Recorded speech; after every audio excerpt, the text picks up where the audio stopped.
Welcome here to Bauer Field this afternoon. Game 2 of the 3-game series.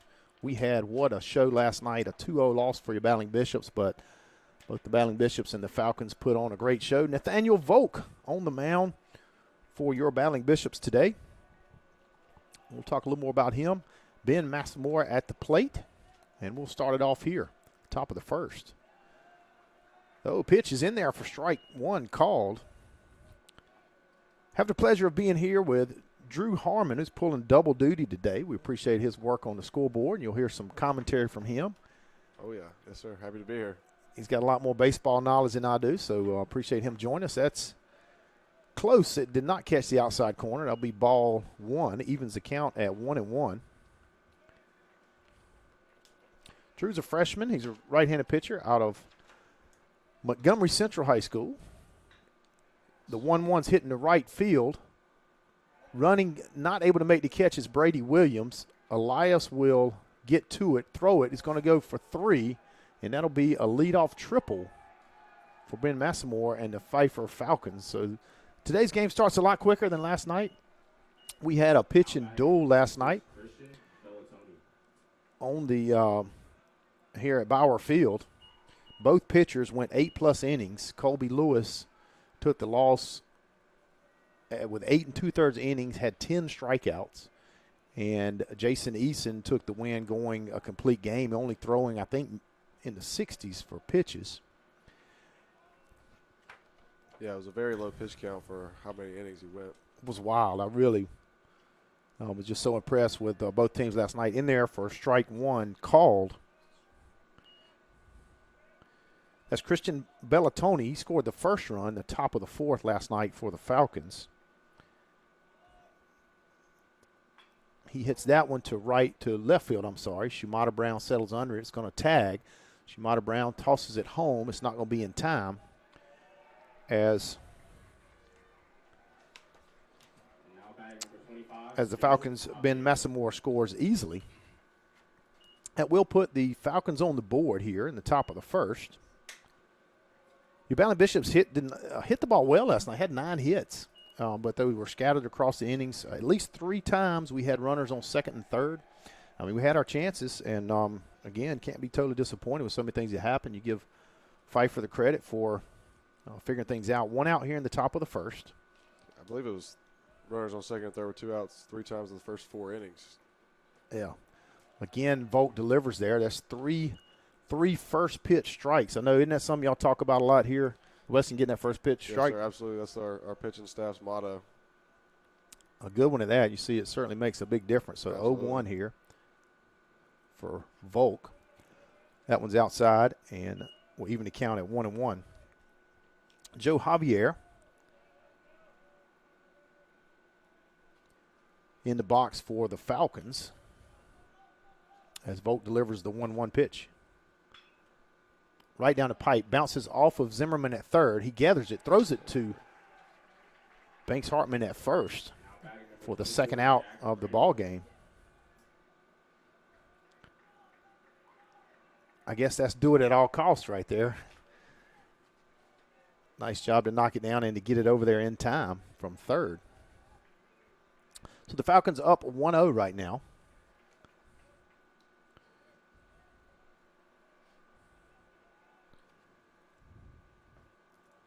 Just outside, not able to get that first pitch strike, but it was close. Looked like a changeup there, first pitch. Was it? Okay. Number 24, Jack Brandel. I believe he scored in the ninth last night. I don't remember exactly who it was. Brandel has a somewhat unique batting style. He crouches down. Drew, as a pitcher, is that something that makes a difference to you, or you're looking at the mid, or? It might. You definitely notice it. I don't think it makes much of a difference, but it's definitely something you notice when you're up there on the mound. 1-1 to count, 2 outs. Top of the first. Inside or low, ball 2.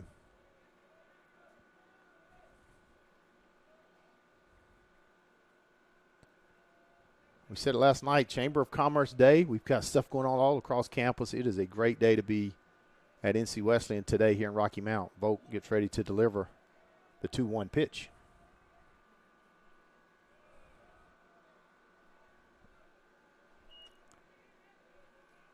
3-1 now. Volk falls behind.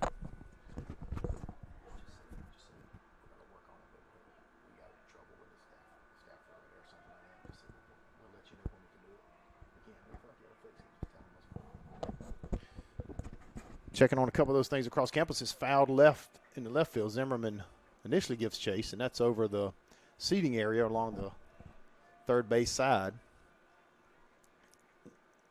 Certainly not fully unique, but a fantastic seating area for a lot of the Battling Bishops fans choose to sit between the dugout and the clubhouse on the third base side, a big paved area, and a great place to watch the game. Count now full, 3-2, 2 outs. That one's hit just over shortstop. Actually, it's further than that. It's in the left center. Shimada Brown will take it. It'll be a base hit single for Brandel. Puts one on here with 2 outs. Pfeiffer's got one across. The shortstop, Austin Wood, steps up to the plate. Again, 2 outs on the board.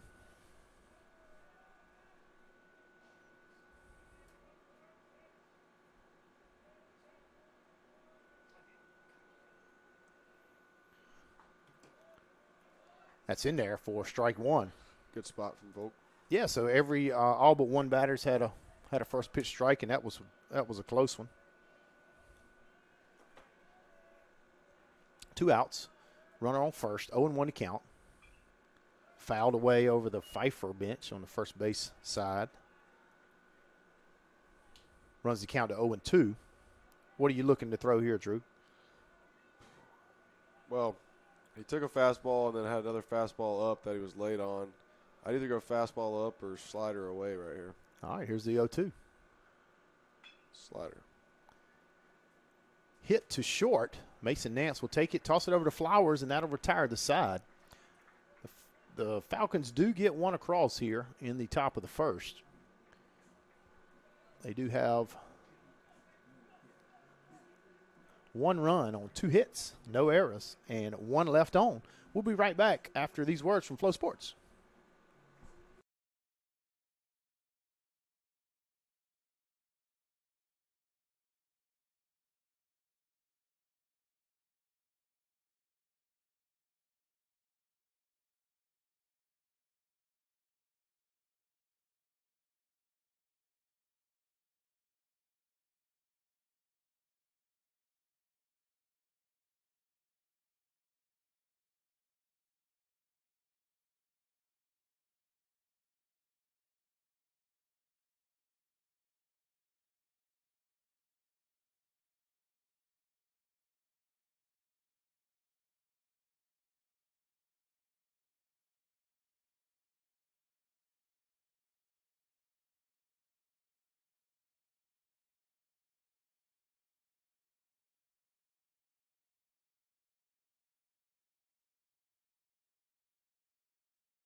Welcome back here to the bottom of the second. Leading off today, as last night, designated hitter Malachi Hayes has also spent some time in the center this year.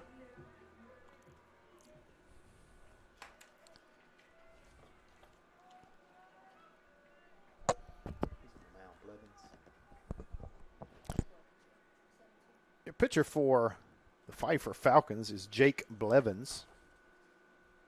Talk a little more about him through the course of the day. Looks like maybe some pitch calm issues, getting that straight here. I feel like I've seen less of those issues this year than in the last couple of years. It seemed to be pretty rampant now. I think the system continues to get better. But Blevins, a senior right-handed pitcher from Wesleyan High School. I think judging on the roster here, previous school was Catawba. He's from Salisbury. 5'11", 180 pounds. Similar, interesting. A lot of times you see pitchers like Colby Lewis, 6'7" or so, and last night Eason was 5'11", 195. So Pfeiffer having a lot of success this year with maybe not the look that a lot of guys have off the mound, such as yourself there, Drew. Yeah. Yeah, this dude's got a very similar build to the one from last night. Starts it off with a ball well outside in the right-handed batter's box. You'll see a lot of lefties in this lineup, also a lot of young players. The nice thing is as you get to this point in the year, even the freshmen have experience. A lot of them have played almost a full year now. Here's the 1-0. A little high for ball 2. Yeah, we have a lot of freshmen making a big impact. It certainly gets easier as it goes along. The speed and the strength are typically in most sports. That was right in the pipe, and it's driven right back up the middle, just a little right of center for a base hit. So after a 2-0 game last night that saw, I'd say, roughly 150 pitches total,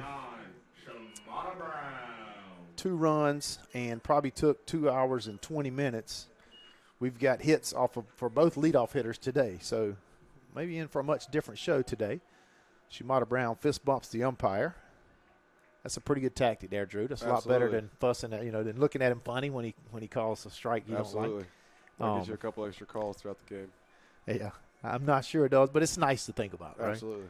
So Brown's at the plate. Shimada Brown, left field. We called his name out there today. He fouls off the first pitch. Blevins gets that in there, and that'll be strike 1 for the foul.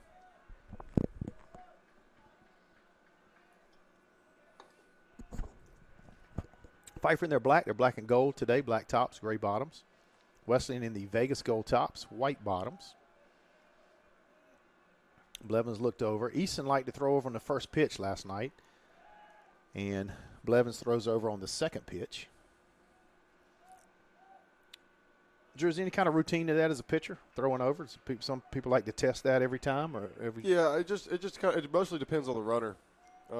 Makes sense. Yeah, if you think he's going to steal a base, you're more likely to pick off than not. 0-1 count. Hit right back up the middle, high, headed back to center. It's deep, but it's going to be caught, and Malachi Hayes will return back to first. Great swing. Sure was. I mean, that's a long way out there. 400. It was probably hit, 380? Probably. Every bit of it. Solid. Now batting number 13, Mason Nance.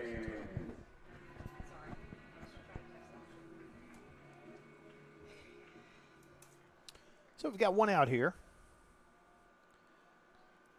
Hayes still on first. Mason Nance. Talked a little bit about him last night and the homer ability. Got on base several times last night. Looked to do it again today. His first time up today. Bottom of the first. 0-0 count. That one's outside for ball 1. Hayes got a big jump there, but sprinted back over to the bag. Catcher Coy looked that way. I believe Nance ended a 24-game on-base streak this past weekend in Southern Virginia.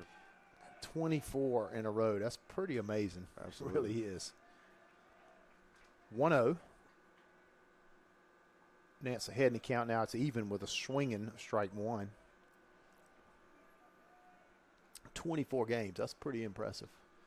Do you by chance know the record for the Wesleyan? I do not know the record. We'll have to look it up. Yeah.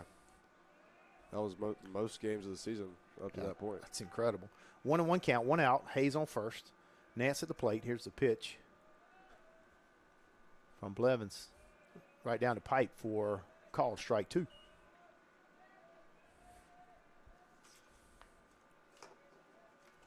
Thank Abby Todd for our lineup cards, making it easy on us. That at all the venues. We like easy around here. 1-2 count. 1 out. That one's outside, throws behind him. Hayes did not get a good jump back to first that time, but he was not close to being out. Gets up, shakes the dirt off, and we'll get ready for the 2-2 count. That was a ball outside, I believe. 1 out, 2-2 count. Hayes on first. Blevins delivers the pitch. Was fouled off. Nance hit it, and then I believe it hit off his bat again, or his helmet. Like it or hit what? off the top of his helmet. Wow. Did not hit him. He's not showing any signs, but that's really close to your face, man. That's It was very. it's a little scary. 2-2 the count. We'll do it again here. One out for your Ballon Bishops. Trying to even the score here. It's 1-0 here in the bottom of the first. Falcons lead. Chop to third. Bobbles it. Now throws. Does not throw. And that'll put Nance on. Is this the start of another streak, Drew? We'll see. I hope so. So that puts Ballon Bishops on first and second. Hayes on second. Nance on first. One out on the board, and that brings up first baseman Banks Hartman.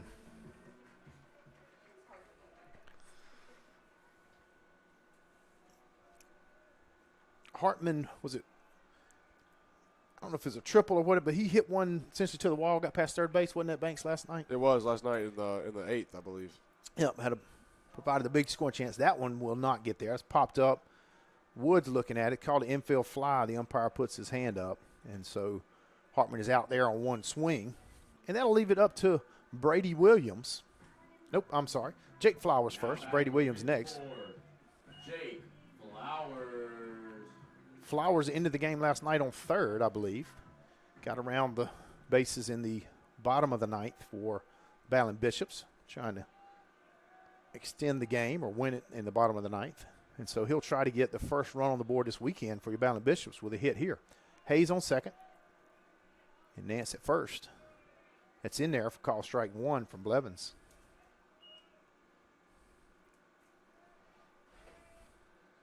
I like Jake in this spot. He puts the ball in play a lot. Makes sense.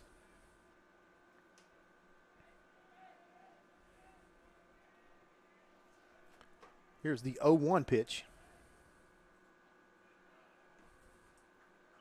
Again, runners on first and second. That'll be 0-2 now.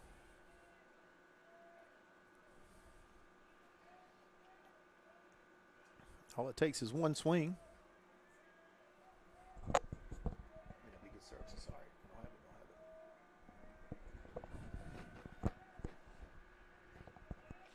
Here's the 0-2 pitch, 2 outs. We got a time. We got a pitch time on the pitcher. Did take a long. He was looking. Seemed like he was looking along a lot at Hayes there, and so time expired, and that'll put one ball on the count. So now it makes the count 1-2. Gives Flowers another crack at it.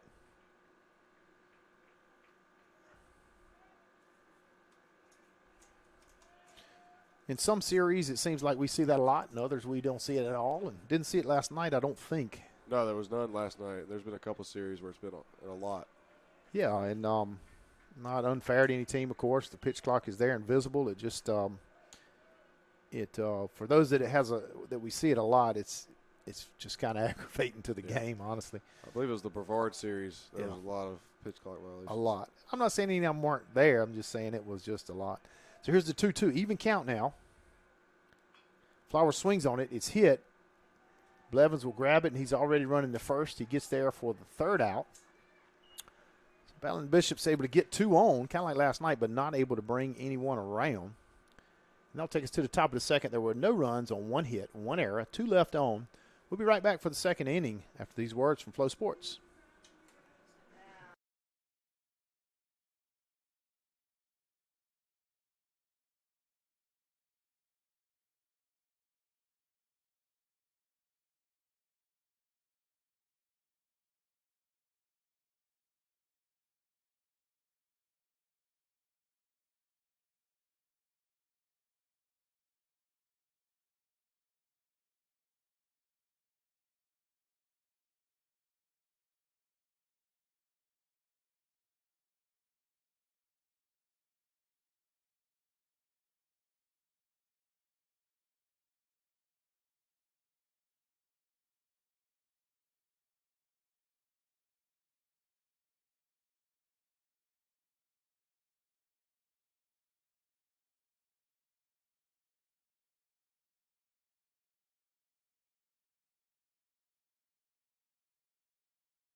The catcher, Connor Coy, steps up. And I think we're still on a commercial, actually.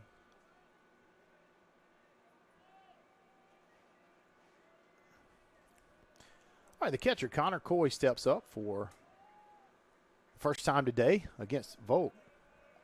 That does not turn and get across the plate. That'll be ball 1 on the inside.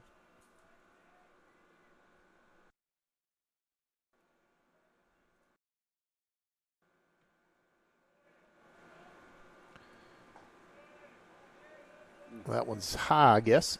Ball 2. It's a good spot. Yeah, it looked like a good pitch. Pitch the batter would swing on a lot. I thought both pitchers last night used that well. They were throwing so many strikes that batters had to chase some pitches. Hit on there to third. Zimmerman grabs it on the fly, slings it to first. Hartman makes the catch going across the baseline for out number 1. Now batting, Levi Barrett. Number 2, Levi Barrett steps up for the Falcons in that right-handed batter's box. Hops in, gets his feet set. Everybody's got their own different routine.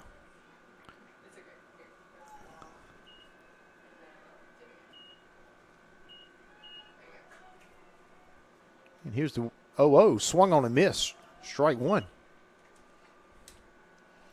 Each pitcher obviously has their own routine, also their own, I guess, style. There's some that throw a lot of strikeouts, some that get ground balls. Last night, you saw Lewis with the double-digit strikeouts. Easton with not nearly as many strikeouts, but obviously he was very effective in the shutout. That one's fouled away. Now it's 0-2 the count.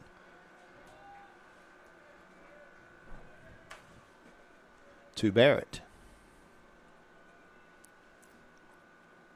Barrett, a sophomore from Blacksburg, South Carolina. Takes ball 1.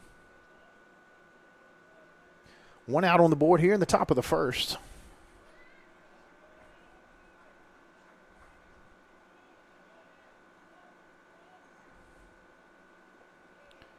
Just outside, that'll be ball 2.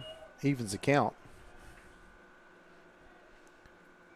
Nice to have a little more leeway to throw those pitches when you're up in the count. Absolutely. A couple chase pitches. Here's a 2-2 pitch from Volk. That one's fouled out of play. So one of the most impressive catches I've ever seen live last night with the Falcons' right fielder flipping over the bullpen wall. I did not think there was any way he caught the ball. We were just hoping he was okay, and he actually made the catch. Yeah, he popped right up with the ball in his glove. The adrenaline's going in. Even if you're hurting and you made that catch, you can hurt later. Here's the 2-2. That's hit to right field. Is it going to be foul? It's fair. It's a home run. It bounces. Right off the foul pole. Well, I thought it bounced off the foul pole. It looked like it. This umpire now calls it a home run after he did not call it a home run to begin with. I think that Williams thought it was a home run, but the umpire did not call a home run. And Williams then eventually grabbed the ball, picked it up, and tossed it. And so Coach Clifton's going to come out to discuss that. Actually, I'm sorry. He's going to go to either to the mound or to discuss that. He just wants to know why you didn't call the home run when it hit. Yeah, because it looked like he called it after the first base coach. He did. He did. That's exactly what he did. I'm not saying it wasn't a home run. It was close. It probably was a home run. I'm not like saying I know it from that well, but home run. I just think that if probably if it was, it should have been called initially. Either way, it is a home run on the board and bouncing off of the right field foul pole. I didn't think it was any way it was going that far when he first hit it. Me neither. I don't think I've seen a backside home run to right at all this year. No. So 2-0 now. That moves the Falcons. 1 out here still in the top of the first. That one's hit to center. Hard straightaway, and Elias has no trouble getting over to that one. Tosses it into Nance, and that'll be out number 2. Some excitement here in the first 2 innings for sure.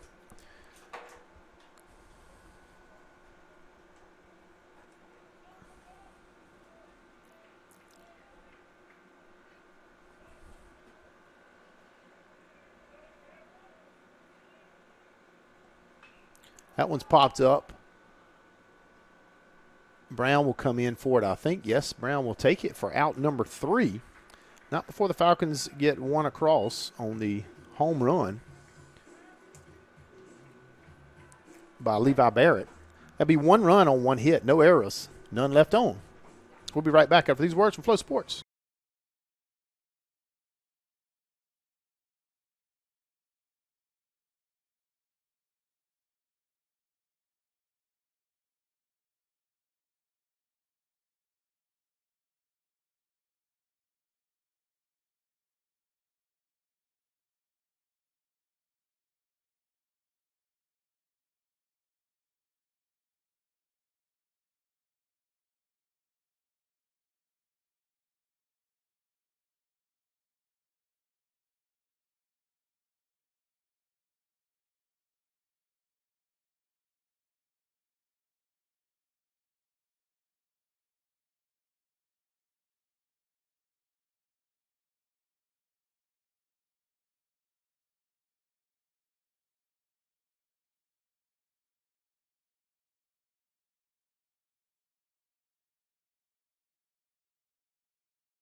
Brady Williams steps in, another one of the lefties for your battling Bishops.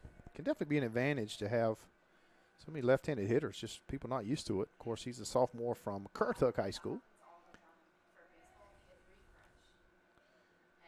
Blevins on the mound starting inning number 2, and he starts it with a strike on the inside. So far, Pfeiffer's got 2 runs on 3 hits. They've committed 1 error. Your battling Bishops in the bottom of the second here got 1 hit in the bottom of the first. Also, Nance reached on an error. 1-1 evens the count to Williams, the right fielder.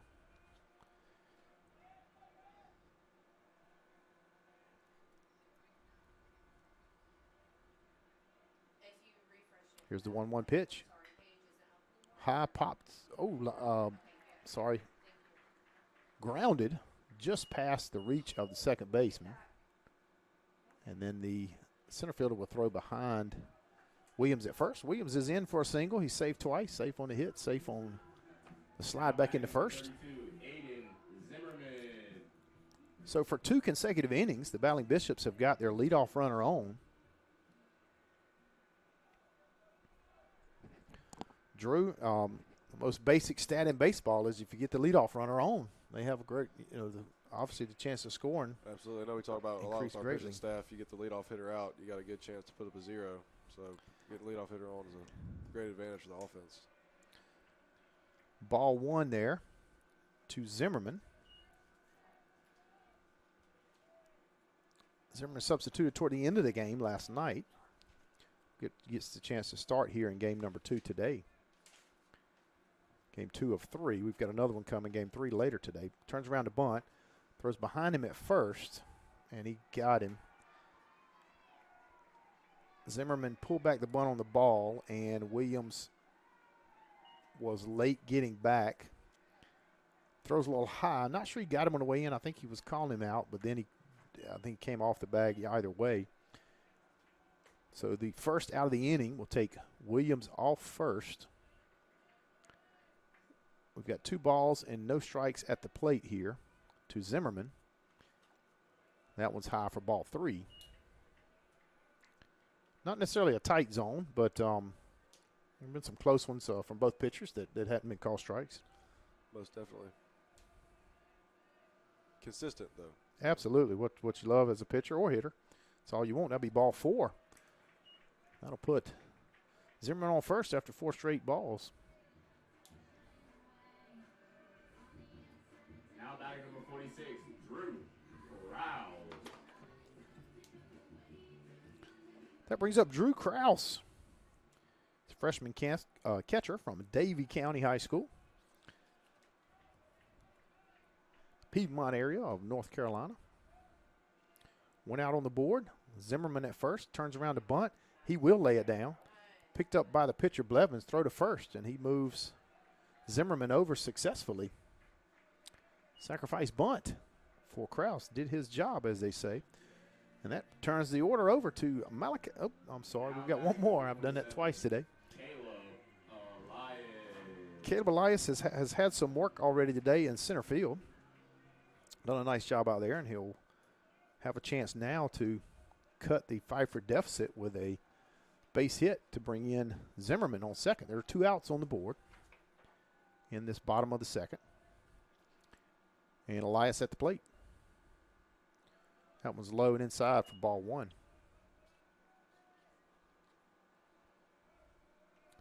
Blevins walks off, kind of looks back, and either gets a call or shares some information with the second baseman. Now steps back on the mound. 1 ball, no strikes, 2 outs. Elias watches that one on the outside. Ball 2.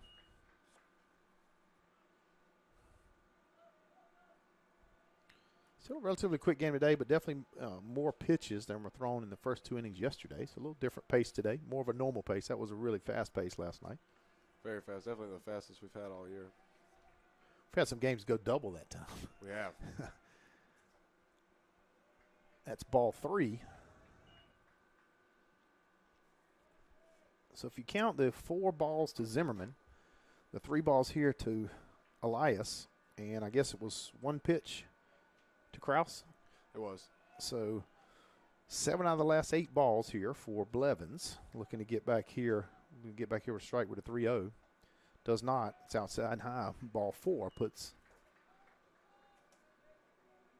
Elias on, and now it turns the lineup back over to number 5, Malachi Hayes.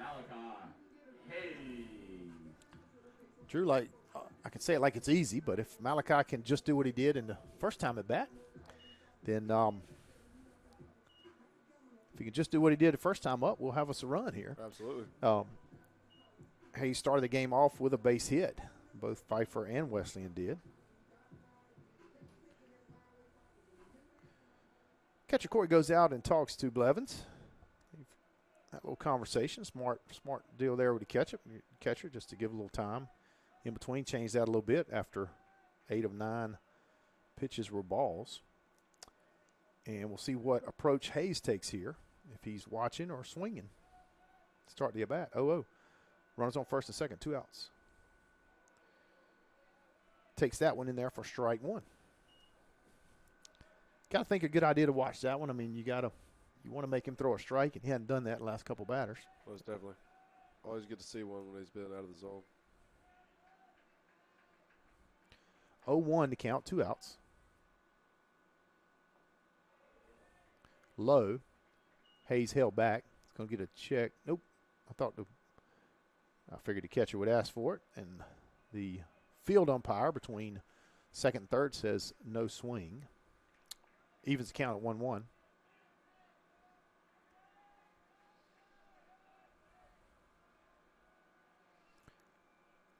Hayes gets ready to receive the 1-1 from Blevins.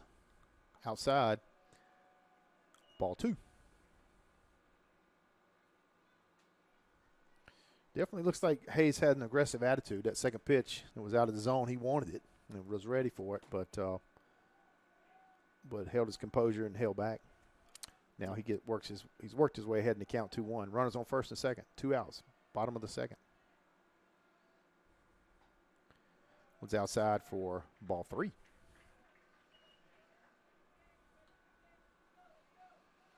Everything matters in the game of baseball. It's not a quick game, and so anytime you can work pitchers throwing more balls, it makes a difference. Can make a difference for later in the game. Wesleyan doing that here. 3-1. Swung on, popped up. So it's going to get out to left. The runners are going with 2 outs. And the left fielder will catch it. Coach Clifton hates couldn't get one across there. And that'll end the bottom of the second. Be no runs on 1 hit, no errors, 2 left on. We'll be right back for the 3rd inning here on Flow Sports.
Here for top of the third inning, Ben Massamore back up for Pfeiffer. Nathaniel Volk throws it in there, fouled back toward the bounces toward the Wesleyan dugout for strike one.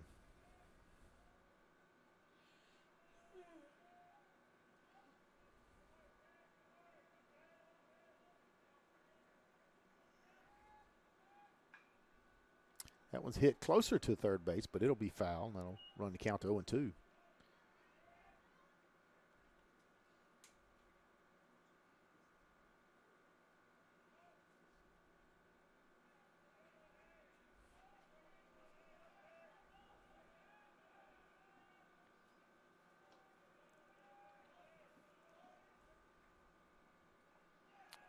Swing and a miss. Strikeout for Nathaniel Volk. Perfect 0-2 pitch there from Volk. Yeah, get him to go for it.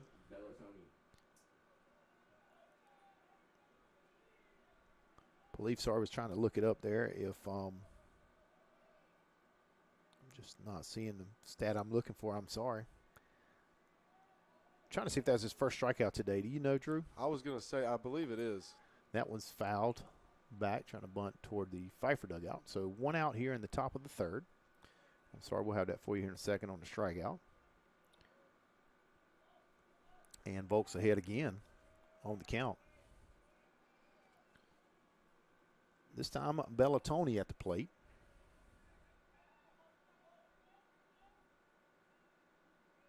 That was low for ball one.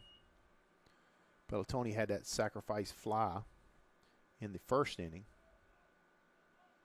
Trying to get on base here. Volk trying to keep the slate clean in the third. Once hit hard toward left, it will get down. Brown chases it. It's going to run to the fence. Brown gathers it, tosses it toward third. And Bellatoni will wait just over the outstretched arm of Mason Nance. Now batting, Joe Javier. But it will hold Bellatoni to second. So Bellatoni twice today gone to left field.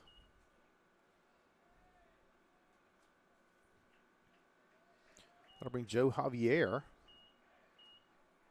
to the bat. He grounded out his first time up.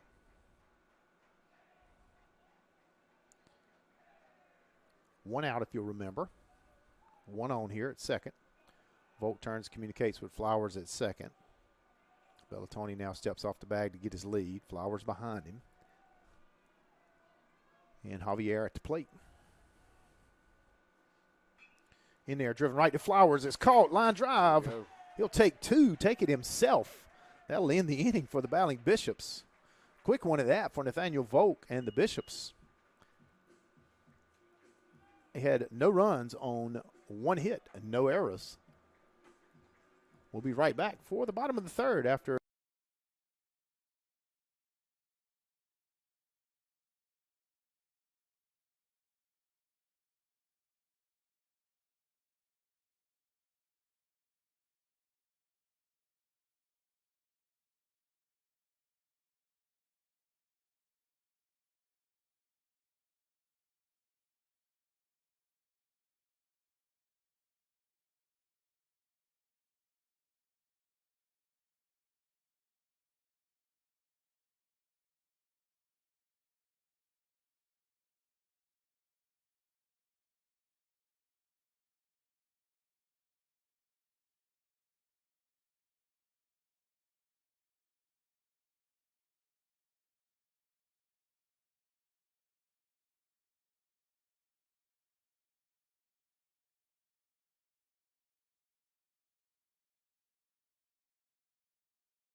Shimada Brown steps in that left-handed batter's box to lead off the bottom of the third. Ballin Bishop's looking to get on the board here.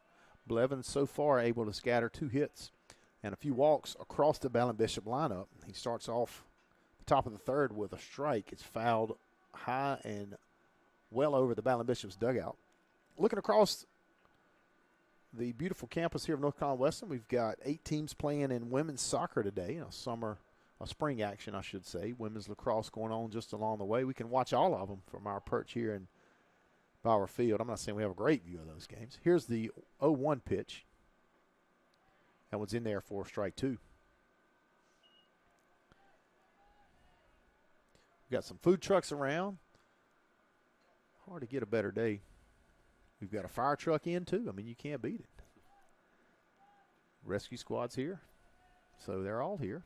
Enjoying some action here. That one's outside for ball 1. Brown takes a deep breath and walks out of the batter's box. I mean, truthfully, it wasn't close, but when it's 0-2, I guess you feel everybody feels a little differently about it. Everything looks a little closer when it's 0-2. Yes. Swung on, a little high, swung on and fouled back by Brown. I will say we have great support from the fire department. I mean, of course, it's college, so they have a few fire alarms and malfunctions they have to come out and check. But, I mean, they take great care of our campus. They have each fire department has a theme, and our local one has chosen us. They're the guardians of the bishops, meaning they look after us, and they do it in more ways than one. And so that's fouled again away. The count remains 1-2. So we appreciate those Rocky Mount fire department members that do take such good care of us. We don't necessarily want them coming over, every night to see us, but with some of those fire alarms. But we do appreciate, again, them taking care of us. Inspections, they do a lot of inspections. The 1-2 swung on, bobbled at second, but plenty of time. He's pretty close to first there, and he gets the first out of the inning.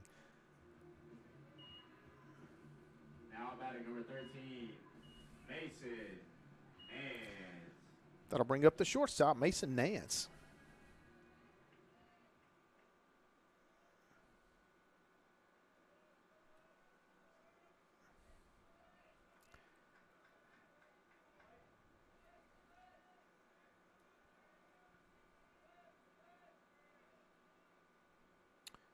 He looks at strike 1.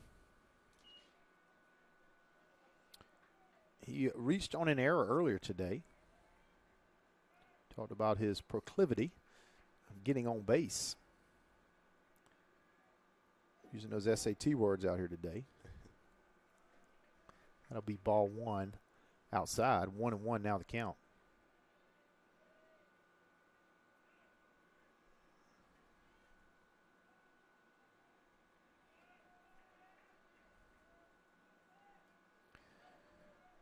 Here's the 1-1 to Nance. Talk about pitches. That was a good chase pitch, just out of his reach, but enough that he wanted to get it. Runs the count to 1-2. Good location just off the plate.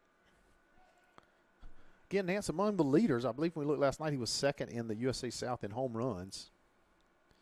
So you always got to have that in the back of your head if you're throwing to him. That one's right in there, and he fouls it off. Count remains 1-2.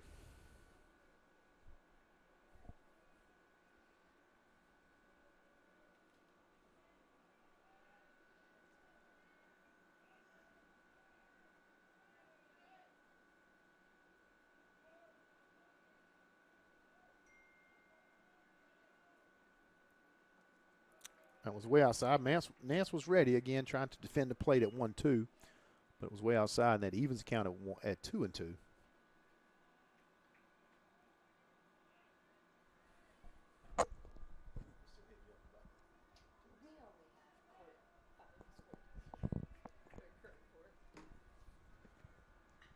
That was hit hard to left, but not going to get out. But it does get runs the left fielder to the warning track for out number 2. Left fielder there had the home runs from Nance in mind. He was playing pretty deep. He was. Well, I didn't think about that, but you're exactly right. You think he could have got there if he'd have been playing regular depth on that hit? I mean, it was hit pretty. It was pretty hit pretty hard. I think that's a double if he's playing regular depth. Yeah, smart there by the Falcons. So brings up Banks Hartman. As we said, he put the bat on the ball last night and looking to try to do it again today.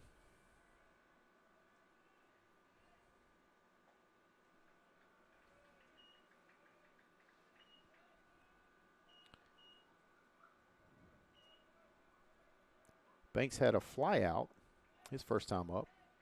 Looking to get something started here with 2 outs. He's got ball 1.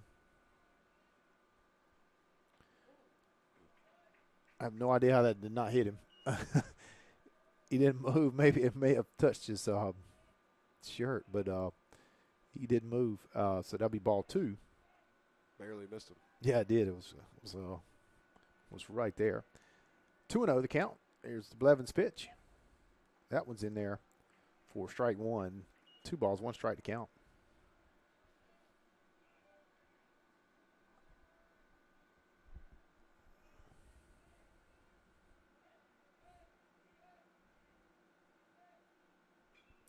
One's flied way out of play, but really high in the air. Goes over toward the concession stand.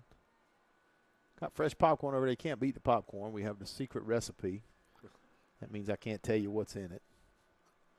I know you'd like to know, but it is fairly popular here at NC Wesleyan. If you're here in the ballpark, get you some. That one's outside for ball 2. Sorry, runs the count full. Again, a nice pitch. It wasn't a strike, but a pitch that you would try to get the batter to chase just off the outside corner. Here's the 3-2 pitch, 2 outs. Hartman at the plate. That's going to be pursued, but it's going to wind up in the bullpen on Wesleyan side there. We'll do it all over again. 2 outs, full count. Blevins on the mound. Banks Hartman, first baseman, in the box. Battling Bishop's trying to cut into that 2-0 Pfeiffer lead here in the bottom of the 3rd inning.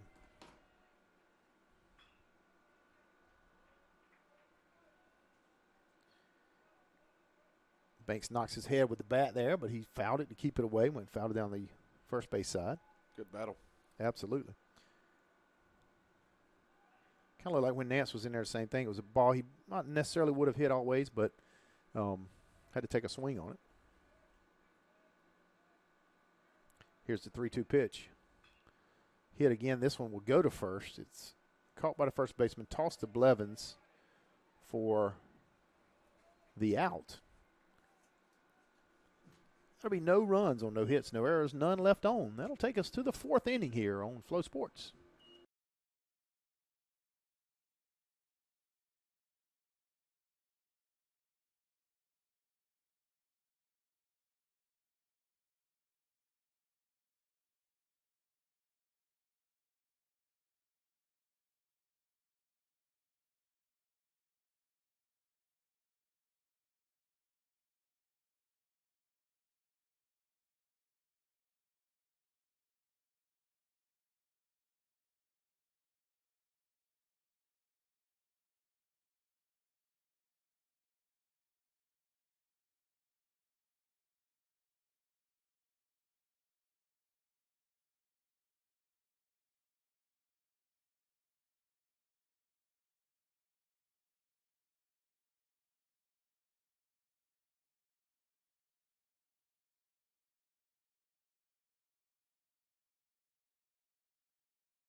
Welcome back to the top of the 4th here. Jack Brandel steps in for the Pfeiffer Falcons. He's one of one for today.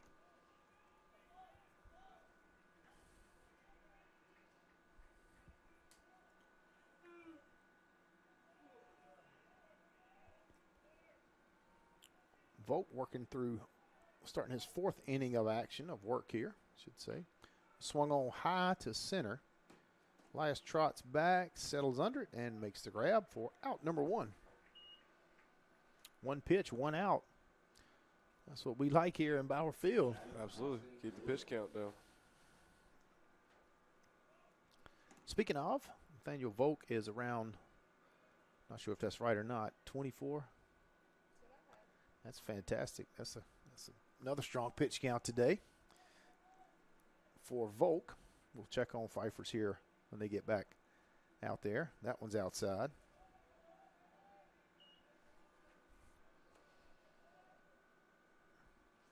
At bat for the Falcons is Austin Wood, the shortstop.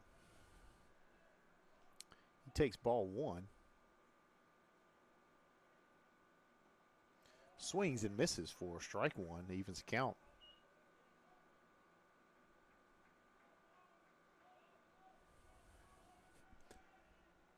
Field is beautiful out here today. That one's low and outside for ball 2. Get a little help from the Falcon on deck catcher Connor Coy. He knows what it's like for ball to get behind him, so he's helping out the fellow catcher out there. 2-1 now the count. Wood works ahead. 1 out. No runners on. The base is clear. That one's fouled deep and way out of play. We talked last night, there's a lot more room here than the typical field, really, that we play on. Just a ton of foul territory here. But beautiful park. Not sure the design of that originally, but I like it. I'm sure there's some positive and negative to it. That's 2-2 now. That one's hit hard to left, but not out of the reach of the trotting Brown in left field. Shimada Brown takes that one and completes out number 2.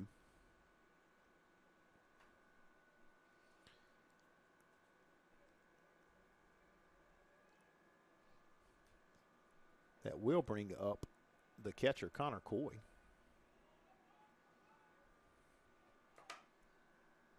From China Grove, North Carolina, went to South Rowan High School. First pitch is ball 1. There's Volk with pitch number 2, 1-0. That one's hit up. Going to be chased on by 3 people and drop right in between the 3. It was in the no man's land, as we call it, for a base hit for Coy. It's always a tough play. Yeah, and I tell you, Nance read it well. He took off immediately, full speed behind him, and just none of those guys are able to get to it. And so that'll put Coy on first here. Brings up Barrett, who homered off of the right field foul pole his first time up. Fallon Bishop's Volk looking to close out this 4th inning to go 2 scoreless. Pfeiffer looking to extend it. That one's in there, hit right up the middle. Nance will grab it, step on second, and that'll do it. So the Falcons get no runs on 1 hit. No errors, so 1 left on. We'll be right back for the bottom of the 4th here on Flow Sports right after these messages.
Welcome back here to Bauer Field, the bottom of the 4th inning. Not sure what we're going on here. Maybe we got a substitution, or maybe they're getting ready. I'm not sure what's going on, but they've got him picked up here now to center field. And we're going to be ready to go. Jake Flowers will be at bat. He grounded out his first time up. I believe that was over to first base. So he'll look to get things going here for the Battling Bishops against Blevins. Blevins, we talked about pitch count earlier, is at 43. He's given up 2 hits and 2 walks. But most importantly for the Falcons, no runs so far through 3 full innings. Here's the start of the 4th, and it's fouled away by Flowers. Out of play.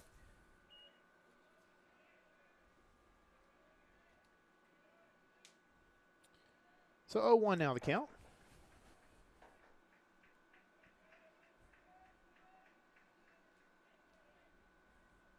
Here's the pitch. Way outside, ball 1. Evens the count.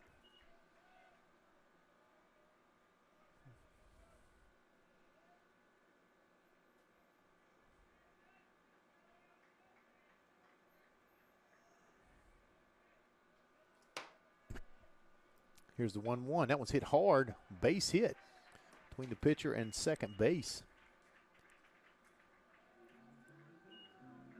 Puts Flowers on first. Now batting number 6, Brady Williams.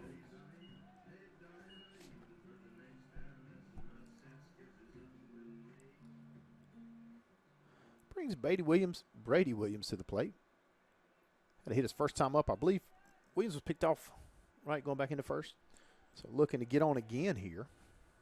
1 for 1 of the day. Looking to make it 2 of 2. Turns around to bunt. That one's outside. Ball 1. It's always tough on a base runner when the hitter at the plate's bunting. Yeah, you don't know whether to go or not go. Or yeah, and whether it gets down or not, you just got to make it's a tough read to make. Makes a lot of sense. That's what happened to Williams the first time, right? Yeah. It was turned out a bunt and then pulled it back on a ball. Same thing there. Ball was a little more outside as Williams squared around the bunt and then pulled it back with the pitch being way outside. Of course, Flowers safely back in at first. No throw there. 2-0 now the count. So some action here in the bottom of the 4th for your Battling Bishops. Here's the pitch. Turn on the bunt again, pull it back. That was closer, but still outside and high. 3 straight balls for Blevins. What's the thought process here, Drew? Throw it down the middle. What about for Williams? Probably take it right here after 3 straight. With no outs. Yeah. And he does. Both players execute successfully. Blevins throws it down the middle, and Williams takes. That'll be strike 1. 3-1, you're still he's still looking for the one he wants here. Still way ahead. Remember, Flowers on first. Turns the butt again. It goes down the first baseline. Just foul. It was kind of a slick bunt. I feel like he turned around late in the process. Yeah, that might have been a bunt for a hit right there. And almost got it in. But, of course, it drifts foul. 3-2 now the count. And it's anybody's ball game here. Flowers at first, no outs. Williams at the plate. Blevins readies for the 3-2 pitch. In there a little inside, and Williams fights it off, foul out of play.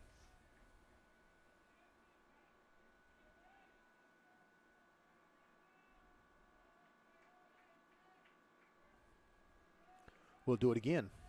Flowers on first. Williams at the plate. Blevins with the 3-2 pitch.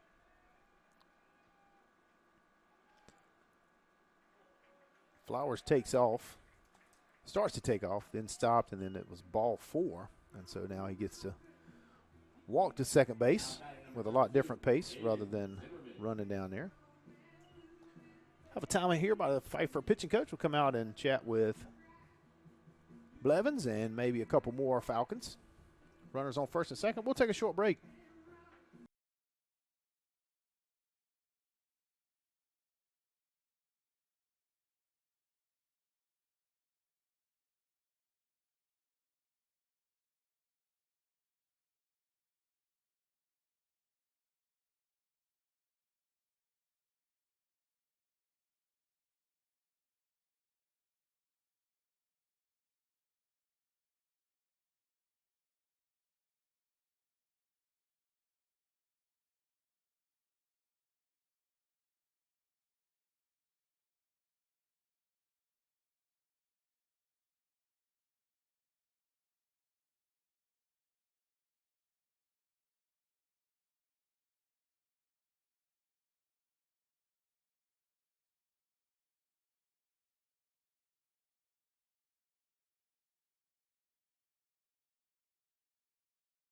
All right, after a talk there, Blevins steps back on the mound, ready for batter number 3 of this bottom of the 4th.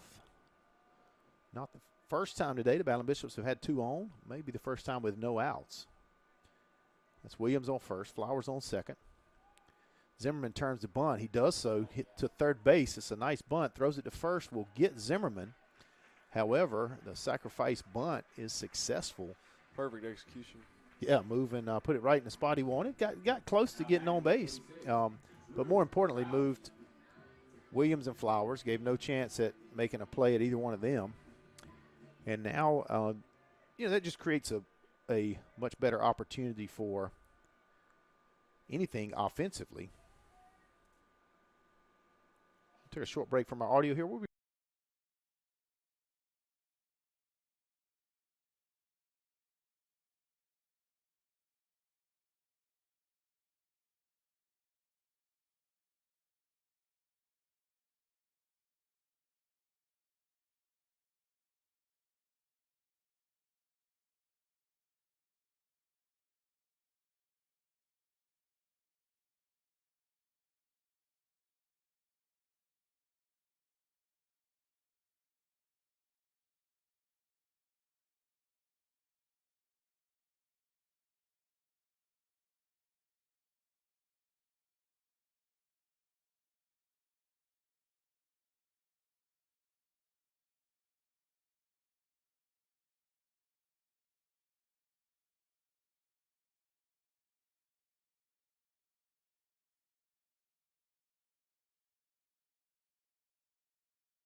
all right. We're back here with you. Thanks for your patience with the audio here. 2 outs now. Runner still on second and third.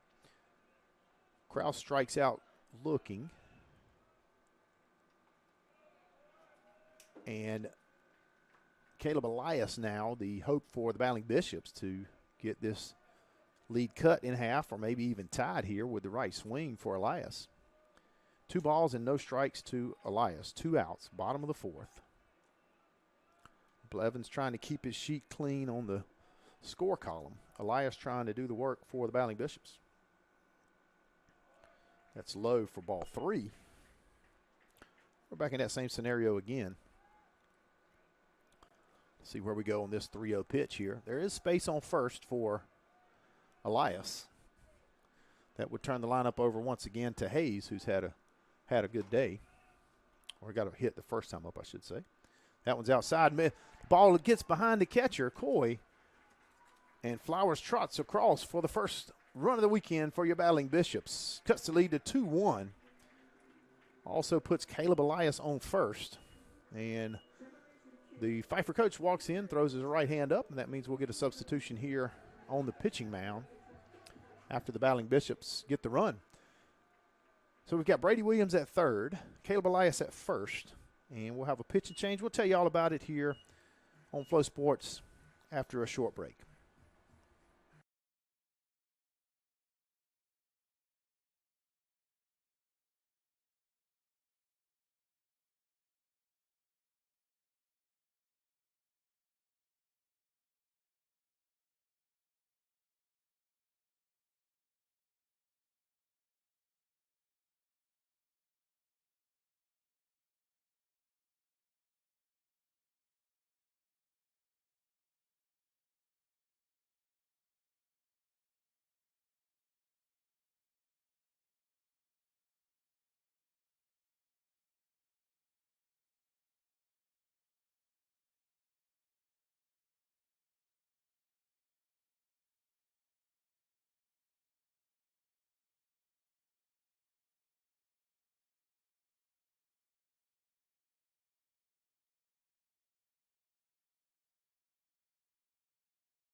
All right, welcome back. We've got Cameron Cooper stepping in on the bump for Pfeiffer.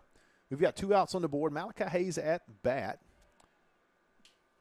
Flowers just scored. Williams on third. And Elias on first. The way he took off, I thought he was gone on stealing. I did too. Lots of philosophies here. We watch, a lot of softball here, and that first and third is a huge deal in softball with the bases as they are. Not as big in baseball. There he throws over. He was thinking the same thing I was. But, of course, every time you do something else in defensively, there's a chance to, even so small, to mess it up. So, good to get Pfeiffer working there. Cooper comes back to the plate here. 0-1 is the count. That one's swung on by Hayes, bounced to second. We'll toss it to short, and just in time, we'll get the third out of the inning, but not before your Battling Bishops score the first run of the game. And so that'll be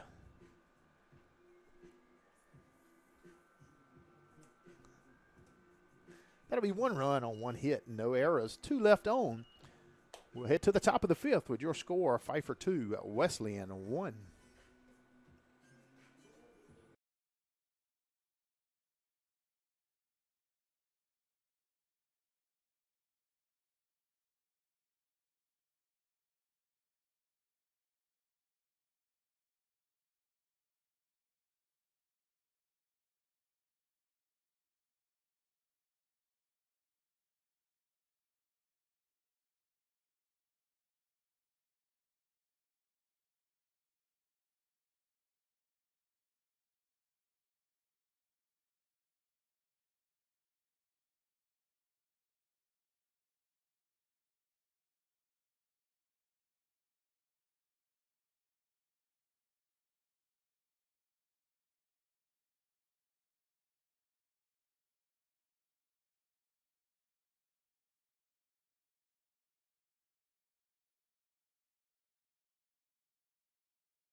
Welcome back to Bauer Field here. Josh Jones in the box for Pfeiffer. Volk on the mound, starting inning number 5 for your Battling Bishops.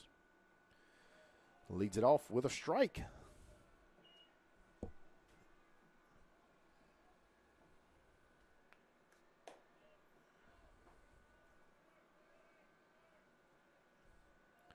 The 0-1 pitch.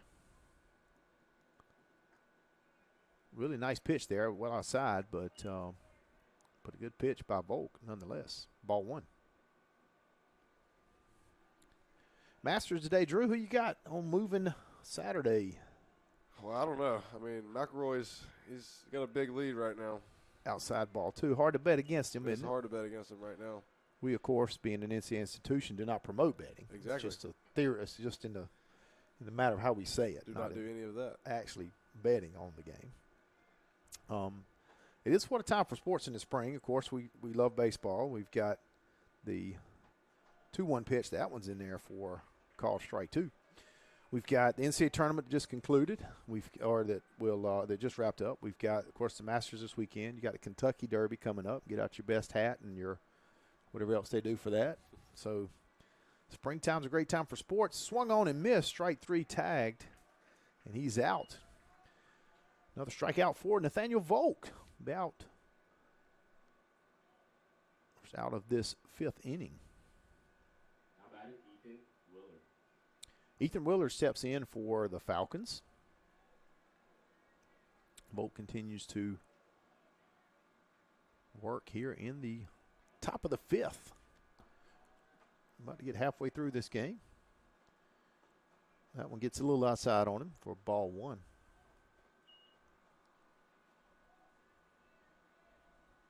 4-4 tie, your lacrosse Battling Bishops hosting Greensboro today for senior day for our Battling Bishops. We've got it score tied at 4-4 at halftime, still that way in the 3rd. Swing and a miss on the inside there Willard went after it, not able to fight it off.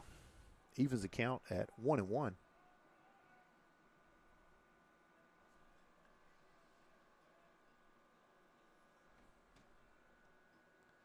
That one's way outside and low for ball 2.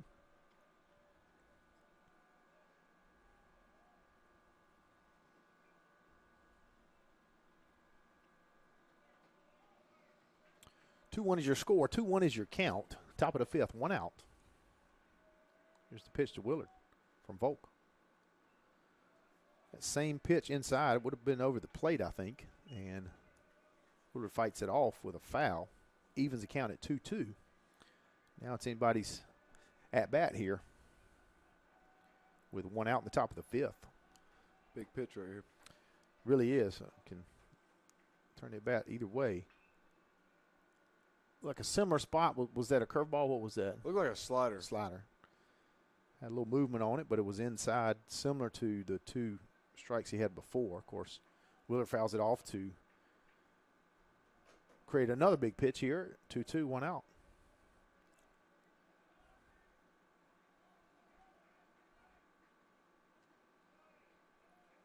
That one did not get in there enough, too far inside, maybe a little high. Moves the count to full.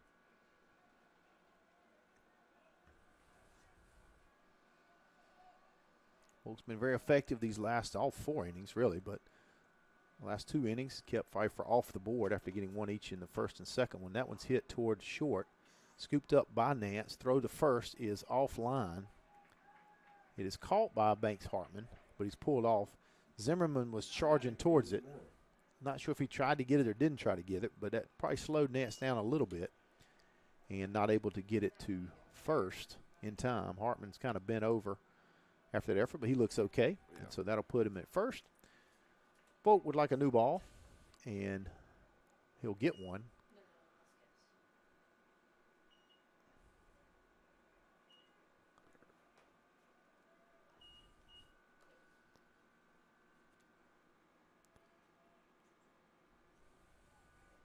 So I'll put Willard on first. We'll reset the count here. 1 out.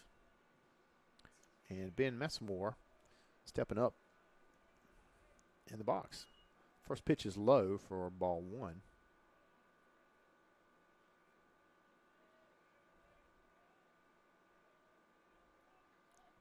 Ben Messamore has 1 run and 1 hit today.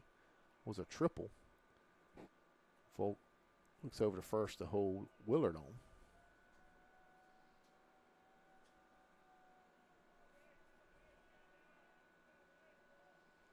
Messamore struck out his other time up. That one swung on and fouled away. Evens the count at 1-1 after the throw over to first. Again, 1 out here.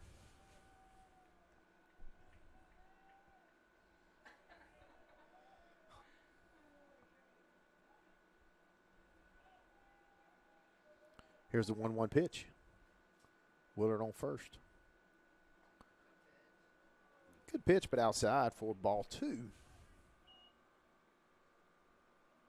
Just off the plate. Yeah, just off the plate. I'd still say it looks like Volk is on his game, so to speak. In the previous hit, it was an infield ground ball. Not hit relatively hard. Throws back over to Willard there, and he is safe. Just runs back in, doesn't dive back in. Now we'll look to come to the plate. 2 balls and 1 strike. 1 out, runner on first. He goes. Here's the throw. It's in time, and he's out of there. Great throw from Krause. What a throw from Krause. Got it in and out. And we got a strike at the plate. That was bang, bang there for Wesleyan, for Volk, and for Krause. What a great job on that throw down. And who applied that tag? That was Nance? I believe so. Was it Flowers? I think it was Flowers. Either way, whichever middle infielder it was, did a great job. We got 2-2 on the count now, 2 outs. No runners on. This one's hit to Flowers. That's going to get underneath his glove and get to center field. That'll put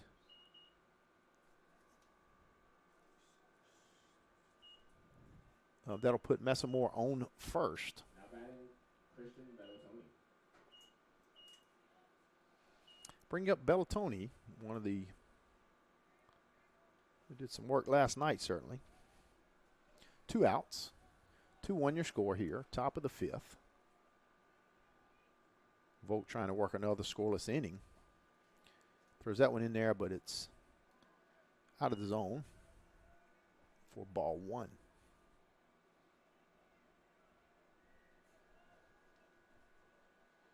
Volk turns and looks over it. Messamore on first. Now turns his attention to the plate. Here's the pitch. That one's in there, fouled away for strike 1. Evens the count.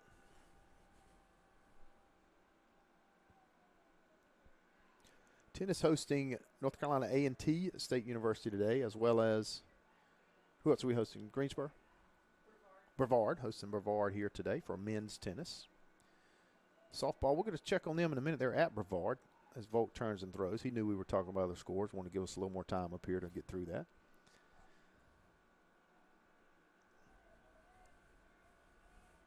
One and one the count here. That's more on first. He's got a decent lead over there. Might be why Volk's trying to hold him on. That one swung on. Inside pitch and fouled away. Seems like this inning that, not this inning, this game, Volk's done a really good job of working inside on some batters. Absolutely. Is that something y'all look at from time to time? Most definitely. Yeah, he's commanded the inside half very well. And I feel like he's thrown them close enough to where the batters have to swing, where it could be called a strike, but also gotten them maybe a few of them just off of the plate. So the count 1-2 now. He does have 2 strikes. Throws it over to first again.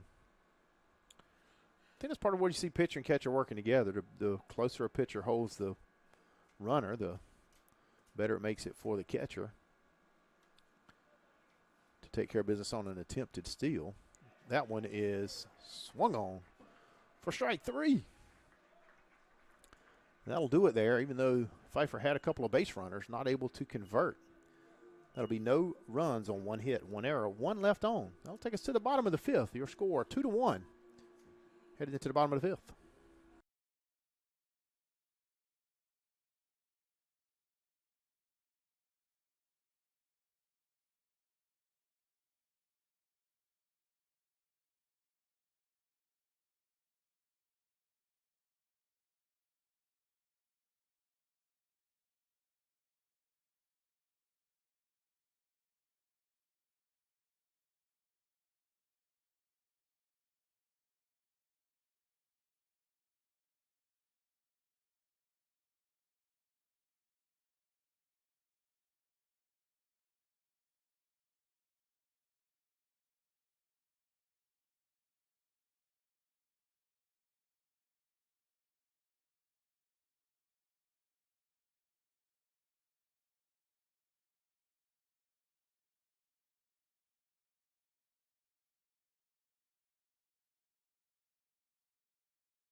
Shumata Brown steps into the box for your Battling Bishops here in the bottom of the 5th. Trailing 2-1. Cooper comes out after getting out of the bottom of the 4th inning. That's Cameron Cooper.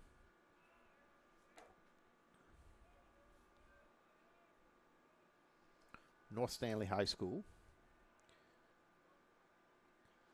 Not too far from me at Montgomery Central. I was going to say New London High School. I was about to say I've been there. I bet you have too, Drew. Oh, yeah. New London, about the size of the town I grew up in.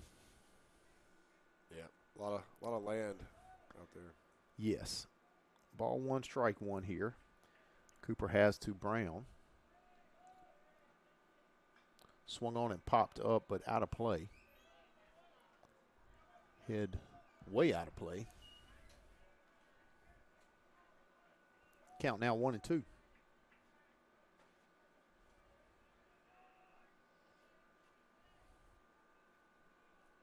Got JT, as he's affectionately called, because John Thompson joined us up here in the booth today. He likes the best view in Bauer Field is right here. No question about it. He knows that. Been around the block a few times on this end of the campus, haven't you, Coach? Indeed. Of course, his Battling Bishops had a fantastic season. Capped off with a visit, another trip to the NCAA tournament. 2-2 now your count to Brown, the leadoff in this bottom of the fifth. Is that a curve slider? You're teaching me here, Drew. I'm learning. Yeah, I think it was a slider again. Okay. A good pitch there, maybe a little high, maybe could have come inside, but one you have to swing at pretty much. Yeah, it could have been a called strike right there. Yeah, for sure. So count remains 2-2.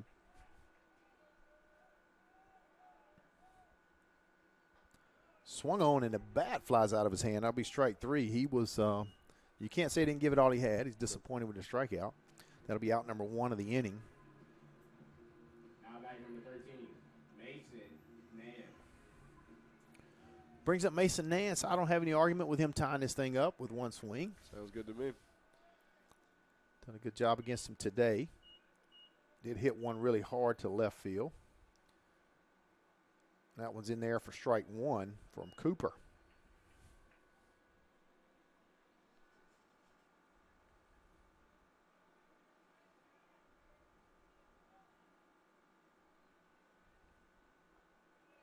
That one outside, evens count.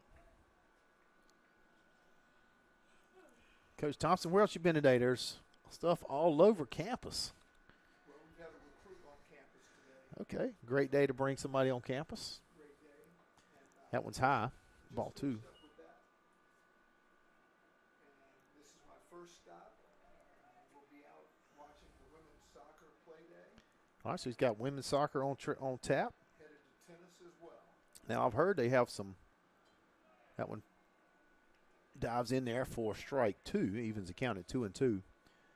Word is that over by the blue kick wall, if you're in that area after the lacrosse game, which is in the third period right now, tied at 5-5, there'll be some hot dogs and hamburgers. And strike three called on Nance. Good pitch there by Cooper. Got into the zone for strike three. Number 24, Banks. Hartman gets some education from Nance and encouragement about how to handle Cooper here after his strikeout, and that'll bring Hartman into the batter's box for third batter of the inning here to Cooper. That one's hit hard, high, probably too high. Tracked down by the center fielder, makes the catch for out number three. No runs on no hits, no errors, none left on. We'll be right back for inning number 6 after these words from Flow Sports.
Joe Javier steps in for the Falcons.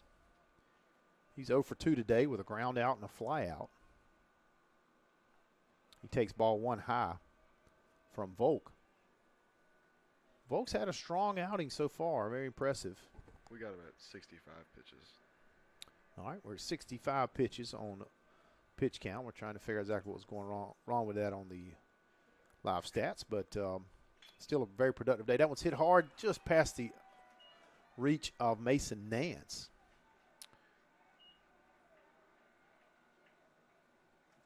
Now batting, Jack Brandel. If I'm right, that's the 7th hit, so he's scattered 7 hits across Home scores 5+ innings of work. And, of course, he's got 3 strikeouts. And most importantly, the last 3 innings have been scoreless. However, in this top of the 6th, Pfeiffer has a runner on first. That one bounces off the umpire, actually chased down by Kraus.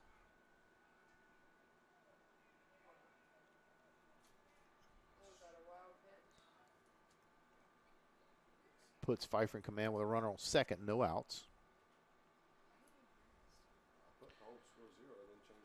Pitching coach Drew Tubb will take a walk out to the mound. We'll take a short break here. Be right back for more action.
Back to live action here. Volk turns, and the bunt is toward him. No throw at third. He turned to throw to third, and there was nobody there.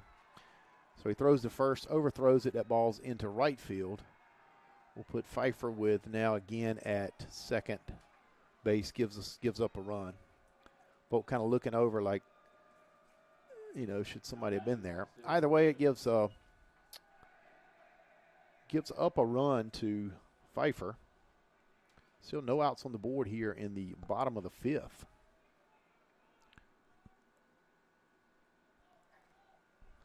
Volk walks around, compose himself to get back on the mound here.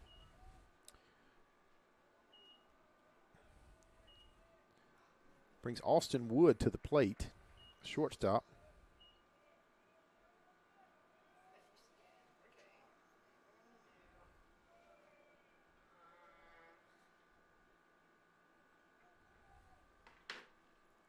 Ball 1. Here to Wood.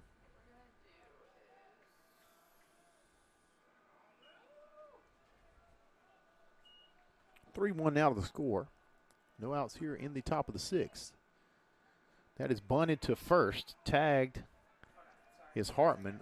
I think that ball hit his fingers, but the job was done. Sacrifice bunt. Move the runner over to third. It will be out number 1. Brings up the catcher, Coy, for 1 out. Runner on third. And 3-1 your score. 3-1 your score.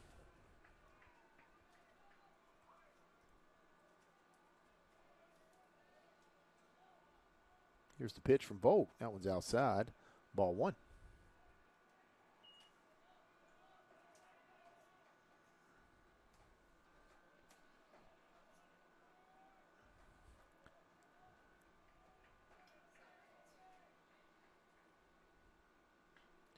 That was hit hard and deep to left, but way foul. Let's hit over and or towards the clubhouse there for the Battling Bishops.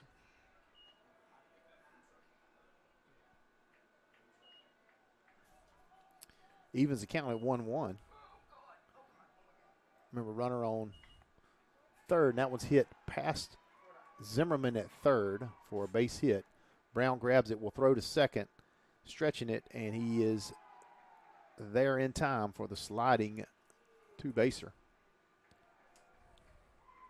So a run scores, puts the score at 4-1. And I think we'll get a substitution now, pitch and change here. It looks like maybe Parker Sherrod. We'll let you know more about that right after this break.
Welcome back to Bauer Field. Parker Sherrod, a sophomore from Rocky Mount Academy here, local, steps onto the mound. In a tough spot here with a runner on second. One out here in the top of the sixth. That's a ball high. One out here in the top of the sixth. Sherrod looks at his wrist to get the call.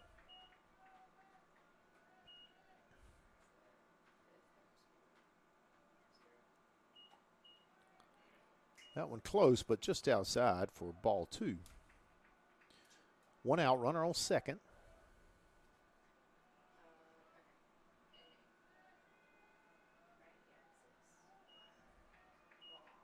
Here's the 2-0 pitch. Swung on, strike one.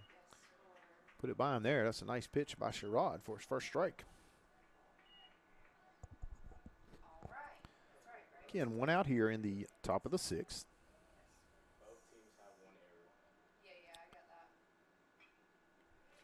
Foul ball evens the count at 2-2.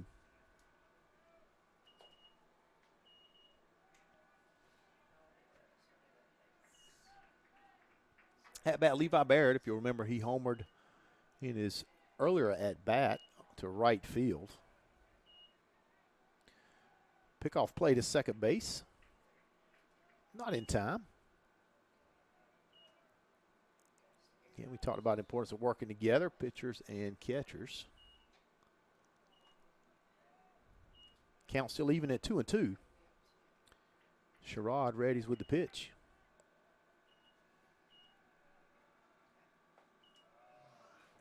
Thrown down the middle but high. Runs the count to 3-2. Full count. Runner on second.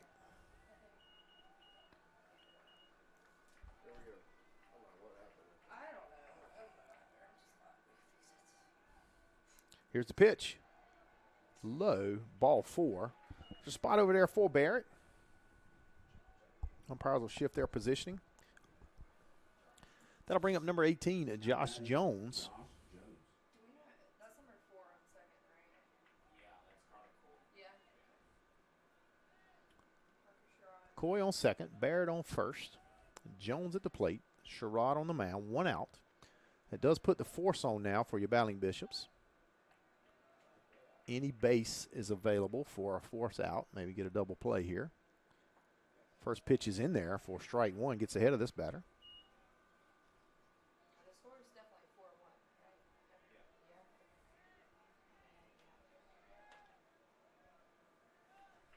Yeah. Here's the 0-1 pitch from Sherrod. In there for strike 2. Swinging. Good slider. Yeah, that was a nice looking pitch. It looked like it was maybe dropped out of the zone. Looked like it was going to be in the zone. Yeah. You come back with that, or what do you put here? I think you go right back to it. All right, here we go. Yep. Strike 3 looking, and the Jones is not like that. Turns and voices his displeasure. Umpire doesn't seem to react, so we'll move on to out number 3. That's out number 2. First and second are the runners. Ethan Willard steps into the box here for the Falcons. Sherrod collects his first strikeout. 2 outs. Runners on first and second. Here's the 0-0. Swung on and fouled away for strike 1. Sherrod really seemed to settle in with that last batter. Yeah, looked really good. 3 well-executed pitches. So that's 4 strikes in a row. It is. Nothing like momentum. Goes a long way. Here's the 0-1. Slider. It was. Slider again. That slider is, at least those 2 that we saw were a thing of beauty. Strike 2. All right, Drew, what are you throwing here? We're going to fastball up right here. All right, 0-2 pitch. Slider. Slider again. I thought it was in there, but it was low, I'm sure. I think they're all in there when we throw them. Yeah. 1-2 now the count. 2 outs. Runners on first and second. Sherrod takes a deep breath and steps on the rubber. And he'll deliver the 1-2 pitch. That one's high for ball 2. Evens the count. It's a good spot, 1-2. Makes sense for sure. Willard's 0 for 2, but did get on base today. Was caught stealing. He also flied out. That one's hit high, really high, to center. Looks like Elias will camp under it. He'll catch it, and that'll retire the side. A lot of action there in the top of the 6th. 2 runs on 2 hits. There's 1 error, 2 left on. We'll be right back for the bottom of the 6th for your Battling Bishops here on Flow Sports.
Sorry, I think I was talking through that in there. That's okay. We're talking about our Valley Bishops. Lacrosse is up 8-6. If they win, they make the postseason USA South tournament. Be a huge step for the ladies. They've already won 2 games this year, which is an improvement over last year. First pitch is fouled away by Jake Flowers.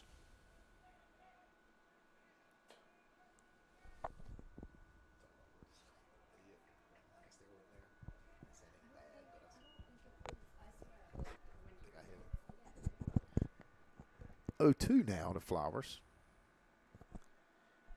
Bottom of the 6 again. Flowers has been active today. That'll be strike 3, though, looking on the outside. Out number 1.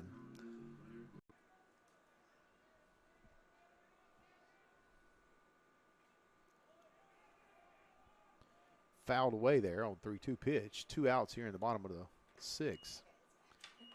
Sorry about that. We lost you there for a minute on the streaming connection, but we are glad to be back with you here live. We've got a full count here to Aiden Zimmerman at the plate. Not sure exactly where it dropped you off. There's 2 outs here in the bottom of the 6th.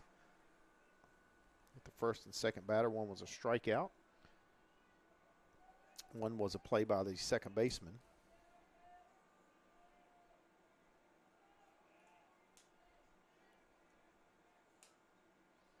That pitch is high, and that's a walk. That'll put Zimmerman on.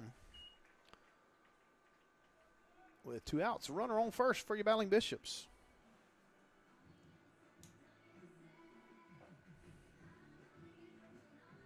Now batting number 46, Drew Krause. Drew Krause, catcher, steps in and he takes strike 1. Drew, it seems like the umpire has a slightly expanded zone for the catcher. That seems backwards, right? They were supposed to give him a little advantage. You would think so. Zimmerman takes off for second. It throws to left field. That'll put Zimmerman to third. The throw to third is not in time. He stands up there. Zimmerman on third with Krause at the plate. 0-1 count. No, it's a 1-1 count. I'm sorry. That was a ball, of course. You can't get home until you get to third. And Zimmerman is now there with 2 outs.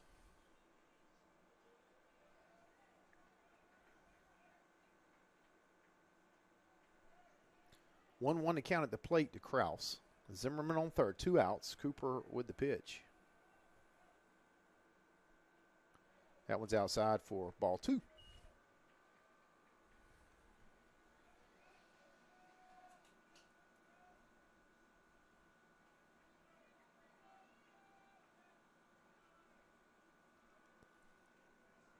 The 2-1 pitch. Krause just kind of turned, really tried to get it away from him on the check swing, and he'll be out at first.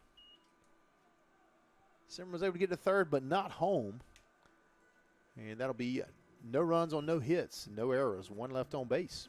We'll be right back after this short break.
Welcome back. Banks Hardman with the nice play at first after a strong at bat for Parker Sherrod on the mound to start the top of the 7th.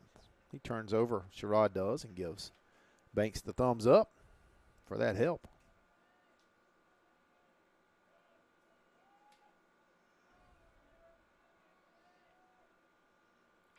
Throws that one hard, and it's hit hard. It's going to left field. Fouled into the bullpen. Hits about where the mound is in the bullpen. Looked like one of the pitchers might have got it with the warm-up stick there. Looks like it. So hit it right with the PVC pipe. I thought he was going to hit it back over here, but to no avail. Count is 0-1 on that foul ball. Swing and miss there or fouled. Either way, strike 2.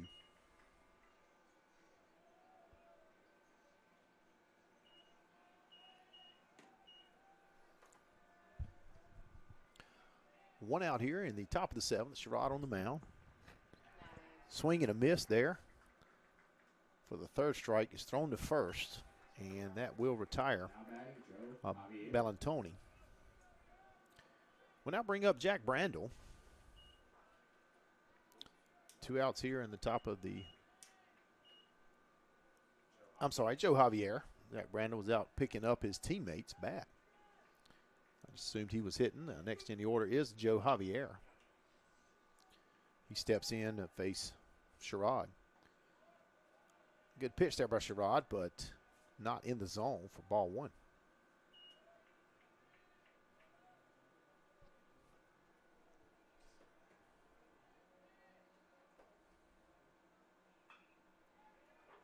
Base hit just over the reach of Adam Zimmerman at 3rd.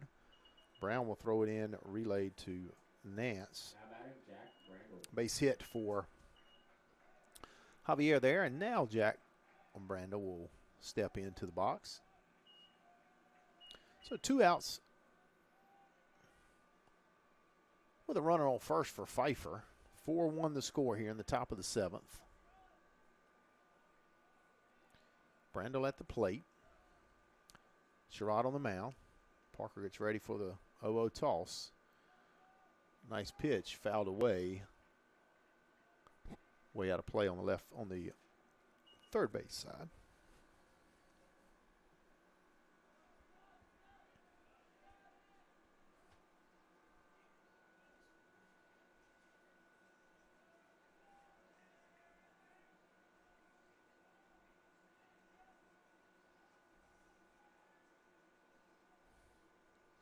Throws over to first. Sherrod does.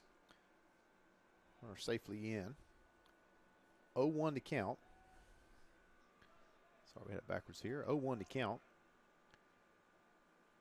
on that foul ball. That ball gets away from Kraus. We'll send runner to second. Javier, that is, to second.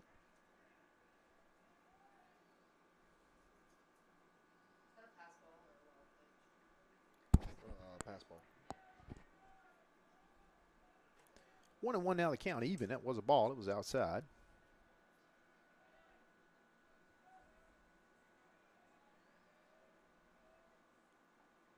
That one's in there for strike 2. 2 outs still on the board. The runner now is at second base. Sherrod trying to keep the Falcons off the board this 7th inning. Here's the 1-2. Hit toward Nance. Nance grabs it, throws it to 3rd. It will not be in time, but that just kind of moves the ball around. Brandon will be on first. Now runners at the corner. Runners at the corners with 2 outs. Austin Wood, the shortstop, steps up.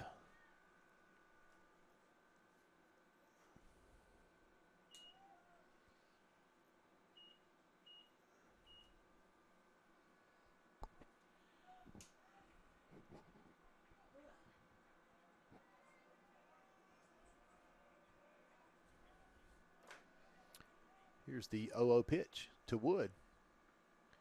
Outside low, ball 1. Sherrod gets his landing zone kind of wiped clean or packed down. Looks at his wrist. Meanwhile, Kraus steps out, communicates signals to the defense. course, first and third, always a situation where you've got to communicate. 1 ball, no strikes. 2 outs, runners on the corners. We've got a pitch time violation. So that'll be ball 2. It's interesting because, again, we've only had a couple of those today, and really 2 in this series. But we'll talk about it here in a second. Here's the 2-0. That was low, ball 3, I'm sorry. When they're called, it's you know, I guess it makes sense. The umpire wants to make sure everybody knows that the home plate umpire has to walk out in front of the field or whatever. But it's almost like you almost make a bigger deal out of the pitch clock violation than a balk. Yeah, you really do. That one was close, a good pitch, but it was a little outside, ball 4. I think more than anything, they're just letting everybody know what happened. And that makes sense. But it just the way it happens, the way it's communicated, just seems like you know. I always think when it happens, the first thing I think is not a pitch clock violation. I guess it's just getting used to. But it's like I think like, oh my God, what happened? Yeah, it's always a little intense whenever they're calling. Yeah.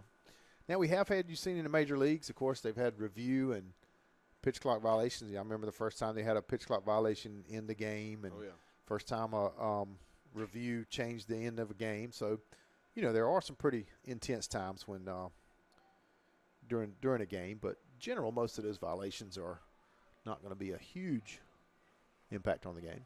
But you never know. One pitch can make a difference. All right, 0-0 here. 2 outs still. Bases loaded. First pitch there is in there for a strike. Big to get ahead there with the bases loaded.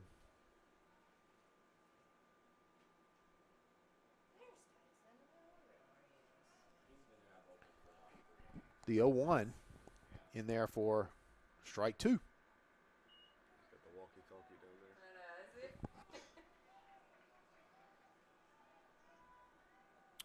All right, Drew, what are you thinking here? You're up 0-2. You need to get this out really at the plate. Yeah. 2 outs. I think he goes back to a slider right here. All right. Bases loaded, 0-2. Sherrod delivers, swung on and foul into the Wesleyan bullpen, hits the netting down there. All right, after you've seen that, now what do you come with here, Drew? Yeah, he's early on the fastball, so I think you go slider here. We did see that slider very effective a couple times in the last inning. We'll see what he comes with here. 0-2 the count, 2 outs.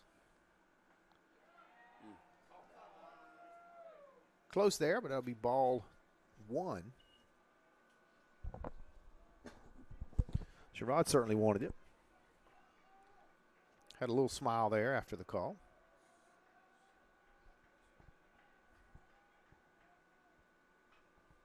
That's popped up. Going to be to center. Caleb Elias will take it.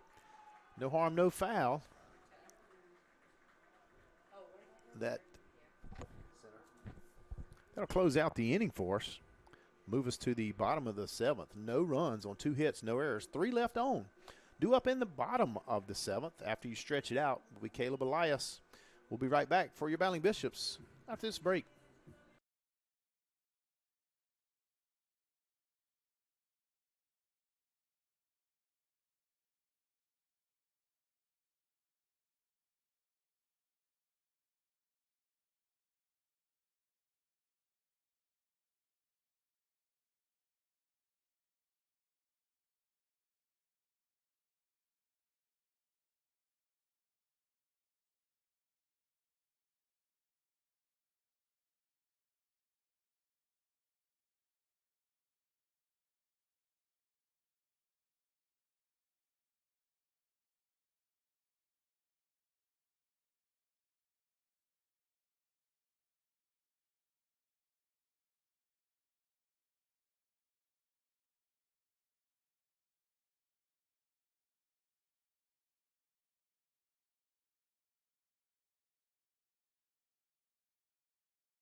batting number 27, Caleb Elias. Caleb Elias set here to lead off the bottom of the 7th. We hope you stretched as well as we did.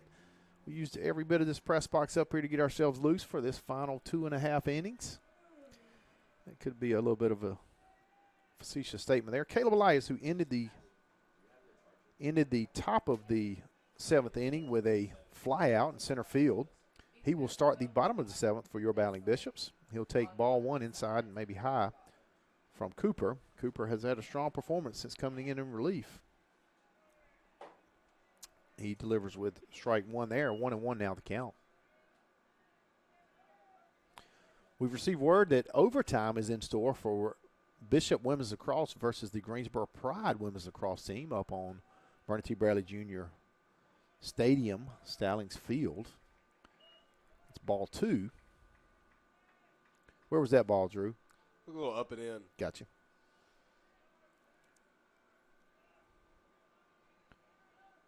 Two-1 here to Elias from Cooper.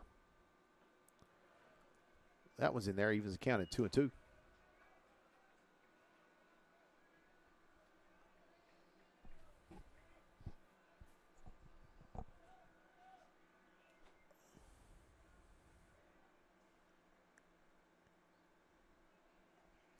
Swing and a miss for Elias. Goes down swinging for out number 1 here in the bottom of the 7th. That does bring the lineup over. Malachi Hayes steps up here for the Battling Bishops.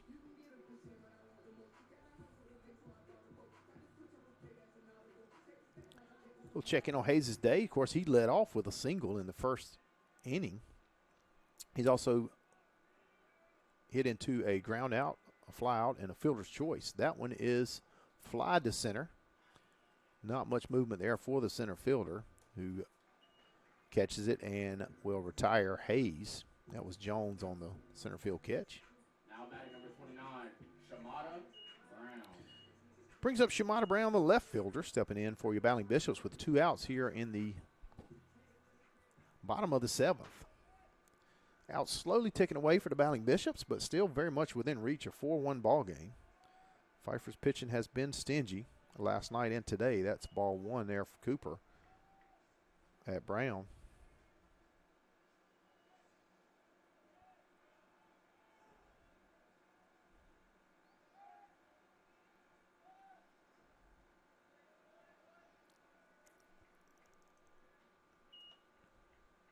Count now 2-0 to Brown.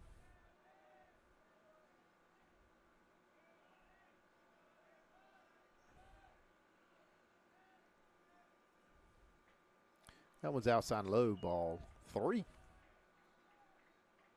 Cooper's been strong, but he has been a little streaky. He's had a couple walks, had several strikeouts. I know at least 3.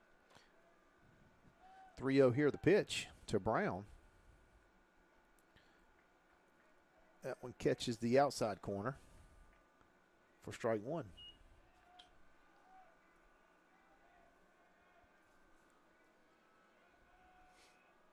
Three-one pitch from Cooper to Brown.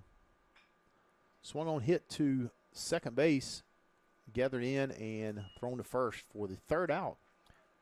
No runs on no hits, no errors, none left on. We head to the 8th inning. Your score 4-1. Pfeiffer Falcons lead your Battling Bishops. We'll be right back after this.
Levi Barrett steps in here for the top of the 8th inning for the Pfeiffer Falcons. Barrett, of course, had a home run on right field. He's also had a fielder's choice and a ground out.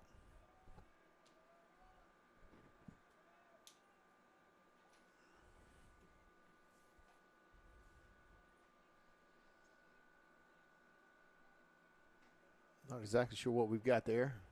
Did you see that, Drew? Yeah, I think it was talking about eye contact with the hitter. That one's high for ball 1. So explain that to me, Drew. What's he talking about?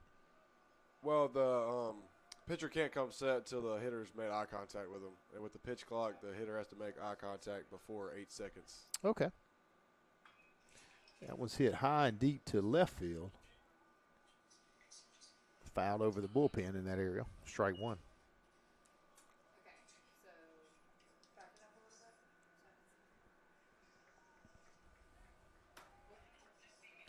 Thanks for the explanation, Drew. I told you you'd come in handy today. Oh, yeah. Okay, yeah. Okay, now hit the reports button. 1-1 to count. You're in the top of the 8th. That one's hit hard by Barrett to center field. Elias on his horse, going back. It's out of here. A 2 home run day for Barrett. That's in a deep part of the field between the 372 and 400 sign. Hit well. That'll be 5-1 your score on the home run by Barrett. Again, his second of the day. No outs here in the top of the 8th. Now batting Josh DeSoto.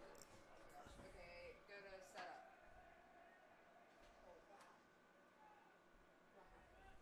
Oh, it was a solo homer. Left center. Sherrod comes set here. Okay, That one's hit hard foul. all right. Lined into the Amount of bullpen attendance. by Josh Jones, center fielder. Okay, so you see underneath start time it says total time. So it started at 1, so put in 2, put 2.15. 0-1 to count. That one swung on fouled away as well, so that'll be 0-2 now the count. And nobody out here in the first. Solo home run shot by Barrett. Leaves the bases clear, and Jones down 0-2 at the plate. Sherrod readies for the pitch.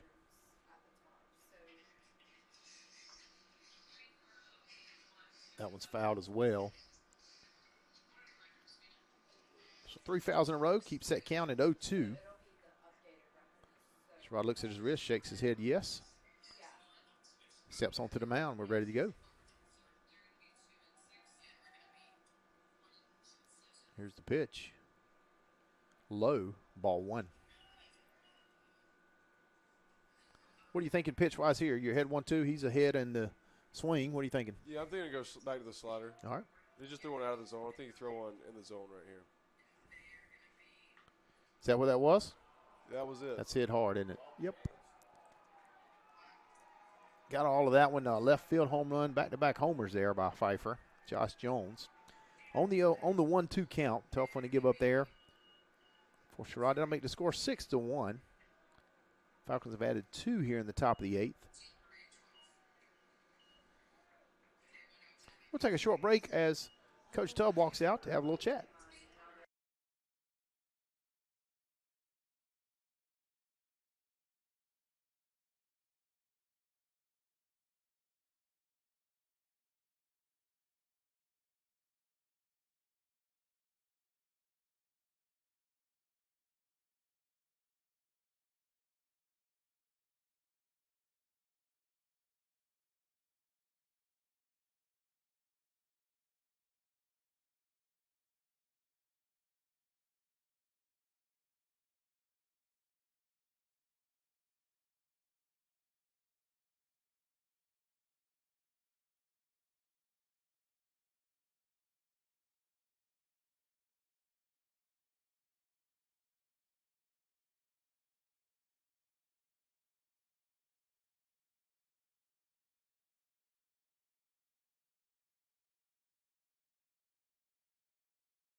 All right, back here with action for the top of the 8th. Of course, the bases are clear. Tyler Jumper, he picked up the win on Wednesday at Randolph-Macon. He's here in relief today. Turn and looks at a bunt, and then he turns it back, pulls it back. Ball's low for ball 1. That's Ethan Willard, who's at the plate.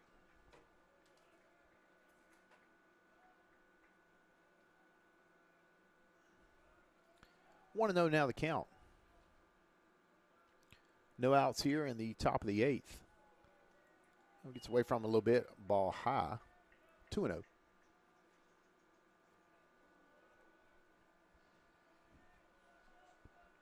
Jumper looking to stem the tide. Pfeiffer trying to keep it going. That one's hit hard, but way foul. Hits off of the roof and bounce into the parking lot.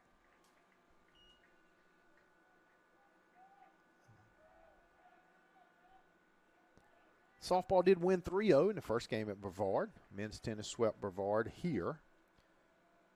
Jumper ready for the 2-1 pitch. It's over him for ball 3. And women's lacrosse falls 10-9. Women's lacrosse falls 10-9 into overtime. Coach Clifton comes out to get a little bit more information on something from the umpire.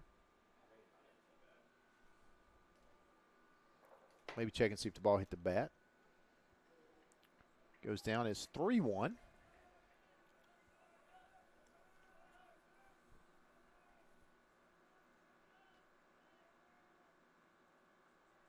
That was low for ball 4. Willard will take first base. Still no outs here. I'll bring up the leadoff, Ben Messamore.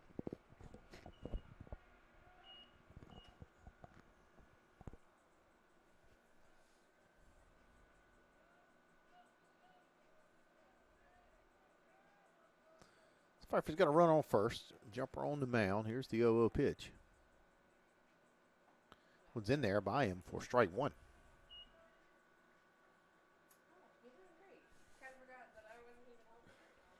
No, you're all good. I got it figured out now. Yeah. The 0-1 pitch to Jumper. Runner goes. It's there, and he says he's in. His hand got in there. It was close, really close. The pitch was not, was off, and that made it a little bit more difficult for Kraus to throw it. So evens the count, I think, at 1-1. But it was still really close. Very close play. Good, I mean, a great throw. 1-1 to count. Swung on and fouled, bounced off his leg, I believe. For strike 2. Kraus has thrown 1 out today at second. Very good arm behind the plate. Definitely showing it today. The 1-2 from Jumper. A little high, ball 2. So I'm not sure we got to women's lacrosse loses in overtime, 10-9 on the golden goal by Greensboro College. Still, again, a much improved year for the Battling Bishop women's lacrosse team. Celebrate those seniors today. Maxima Iglesias and Berith Bree Garcia.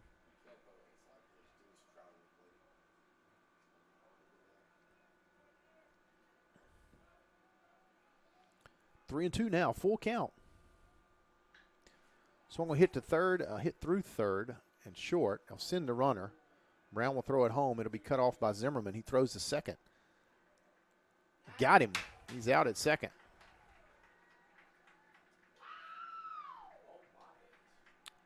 Count is thrown out. That'll be the first out of the inning. However, there will be a RBI there.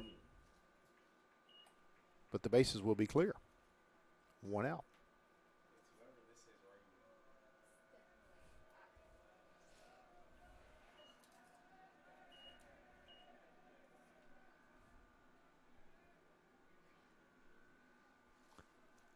Ball high.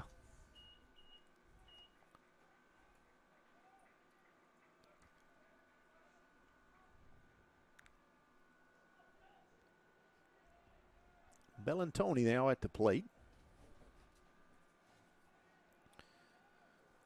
Javier on deck.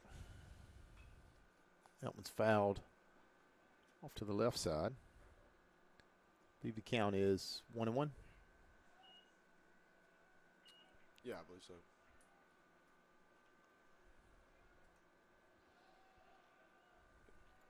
Again, the base is clear after the throw out to second there. 1 out. Just high for ball 2.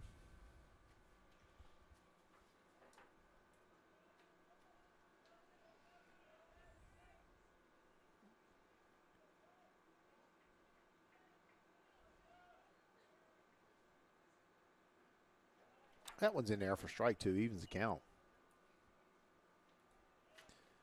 Bellantoni is 1 of 3 for today. He had an RBI double. He's also struck out twice.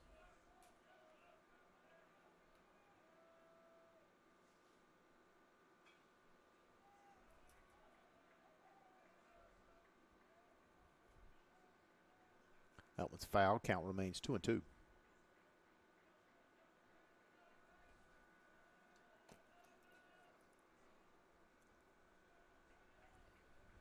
One out, base is clear. Here's the 2-2 pitch from Jumper. In there, nice pitch, and Bellantoni fights it off. Count remains even at 2-2.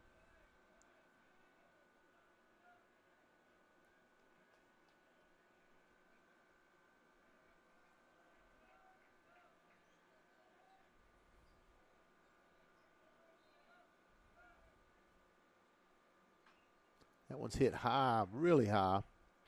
Looks like Elias is coming in for it. He does, makes the catch for out number 2. Now batting Joe Javier. Joe Javier steps up to the plate.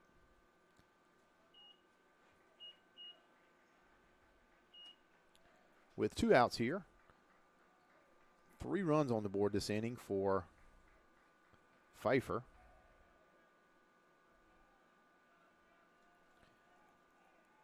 Javier has scored once, He is 2 for 4 on the day with a ground out and a fly out.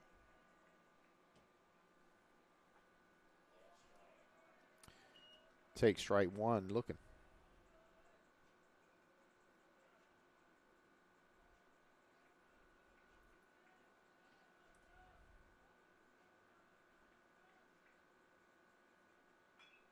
That one's hit to right field.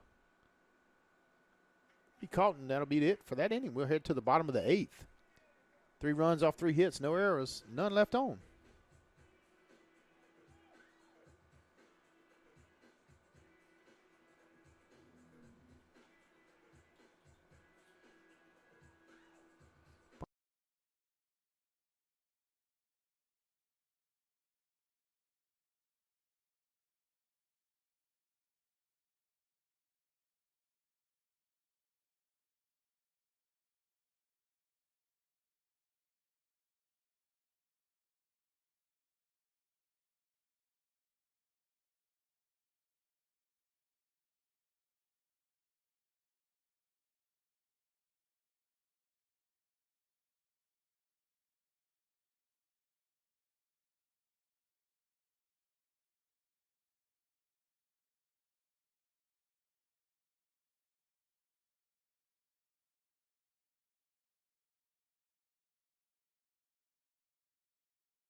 Mason Nance will lead off the Battling Bishops' hopes in the bottom of the 8th. Score 7-1 after 3 plated in the top of the 8th for Pfeiffer.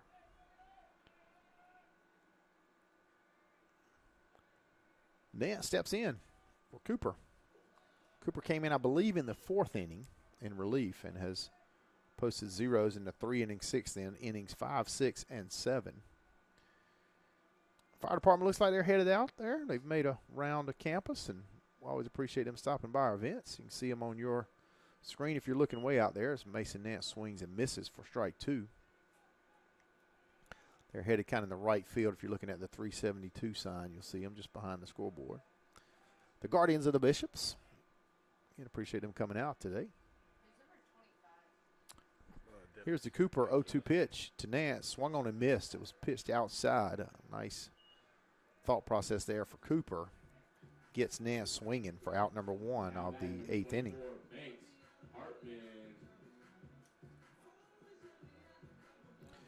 First baseman Banks Hartman steps in for NC Wesleyan here. The second batter here in the bottom of the 8th. Wesleyan 5 outs remaining to get something going here on the board. Hartman takes strike 1.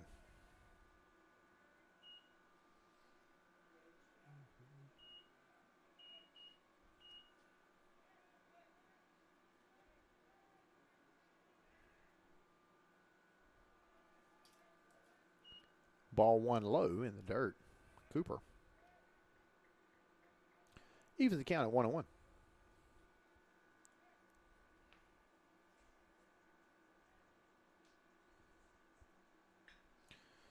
Thrown hard and driven hard to right center. It's going to be down. It's going to get 2. Be stand-up double for Banks Hartman. Very good swing from Banks. Yeah, it was a great swing. I mean, it was a really hard thrown pitch, and he cranked it just over the left fielder. I mean, center fielder.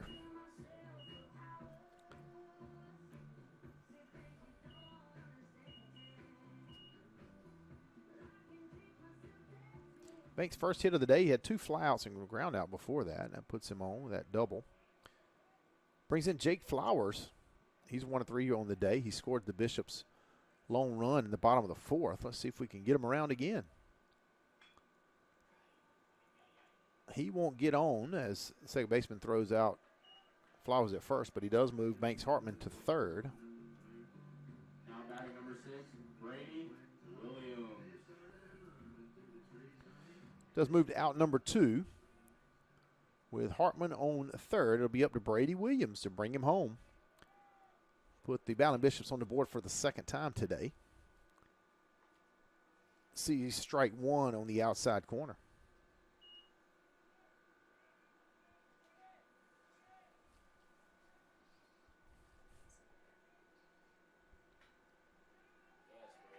That's a base hit RBI single for Brady Williams. That moves the score to 7-2. Cuts that lead from 6 to 5. And gives the Bowling Bishops another base runner here in the bottom of the 8th.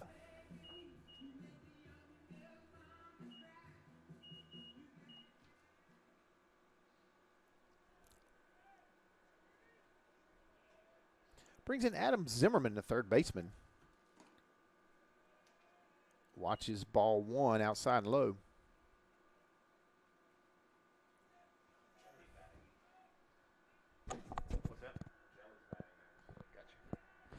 Throw back over behind Williams. He's safe at first, doesn't even apply the tag.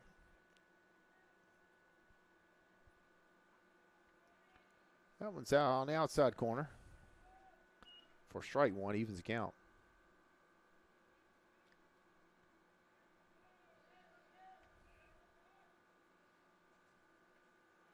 That one right down the middle for a strike 2. 1-2 the count, 2 outs. Williams on first, fresh off his RBI single. Pitch gets by him, swinging for a strike 3. However, the Bowling Bishops do get a run across in the bottom of the 8th. Close the lead from 6 to 5. That'll be 1 run on 2 hits, no errors, 1 left on. We'll be right back for the top of the 9th inning after these words from Flow Sports.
pitching for the Battling Bishops, Caleb Dennis. Paulo Harrell behind the plate, catching now. And Jack Brandel in the left-handed batter's box. That's how we'll start at the top of the ninth. Dennis puts it right across there. Moving ball for strike one.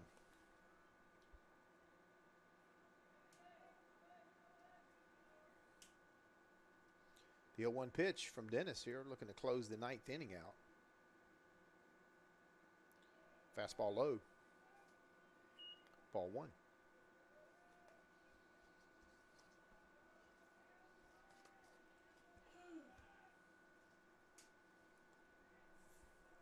The 1-1 from Dennis.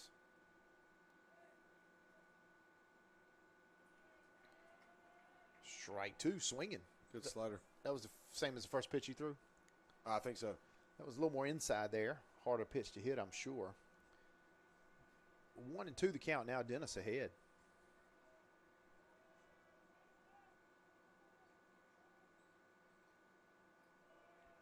Good pitch there inside, but ball two. Count now even.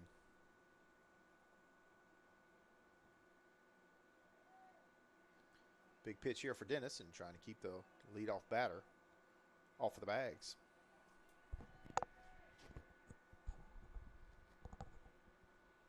Here's the pitch.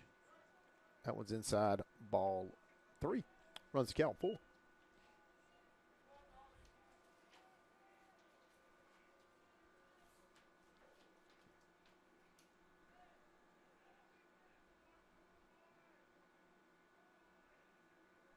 Here's the full count pitch from Dennis. Swung and fouled towards the Pfeiffer dugout. Tossed back to the Wesleyan dugout. Home team's responsible for bringing in new balls to the umpire.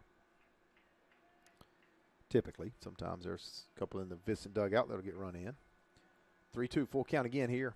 Dennis Brandel.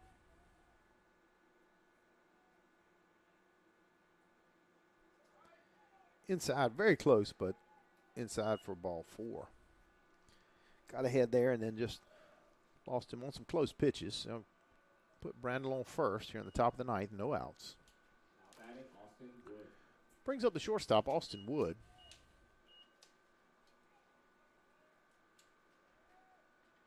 He's walked once. He's also had a sacrifice.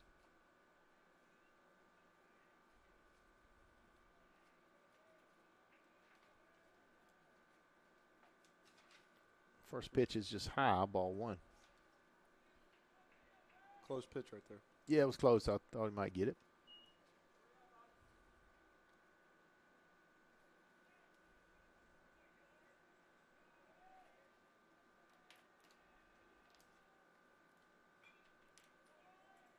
That was in there and fouled away by Wood. Out toward the road here. Bishop Road, that is, going behind the first base dugout is Bishop Road. Tyler Drive loops through the outfield. 1-1 now the count. That one's hit to short. Nance tosses it with his glove to Flowers, flips it over to Hartman. Holds on to it for the double play. That'll put clean the bags as well as put two outs on the board for your Battling Bishops. Brings up Connor Coy for Pfeiffer. Connor's 2 for 4 today. He's got an RBI and a double.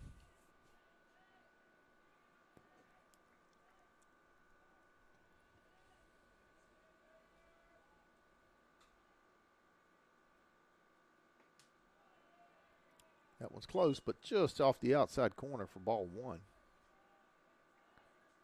Double plays always, I guess that's a pitcher's best friend, isn't it? Absolutely.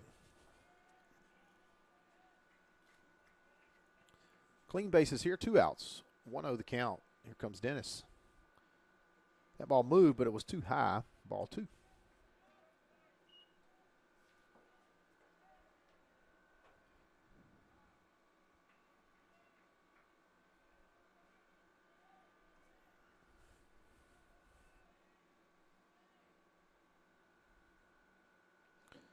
That one's outside for ball 3. 3-0 count here, as we talked about earlier. Dennis looking to get it across the plate here. Coy probably taking a catcher. Remember the battery on the other side of the lineup there for Pfeiffer. That one's outside, bounces off the wall for ball 4. Hustles to get it, hold Coy at first. Yeah. So 1-0 here in the top of the 9th. Dennis will look to Barrett. Barrett's had the 2 home run day, one to right, one to left. Actually, I guess one to left center. Left, I don't know would do it justice. That one's in there for a strike. Nice pitch by Dennis. Runner on first. 0-1 to count. Runner goes. Swung on and fouled. Strike 2. Runner will retreat back to first.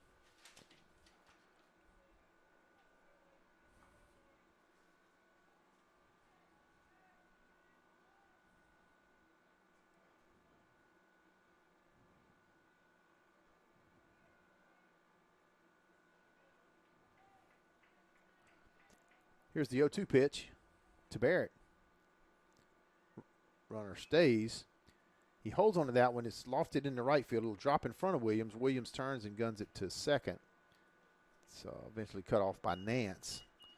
So Barrett will add a single to his total for today.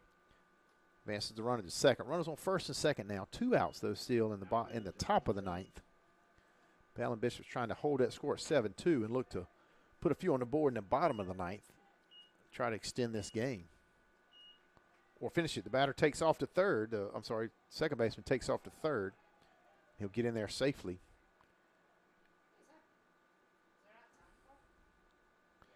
The umpire will send him back.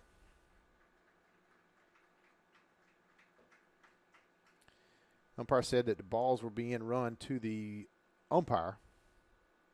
So that's why the runner was not allowed to take third.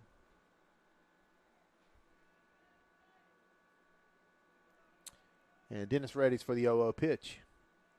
2 outs. Runs on first and second. Swing and a miss by Jones. Strike 1.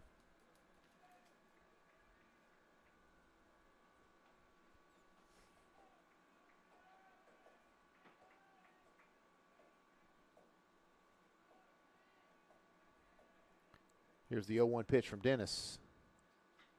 Thrown hard and hit hard. Looks like Elias will get under it near the warning track. Makes the catch for the 3rd out of the inning.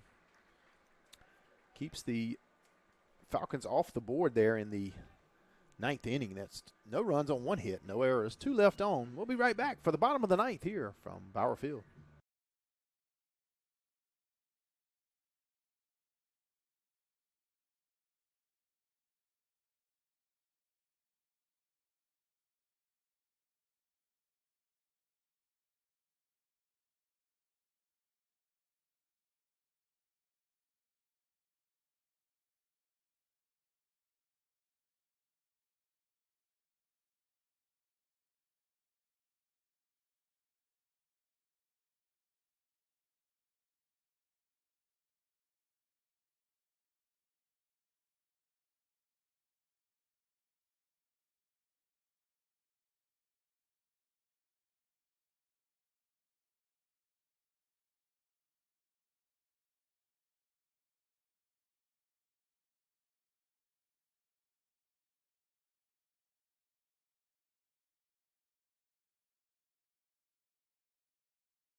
Jackson Ellison will lead off the bottom of the ninth for us. Number 1, he will pinch hit. Ellison, Jelly, as he's affectionately called by his teammates, had a fantastic freshman season. Has fought through some adversity trying to get back on the field. Has pinch hit some this season. Looks at strike 1.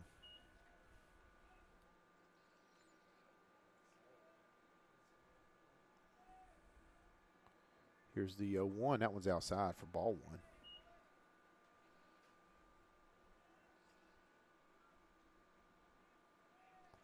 Clutch hitter, especially in the NCAA tournament team a couple years ago as a freshman.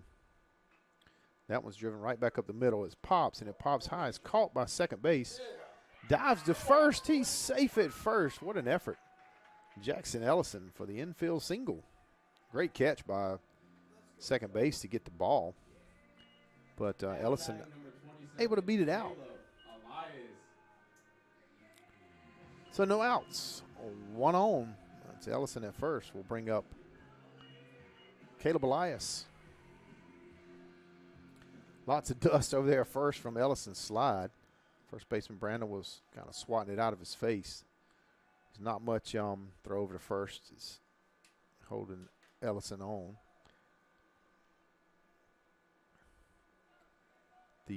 Not much you can do about that dust, as dry as it is here in North Carolina. That ball's outside for ball 1. As you saw, if you were watching the stream, we started a little early, the infield was wet down nicely before the game.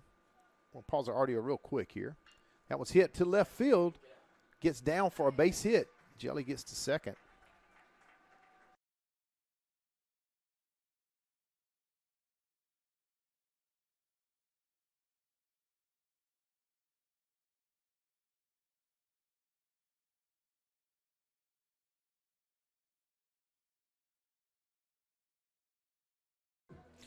All right, 2 batters, 2 hits for NC Wesleyan. No outs here in the bottom of the 9th.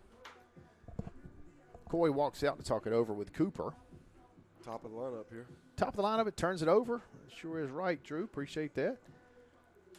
Malachi started it. Maybe he can help finish it here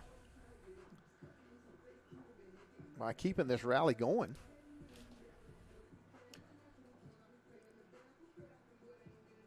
Didn't seem earlier in that 4th inning when Wesleyan scored a run. Pfeiffer was quick to change pitchers. We'll be interested with another hit and or a run. See if they make a move here.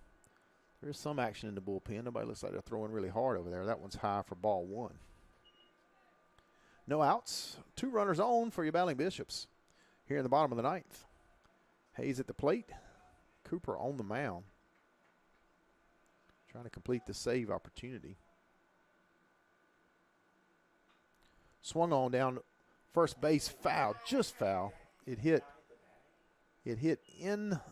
inside, probably about 8 feet short of the bag, and then as it was going towards the bag, it bounced right before it got to the bag, I guess. Umpire had a great view of it over there from about 15 feet behind first base. So it turns into strike 1. We've got an even count there. Runners on first and second. That could have been an RBI right there if it had got by the first baseman. Hayes will try it again with a 1-1. That one's in there for strike 2.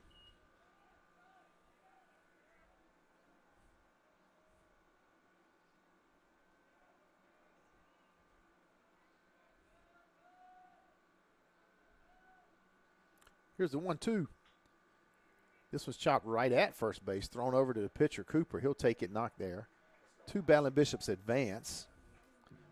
So positive for the Bishops. However, here the Bishops need 5 runs at least to keep it going, 6 to win. So need to advance base runners and not get outs. Shumata Brown steps in to try to make that happen here. 1 out in the bottom of the 9th. Cooper trying to finish it for the Falcons. Brown trying to extend it for the Battling Bishops. Swung on, popped way high. It's going to be out to shortstop. Keeps drifting back, but he'll make the play and throw it in for out number 2. Still 2 runners on. Mason Nance steps in for your Battling Bishops. it'll be on Nance to keep this game going. We will be back. We'll exit quickly once this game's over, but we will be back in 30 to 45 minutes for game 3 of the series, game 2 of the day, right here from Bauer Field. Look forward to bringing this action to you. That one's in there for strike 1. It was a little low, but caught the zone.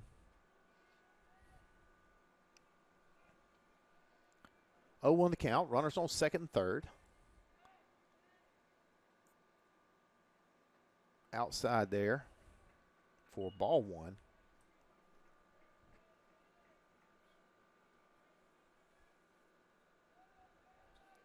Your Ballin Bishops men's tennis defeats North Carolina A&T State Division I team from the CAA today. That one's hit to third. Thrown to first. First is high, but it's caught, and then he comes down on the bag. That'll end the game for us here. Appreciate you being with us. 7-2 your final score. We'll be right back here in about 30, 45 minutes for game number 3.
Welcome back here to Bauer Field, getting ready for first pitch. I want to go through your lineup real quick here for your battling Bishops. Jackson Ellison will be leading off at DHing. Shamada Brown, thank you, Aja Jones, one of the superstars. Before we get through the lineup here today, one of the superstars here making things happen with so much going on campus today. Shamada Brown will be hitting second, playing in left field. Mason Nance is at shortstop and batting third. Batting fourth, the first baseman, Banks Hartman. Jake Flowers at second and batting fifth. Batting sixth, playing right field, is Brady Williams. Batting seventh, playing third base, is Aiden Zimmerman. Matt Hanna's behind the plate. He'll be batting eighth. And batting ninth will be the center fielder, Caleb Elias. Chase Chappie Chappell will be coming off the mound for the start of this third game today. One of the fastest hurlers for your battling Bishops. On the other side, for Pfeiffer leading off again on the third of three games, has done so in the first two. Number 8 being Massamore.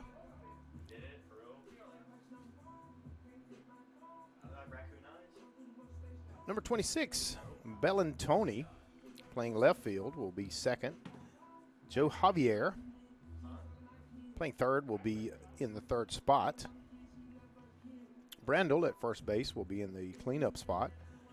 Wood will be the shortstop, batting fifth. Barrett, with a big first game today, will be the number 6 hitter, playing right field. The DH will be Gusa.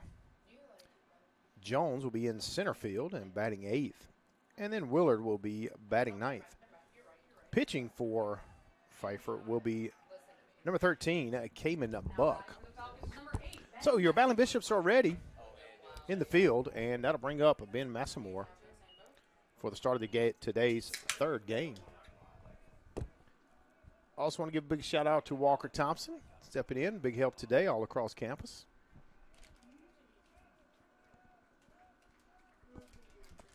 And we're about to get underway here with first pitch from Chase Chappell.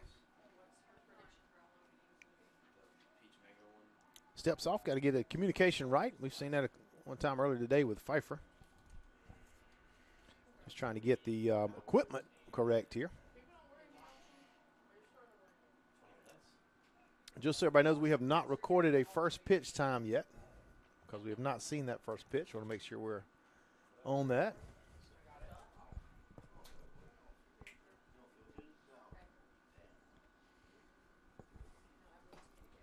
It's a very good example. If you're a coach, you do a little bit of everything. You got to be into technology, in addition to all the other things you do as a coach, recruiting and practice and field and everything. So you also got to, literally in today's time, you got to be up on the latest cutting edge technology. And so now we're ready for the first pitch from Chase Chappell to Ben Massamore. It's in there and fouled off for strike one. Got a lot of people to thank today for making this happen. We've got first pitch at 4:45. Statistician and Director of Sports Communication, Abby Todd, shares with us. Former softball standout here at North Carolina Wesleyan. Glad to have her back in the booth with us today. The 0-1 pitch. Nice movement on that ball, but it's a little high. Ball 1. 1-1 to count.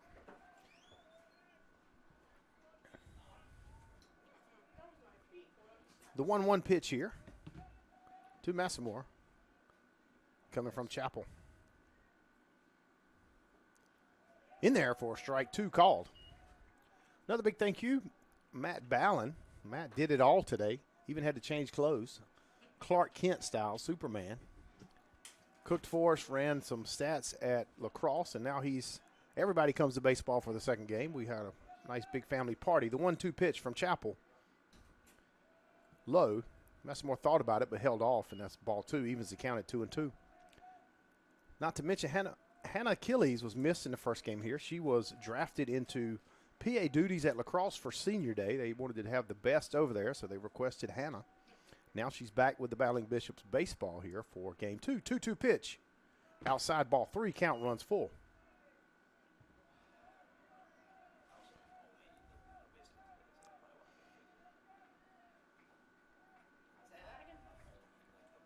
Here's the payoff pitch, so to speak.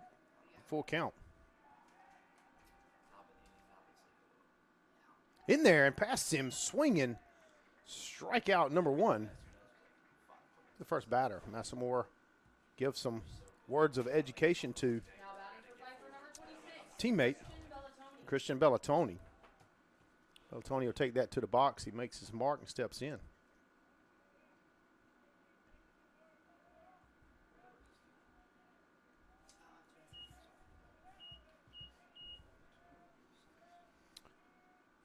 Chapel strikes out the first batter on the full count swinging strike. Second batter, he is fouled away. Had to make sure it stayed foul. A long foul to the Pfeiffer dugout. Today's game 1. Cooper trots out to get that from the bullpen. Got the save in game 1. That one's outside. Evens the count at 1-1.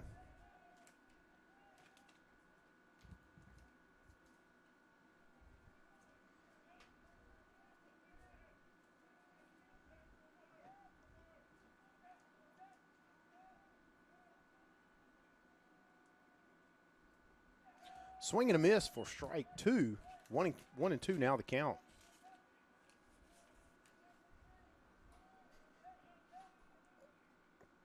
Chapel sets in the kind of in the ready position. He rocks a little bit off of that, rocks back on the right foot, up on the left foot a little bit, then settles and then throws. And that'll do it. Strike 3 for batter number 2. You can't get to do it any better than that. 2 up, 2 strikeouts for Chase Chapel to get game 3 started here. Now batting for the Falcons, number 25, Joe Javier.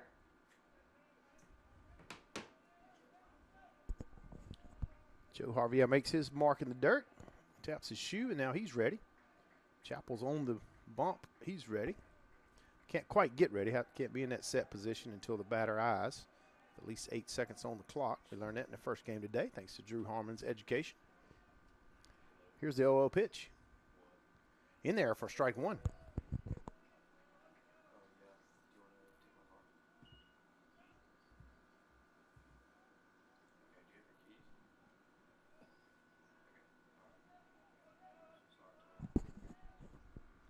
The 0-1 from Chapel.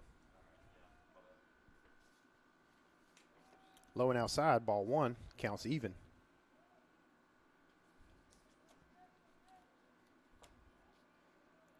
Chase Chapel is the junior from Bloomingdale in Florida. Bloomingdale High School. Here's the 1-1 pitch. In there for strike 2, called.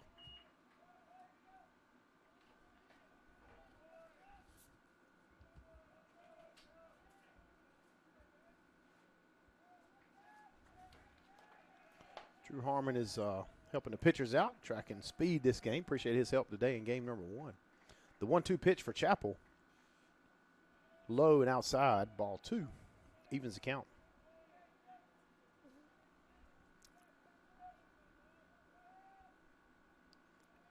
Bishop's dons a different top for this game. A Vegas gold underneath shirt and then a vest-style white top. Looks really sharp out there. Here's the 2-2 pitch. Ball dives inside. It's going to be fouled out of play. Count will remain 2-2. Top of the first inning. 2 balls, 2 strikes, 2 outs. With Javier at the plate. Chapel on the mound.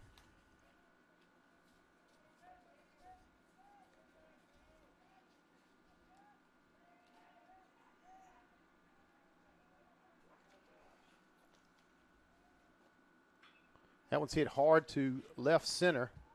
It'll be hard for Brown to get it. Just doesn't. It bounces over the fence for a ground rule double.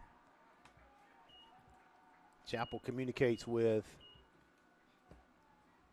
catcher Matt Hanna to get a beat on where that ball was and what he wanted to do or didn't want to do with it.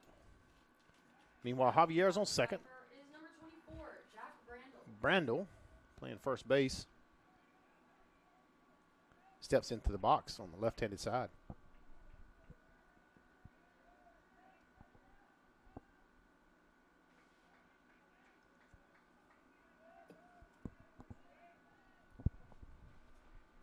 Here's the 0-0 pitch. Javier on second. In there for strike one. Chapel done a nice job of getting ahead of the batters on that first pitch so far on the first 4 batters. Produced strikeouts for the first 2. Javier broke that trend with the ground rule double in the 3 spot.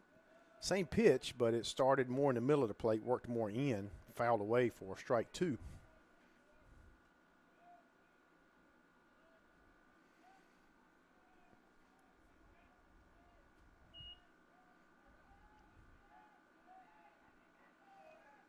The 0-2 pitch from Chapel. Same pitch, falls in there, goes to second. Flowers fields it. He'll make the play at first. Be no runs on 1 hit, no errors, no left on. 2 strikeouts for Chase Chapel to start the first inning. We'll be right back after these words from Flow Sports.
Jackson Jelly Ellison leading off the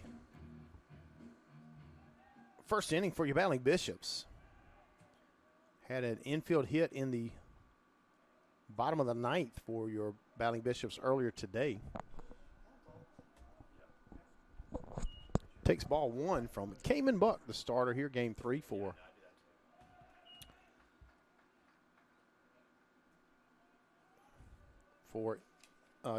the Pfeiffer Falcons, sorry. Even the count now, 1-1.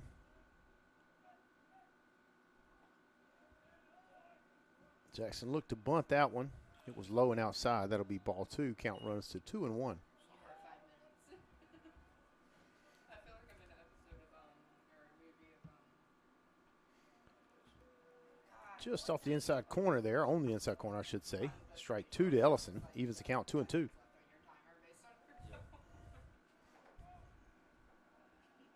Here's the 2-2 pitch. In there and swung on for strike 3 to Ellison.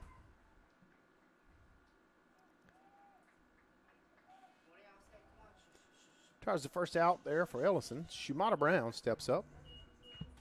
now batting for North Carolina Wesleyan is number 29, Shumata Brown. You said it wrong. Freaked me out for a second. I thought I said it wrong. I never remember what I say out loud. First strikeout for Buck. He starts off with a strike called for his first pitch to Shumata Brown.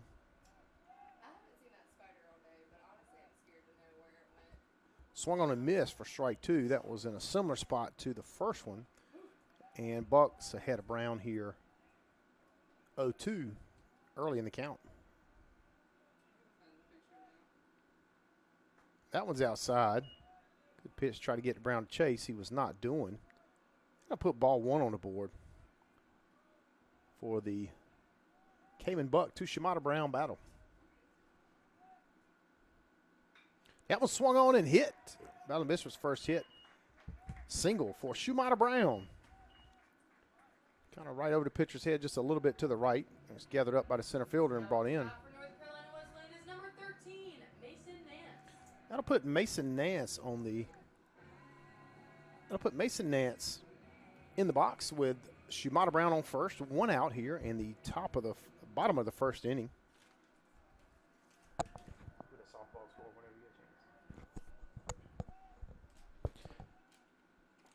The 0-0 starts ahead with strike 1.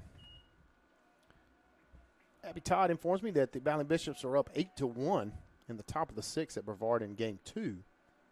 Game 1, 3-0 in a tight one in Brevard, North Carolina. Good movement on that ball. In there for a strike. 0-2 now to Nance. Interesting if Buck comes back with something in or outside of the zone, trying to get Nance to chase it. 1 out, the 0-2. Brown on first for Wesleyan. That ball does move. Nance not able to make contact. And that'll be strike 3. So 2 strikeouts so far for each pitcher. 2 outs now for NC Wesleyan here in the bottom of the first. Banks Hartman steps up for NC Wesleyan. Number 24, Banks Hartman.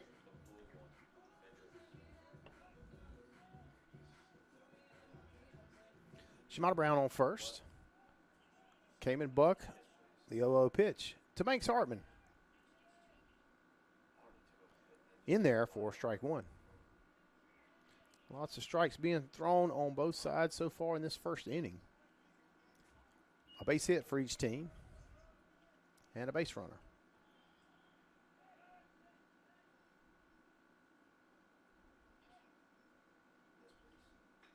That one swung on and hit hard to center field, but right at the center fielder.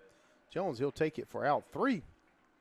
That'll be no runs on 1 hit, no errors, 1 left on. We'll be right back for the second inning here on Flow Sports.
Top of 2 here for Pfeiffer. Austin Wood at the plate.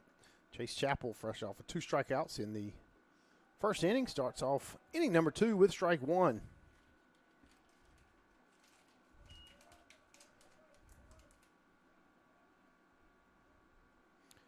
The 0-1 to Wood. Chappell rocks and then throws. Great movement there on that ball. Just stayed high for ball 1.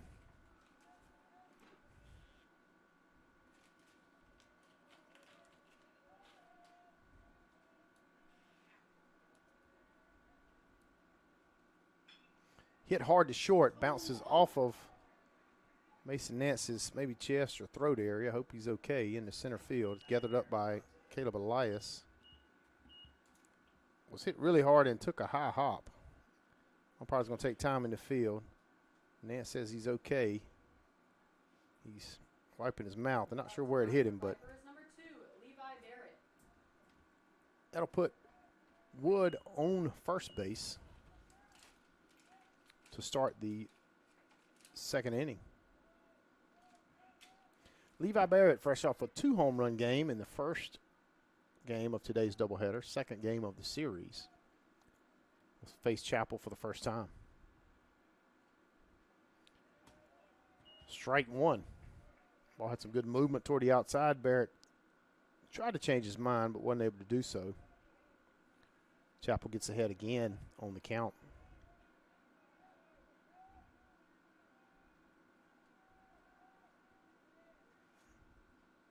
Swing and a miss. 0-2 now. Chapel to Barrett. For you golfing fans out there who we know are tuned in to baseball today, Roy McIlroy is 12 under through 9 holes. Meanwhile, Cameron Young has made a charge today. He's 11 under through 14. That's a hard hit. Grabbed by short. Thrown back to first. Double play. Nance to Hartman. Nance, after getting hit in the chest with the ball on the first hit, skies up to grab that one. Not sure how it stayed in that glove, but it did. And then had the intuitiveness to throw it to first to turn the double play. That'll be 2 outs here in the top of the second for your Battling Bishops. So Roy McIlroy is 12 under through 9. Young is 11 under through 14. Lowry and Lai are both 9 under through 10 and 12 respectively. So a lot more competitive than it was at the end of the day yesterday. McIlroy still in the lead. Ball a little low there. Chappie felt good about it. However, it did not go, says third base umpire. That'll be ball 1. Maybe the first pitch thrown by Chapel early in today's contest. That one's in there for strike 1. It evens the count. We talked earlier what a great season for sports, culminating with the Masters today and tomorrow, and Kentucky Derby, I believe, is next week. Soon, if not. Strike swinging. Strike 2.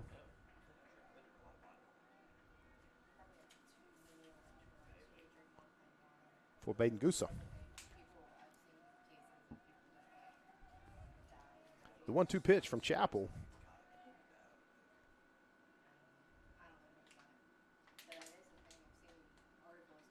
Fouled off. Gusa stays alive.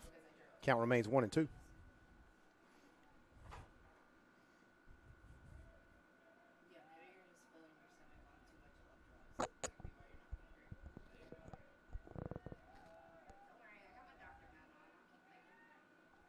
Here's the 1-2. Just a bit outside. Chappie taps his chest. Evens the count at 2-2, as if to say that's on me. It was still close where it was at. 2 outs, 2 balls, 2 strikes. Chapel to Gusa. That one didn't move down like he wanted it. Ball 3. Evens the count. Here's the payoff pitch, ladies and gentlemen.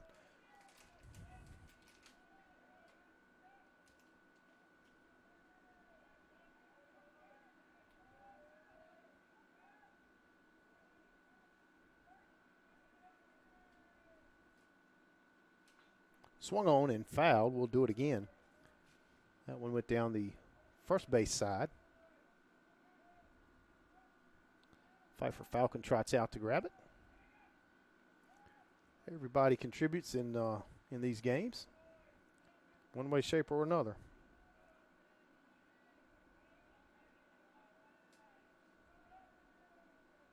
Here's the 3-2 again. Fouled the opposite way this time, just over the Wesleyan dugout. Bounces out of play off the net.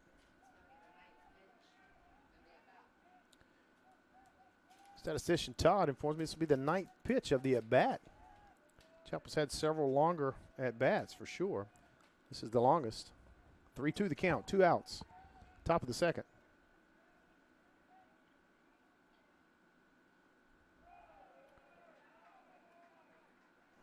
Ball 4 low. Goose had a little bit of a reaction, and I wasn't sure exactly what the call was, so waited to relay that one to you. Meanwhile, he takes first base.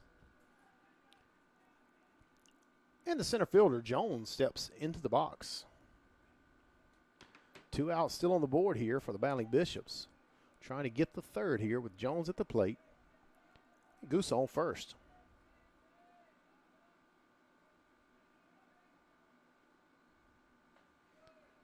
Ball 1 outside.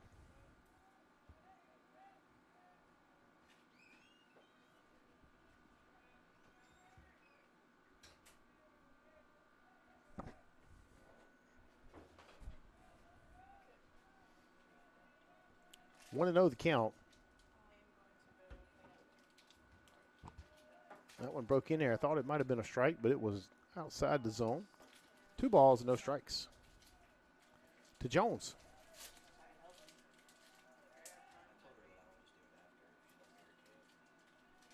Here's the 2-0 delivery. Similar pitch. Swung on that time and missed by Jones. That'll be strike 1. Runs the count to 2 balls, 1 strike. Remember, Goose on first. Score still 0-0 here very early in game number 3 of the series. Same pitch again and swung on and missed by Jones again. Runs the tally to 2-2. 2 outs, inning number 2. 2 balls, 2 strikes. 2's all the way across. And here's the pitch. Fastball swung on, missed. Hannah tosses over to Hartman, and that'll be a strikeout for Chase Chapel. That'll end the inning. No runs off of 1 hit, no errors, 1 left on. We'll be right back for the bottom of the second inning.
Welcome back to the bottom of the second here at Bauer Field. Jake Flowers steps in for the first time today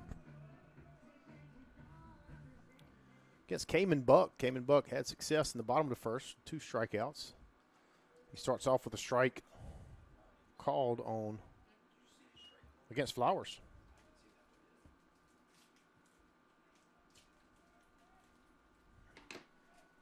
Oh, 1 pitch. That one moved a little outside, too far outside. Evens the count at 1-1.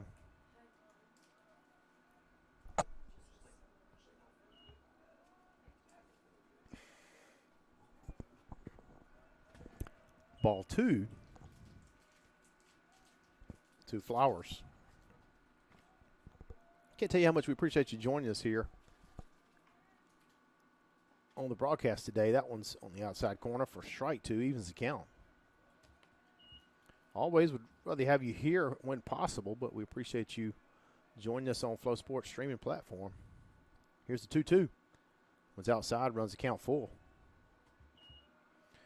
Talked in game one about the importance of a leadoff runner. If you're a pitcher trying to get him out, if you're the offensive team, of what it means to get that leadoff runner on. And here we go, the 3-2 pitch. Outside for ball 3. Looked like he threw it largely to the mitt, but he set up a little on the outside. I think that's why he maybe didn't get that call. So Flowers at first. Brady Williams, the right fielder, steps up. His first crack today at Cayman Buck. First walk issued by Buck today. At bottom of the second inning.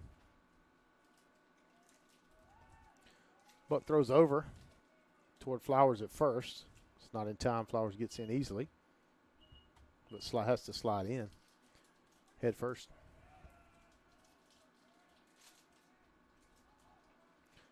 Bunt laid down by Williams.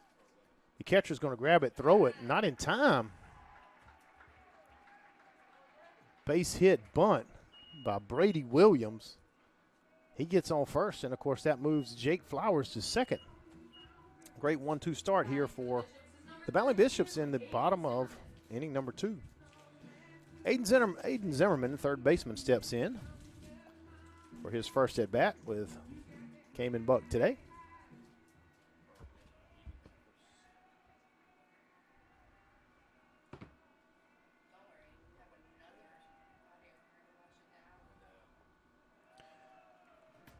Ball 1.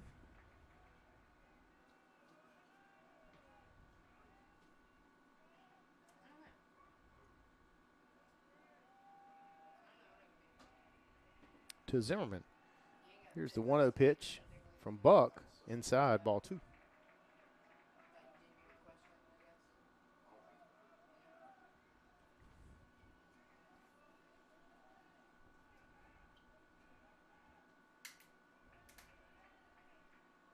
The 2-0 pitch. In there for strike 1, called.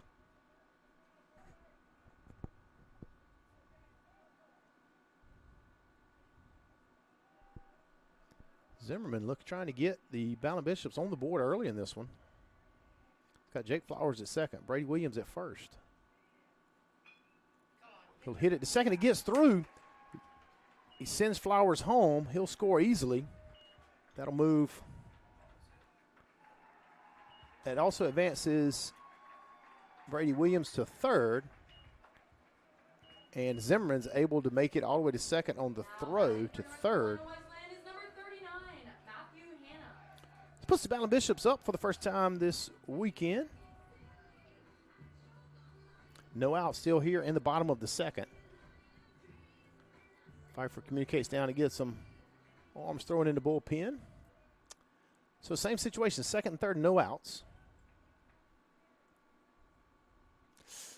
And Matt Hanna's hit by that one.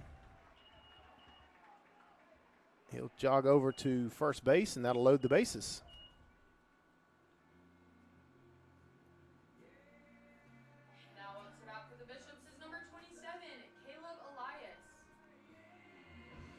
So the bases are loaded now. Caleb Elias, center fielder, stepping to the box, but not before we get a time for Pfeiffer to talk things over. We'll take a short break here, and we'll be right back after that short break as the Falcons talk it over.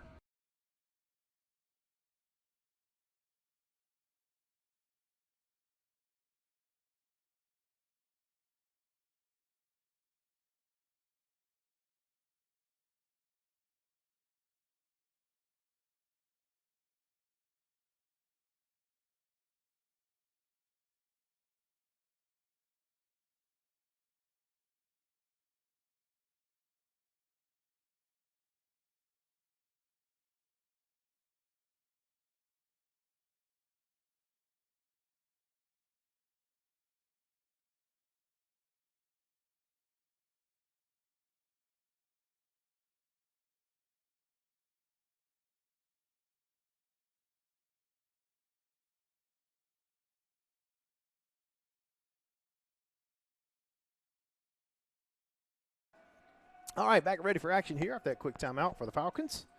Caleb Elias in with the bases loaded. First pitch is right in there for strike 1 from Buck. Responds well to that mound visit. Sometimes you just want to kind of reset, give it some time. Huge at bat here for Elias early in this ball game. Ballin Bishops have posted 1 on the board in this bottom of the second.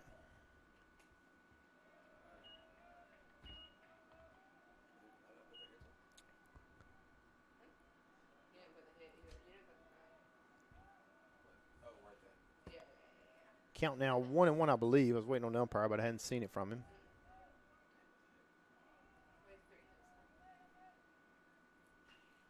That one's hit hard to left. Be caught right by the left fielder. We will tag.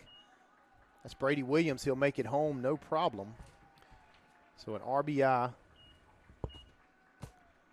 base hit. I'm sorry, not an RBI base hit, an RBI sacrifice fly for Caleb Elias. Just trying to get a few things straight here in the box. Appreciate your patience there. We got 1 out now. Runners on first and second. Turns the order of the lineup over. Jackson Ellison now in the box.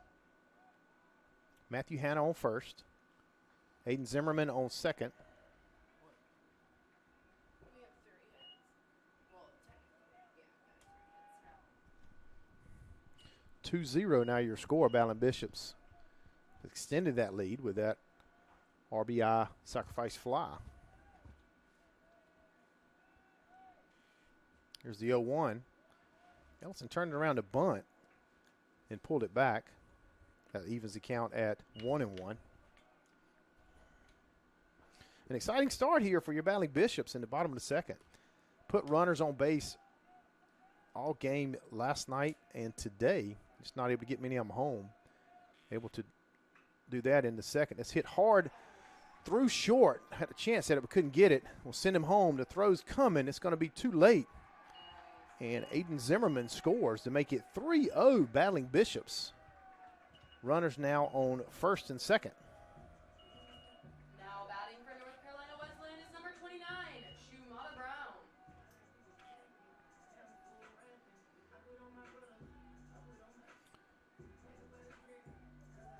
That'll be timeout. We'll bring in the right-hander for the Pfeiffer Falcons. That'll be it for Clayman, and we'll, be it for Buck. We'll find out who it is and tell you a little more about them right after this break.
Skylar Faircloth checks in on the bump for the Pfeiffer Falcons.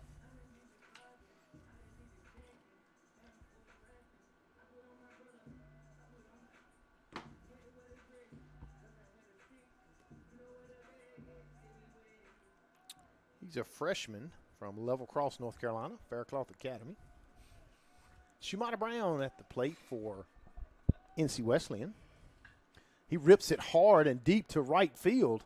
It's going back. It's going back. It's gone into the net at the scoreboard. Shumata Brown shooting the ball out of here for a 3-run shot. For Shumata Brown, points to the bullpen. And that'll do it there. Home run, Shumata Brown. 6-0 now for your Battling Bishops. What a second inning there for the Battling Bishops. Tough start there for Faircloth. Brings up Mason Nance. And to face Faircloth. Bases clear, of course. Here's the 0-0, thrown hard and low for ball 1. I don't think I've ever seen a ball go into that like netting on the scoreboard. Well, it's not so there, but like I guess hit it period. Strike. 1 evens the count at 1-1.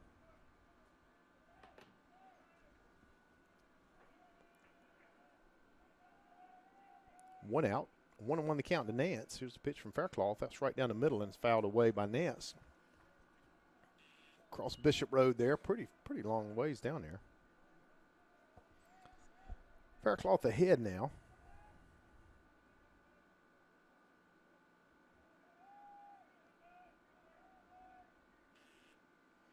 Here's the 1-2 pitch. Fouled by Nance. The left field line picked up by the bullpen over there. Well, almost picked up by the bullpen. Will be picked up soon. Faircloth gets the call, steps on the mound.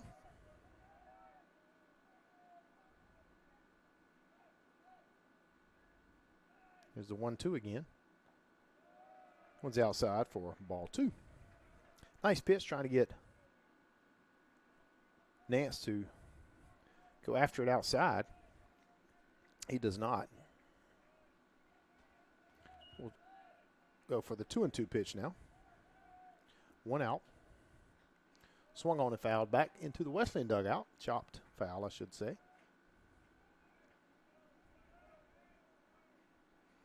So far, Wesleyan's has 6 runs in this bottom of the second.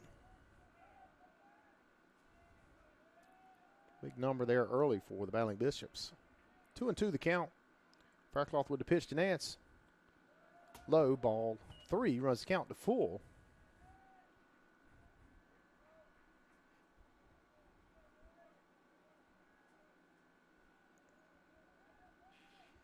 Umpire looks toward the Wesleyan dugout, tells him he's going to need 4 balls here shortly. A lot of foul balls and out of play, and a home run will increase the need for those balls.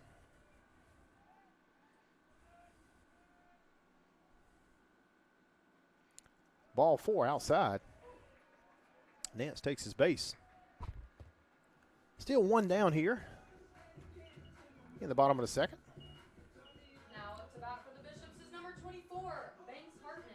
Banks Hartman steps in.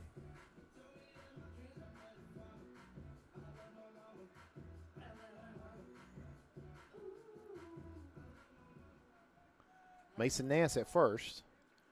Hartman at the plate, Faircloth on the bump. Here's the pitch. In there for strike 1. Called.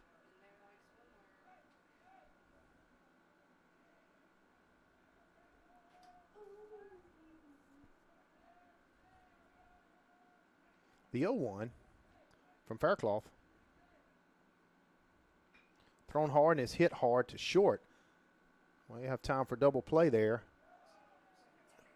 It's close at first, but he's out. That'll do it.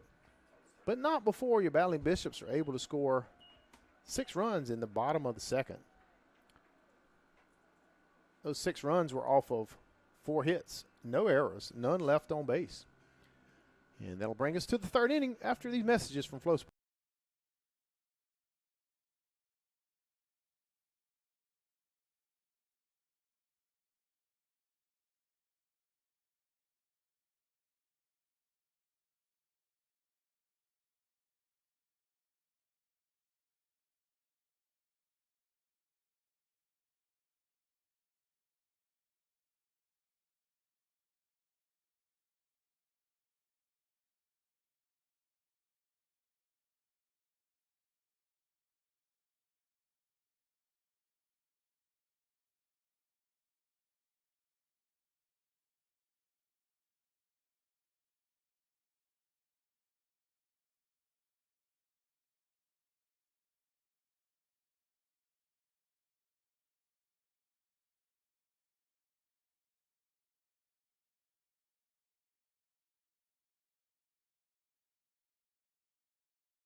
Here for the top of the 3rd, Ethan Willard steps into the box for Pfeiffer. Chase Chappell on the mound, starting inning 3. Thrown inside and does not go over the plate. That'll be ball 1. Willard looks like he was squaring around to bunt, or at least show bunt. And he pulled it back, of course, had to get out of the way of that one, ball 1.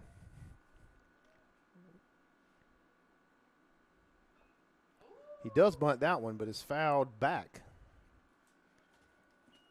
Went around really quick, almost like a slap bunt, but just kind of a quick bunt. Attempt is fouled away for strike 1. Look at fastball there from Chappell, and it was fast. 1-1 to count. Chappell to Willard.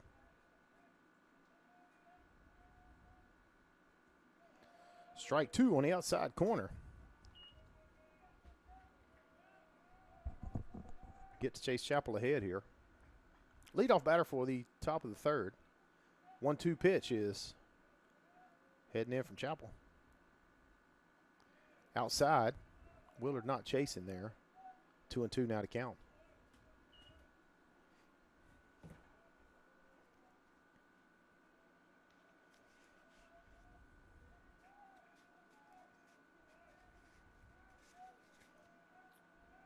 Here's a pitch from Chappell. Nice pitch, swung on and missed. Strikeout for Chase Chappell. Ethan Willard.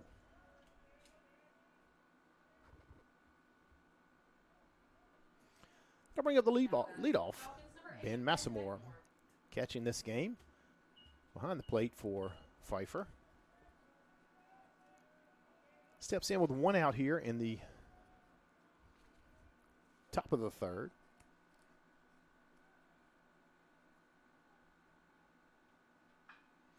Delivers, puts it just over the reach of Mason Nance for a base hit. Nance started to jump initially and then waited and thought he could get there, and then when he saw it coming, it was just too high for him to reach. I'm going to put Massamore on first. Christian Bellatoni will step in with Massamore on first. Pfeiffer yet to crack the scoreboard. They do have, that's the 3rd hit of the ball game for Pfeiffer in as many innings. 1 out. The 0-0 pitch in there for strike 1. Nice movement on that ball for Chappell.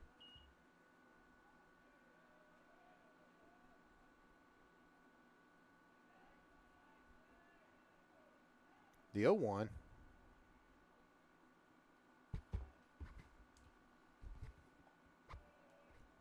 Brought more heat that time, and it's too high and outside. Evens the count at 1-1.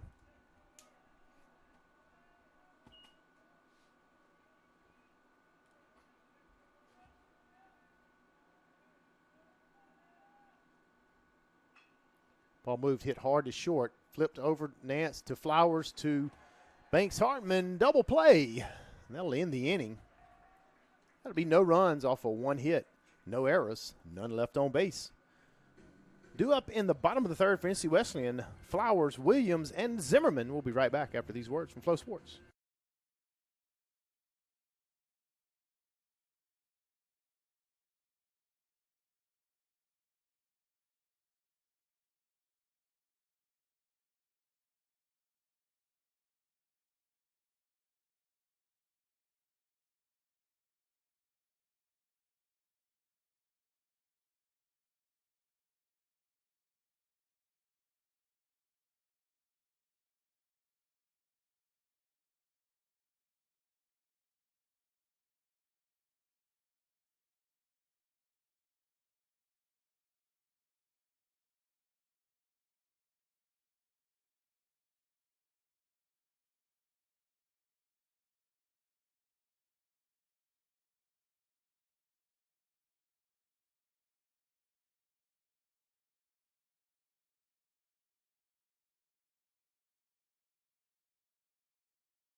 Heading into the bottom of the third, Jake Flowers will be at bat for your Battling Bishops. Help get things going in the previous inning. Also was part of that double play there to end the threat in the top of the third. Swung on and fouled. Javi Quintana, not quite the glove he used to have over there. Not able to hold on to that one. I mean, to be fair, he didn't have a glove. Tried to barehand it, but gets a little help from the Pfeiffer bullpen. He goes back to twirling the, laughing and twirling the stopwatch. Goes down to strike one for against Flowers. That'll be ball one. Thought it might hit off the umpire's leg, but maybe it hit off his pad. Hit off his leg, he's a beast. If he didn't react to that, that would have hurt me. I know. 1-1 to count. No outs here in the bottom of the third. High and outside, ball two. Probably see the bumblebees occasionally running by on your screen. Those, not an invasion of aliens. It's actually the bumblebees. They're having a blast out here today. Swung on a hit hard to right. It's going to be a base hit. Flowers go for two. He will. It's into the bullpen, and so he's going to give him second. I thought he got two bases once it went out, and he was past first, but I'm not super knowledgeable about that, so I'm sure the umpires have that worked out. Coach Clifton's going to talk to him about that.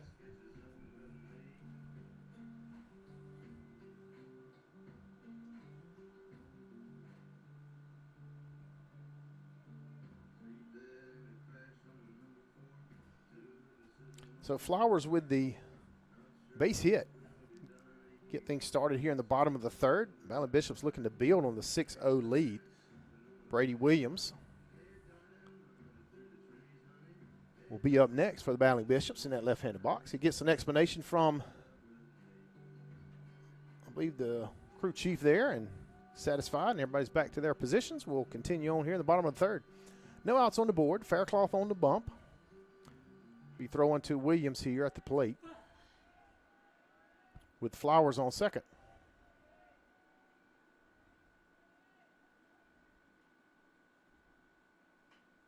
That one's hit towards short, fielded by short, thrown from his knees to first.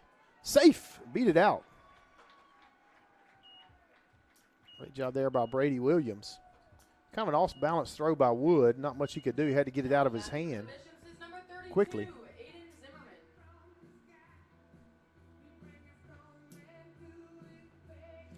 So I'll put two batters, two runners on. First and second for NC Wesleyan, no outs.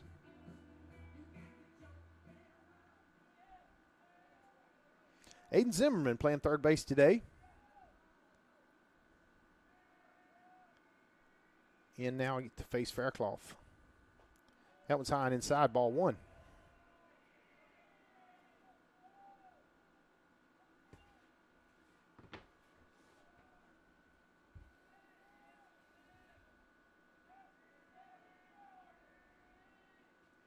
Here's the 1-0 pitch. It's hit high. Second base goes out to get it. Right field's coming in. It drops. The throw is just tossed in. Thought he might make a play at third, but he did not. Flowers was able to hustle over and get there. Was just in that Bermuda Triangle of sorts, mainly between second and right field, where he could not get to it. And so they'll put three batters, three base runners on here in the bottom of the third for NC Wesleyan. Brings up the catcher, Matthew Hanna. He was hit by a pitch his first time up. No outs on the board. That one thrown inside, but not near enough to get to him for ball one.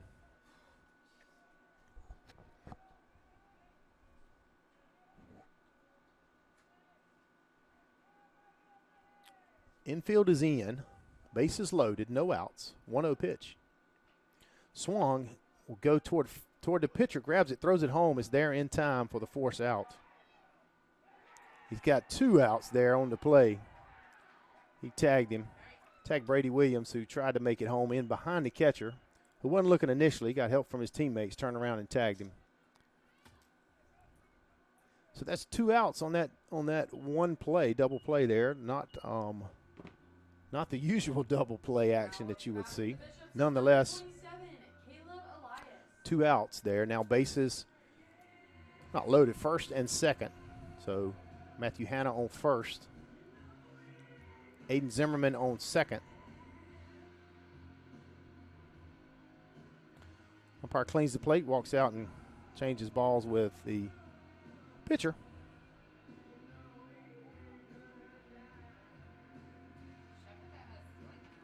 I'll put Caleb Elias in with two outs now. Runners on first and second.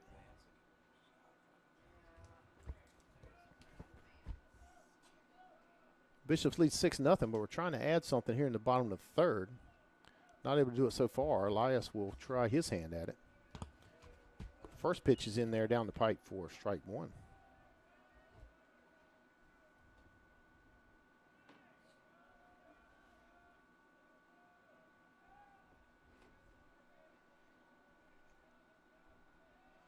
Two outs, first and second, runners, 0-1. Here's a pitch from Faircloth.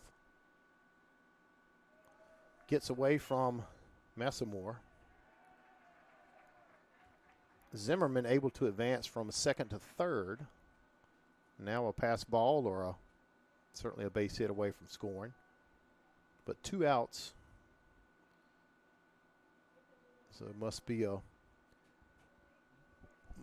Caleb Elias must get on base in order to have a chance to score Zimmerman and keep this inning going. First and third, 1-1 now the count. Thrown ball too high. I just noticed that change. The 2-1 here from Faircloth. Runners now in the corners. Two outs.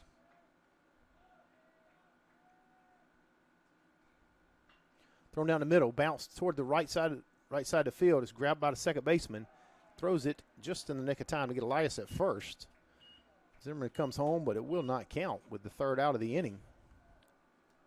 No runs on 3 hits, no errors, 2 left on base. We'll be right back for the 4th inning on Flow Sport.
Welcome back here into the press box in the comfy confines of Bauer Field here in Rocky Mount.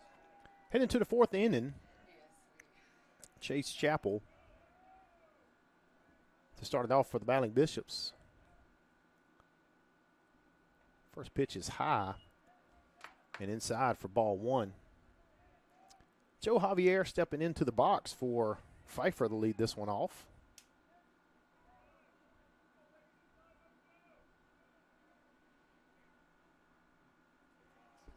Misses for ball 2. Trying to find a zone for the first time in his 4th inning. Joe Javier has a double earlier today off of Chappell. And he's ahead here, 2 balls, no strikes. Make it 3 balls, no strikes.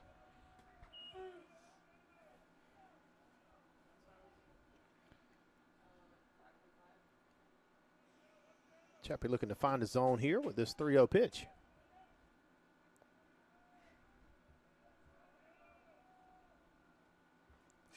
He does, right down the middle.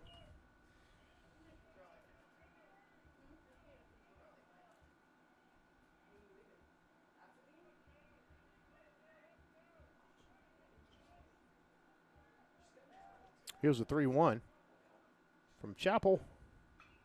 Hit hard to center field. Elias sprinted back a couple steps. Then he settled under it and made the catch.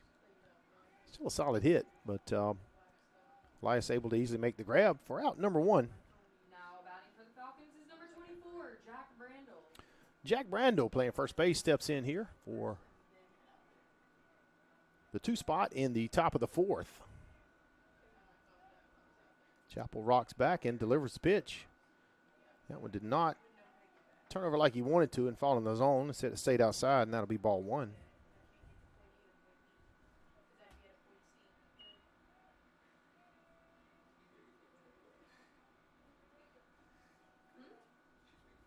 That one's inside, fastball, ball 2.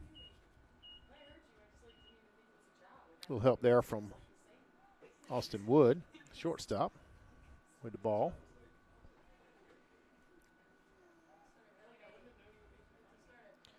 Count now 2-0.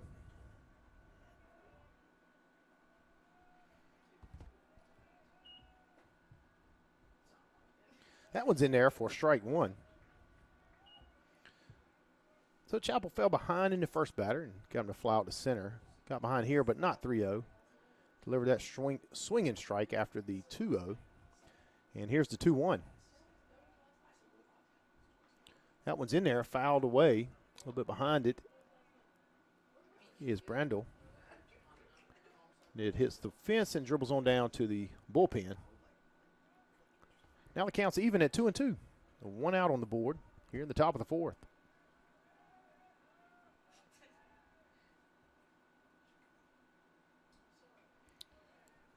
Another nice pitch there and another foul for Brandel. Count will remain 2-2.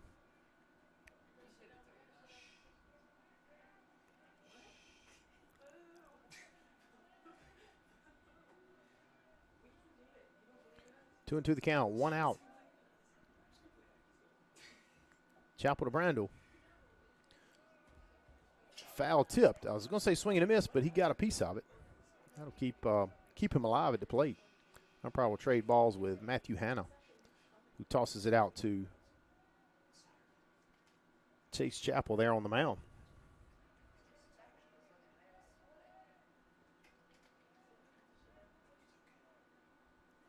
Four strikeouts on the day for Chapel here in the 4th inning. That swung on hit to first. It's a fair ball. Banks Hartman will gather it and take it himself for out number 2 here in the top of the 4th. That'll bring the aforementioned ball getter, shortstop Austin Wood, to the plate. The number 5 hitter will be the 3rd batter of this inning. Sets his cleats and faces ready for Chapel. 2 outs, the 0-0 pitch. Outside, but swung on, strike 1. Wood decided too late that he didn't want that one and wasn't able to pull it back. 0-1 is the count. Delivery from Chapel. Similar spot, but closer there. Wood swings for strike 2. Chapel way ahead now. Interesting to see what pitcher and batter do here. 2 outs, 0-2 count, nobody on. 6-0 the lead for your Battling Bishops. On pretty much the same spot. I'm guessing that's probably where he wanted to throw it. Trying to get Wood to chase one more time. Instead, it'll be ball 1.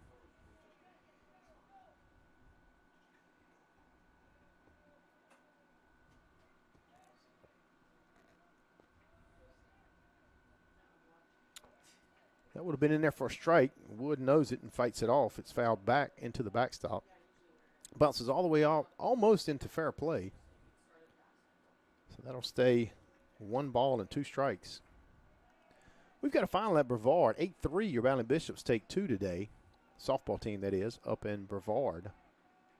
Here's the 1-2. Ball breaks in, and it's fouled away again by Wood. Wood really battling hard this at bat.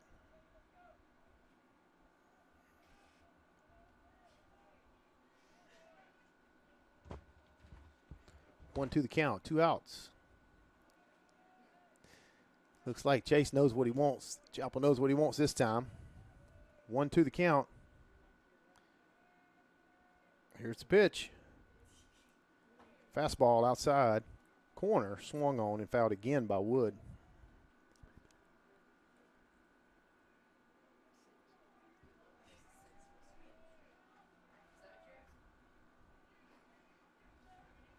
Count only 1-2, but 6 pitches. This will be pitch number 7 for this at bat. Wood fighting off the strikes. Chapel trying to get him down. Wood gets the hit. And it'll be a base hit, single for Wood. He grounds it between third and short. Zimmerman lays out for it, but he's not able to get it. Now batting for Pfeiffer, number 2, Levi Barrett. So a base runner here in the top of the 4th. Brings up Barrett.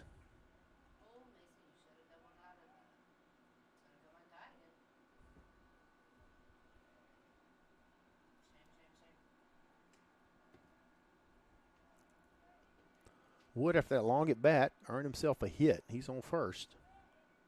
Barrett at the plate. Chapel looks to the plate. 2 outs. Swung on and missed. Swung for the fences, of course. He had 2 home runs earlier today. 1 right field, 1 left field. Or I'm sorry, 1 right field, 1 left center, I think it was. That's strike 1 for this at bat.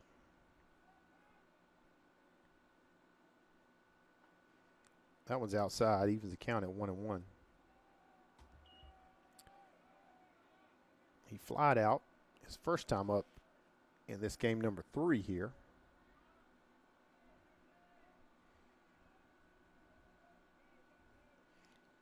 The 1-1 from Chapel. Hit hard in the right center. It's going to get down. Brown can't get it. Elias does. He stumbles, then throws it toward third. It'll be cut off by Nance, and the runners will stay at first and third. So a long single for Barrett. Continues his strong offensive effort today. Puts Wood on third, Barrett on first. So runners on the corners. The Falcons threatening here in the top of the 4th. However, the Battling Bishops do have 2 outs. Just needing one more out here to finish the inning.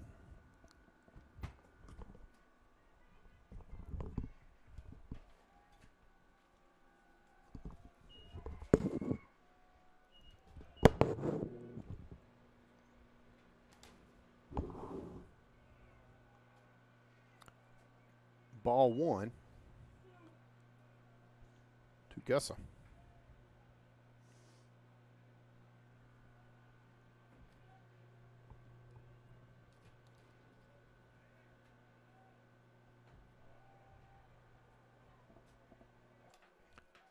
Ball 2.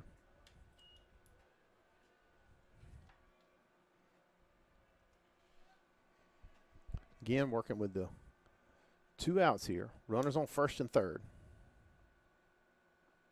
That's in there for strike 1. Important part of the game, the Battling Bishops have sprinted out to a 6-0 lead, all on the heels of the 6-run second inning. Chapel trying to hold the Falcons scoreless here. The ball doesn't turn like he wants to, stays outside. That'll be ball 3. Right now, a force at first and second. If he does walk Gusa, that would load the bases, but also put a force at any base, including home plate.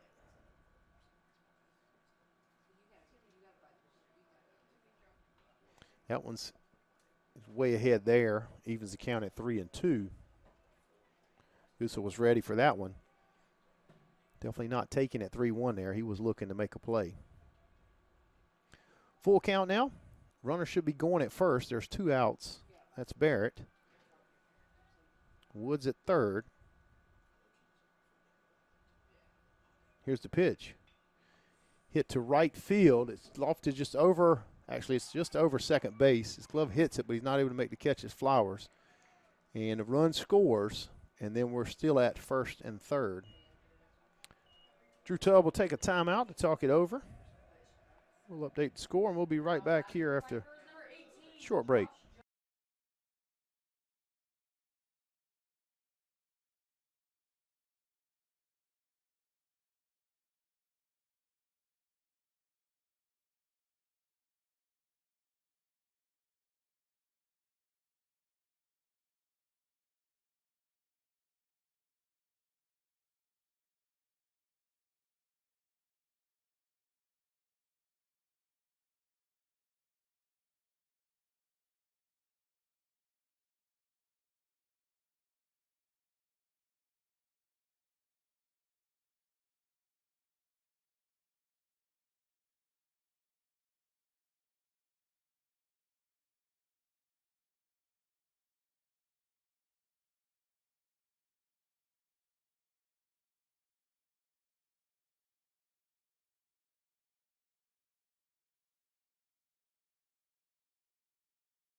After a brief timeout, we're back here.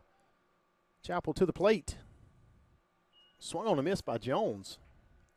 Again, runner still at the corners here. Barrett benefited. He was running, had no reason not to be on the 2-out full count. He was able to get to third. That one's hit to left field. Shimada Brown steps back, comes in, makes the grab, and that'll end it. Not before the Falcons can get one run.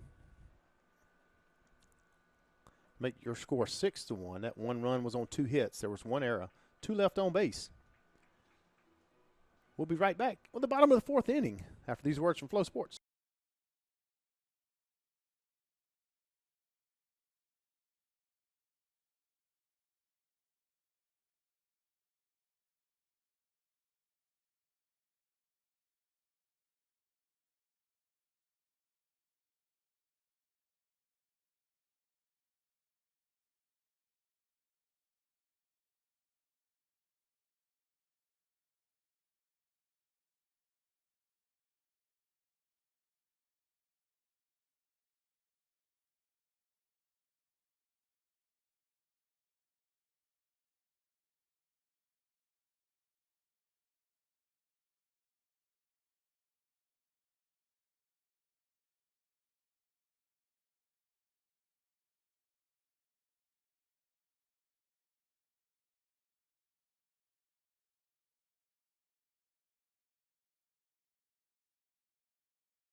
Welcome back. We've got a new pitcher for the Pfeiffer Falcons, Dylan Dula. He's a junior from Granite Falls, North Carolina, South Caldwell High School. Meanwhile, the top of the lineup for Battling Bishops, Jackson Ellison, swings on the first pitch. It bounces over the first baseman, Brandel. And Jelly looks to second and turns back around. Jackson, before that, was 1 of 2. He had an RBI on the day and a strikeout. Now he's on first here to start the bottom of the 4th.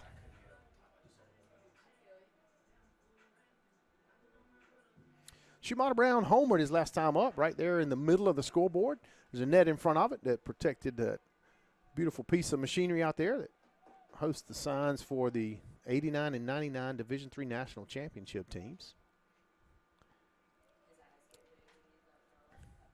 Brown takes strike 1.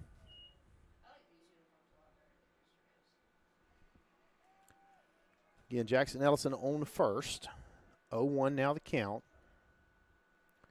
6-1 your score now. Battling Bishops lead. He throws over against Ellison, and he's in for. He's safely back into first.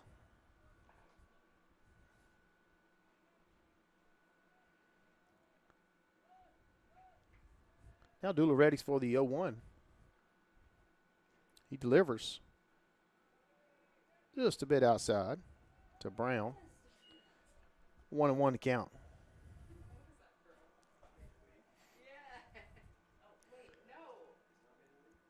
The 1-1 pitch from Dula to Brown.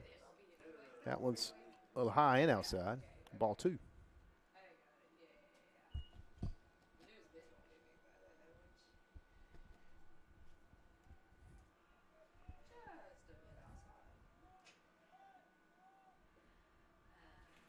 The 2-1. That one's in there, and it's swung on by Shimada Brown, but fouled back and into the net here, right towards us. So I think PA announcer Hannah Achilles could have caught that if there was not a net and a glass there. I think she would have had it. 2-2 now the count. Ellison on first. Dula looking to deliver. Well, had some movement, but was way up out of the zone. That'll put him up to 3-1 now the count.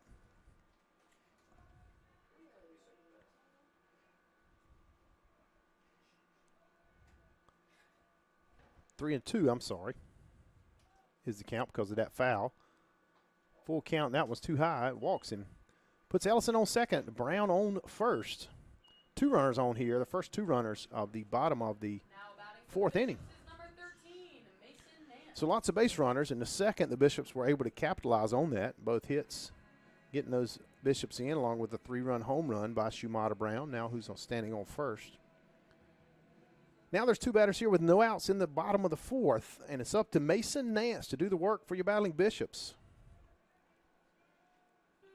Dula's trying to do it for Pfeiffer. It's going to be a balk. Move the runners. Move Brown to second. Move Ellison to third. Umpires will reposition, and we'll do it again here. The 0-0 count.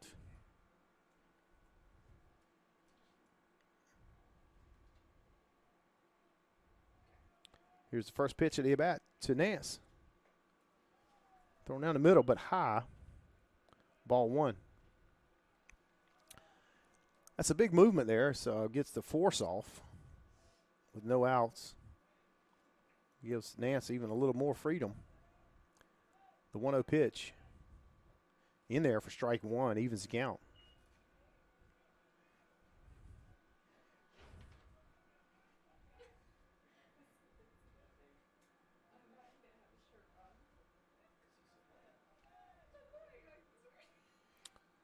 That one's high. Again, won't fall in there for Dula. Ball 2.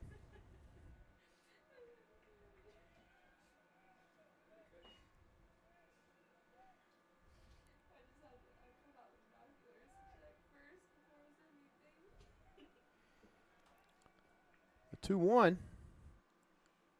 Inside corner for strike 2. Nance shakes his head slightly, doesn't agree. Either way, the count moves to 2-2.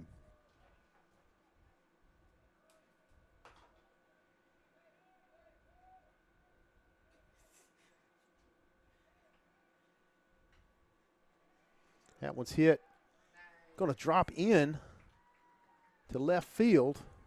Bishops will score 2. Nance in for a single.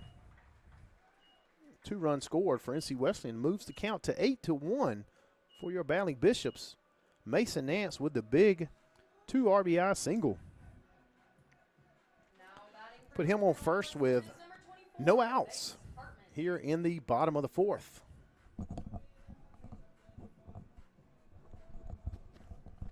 Bring up the number 4 hitter, generally. He is also the number 4 hitter this inning. Banks Hartman.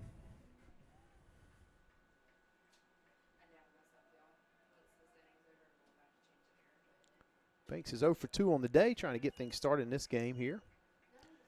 Looks at strike 1. Nance on first after the big RBI hit.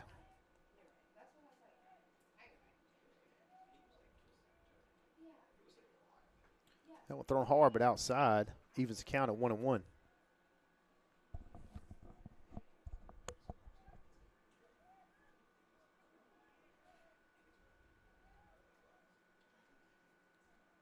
Nance takes the lead at first. Dula doesn't worry with him. Throws it home. It's high. Ball 2.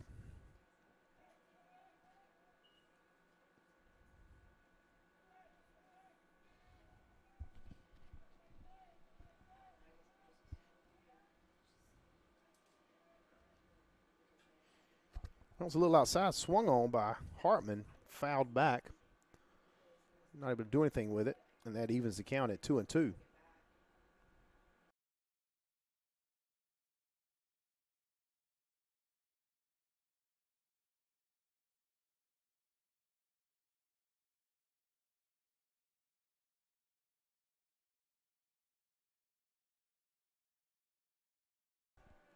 Strike 3 for Hartman. It was Dula's first strikeout. Puts one out on the board. Still Nance at first. One out. Brings up Jake Flowers, who's had a big game here for the Battling Bishops here. For the Bishops is number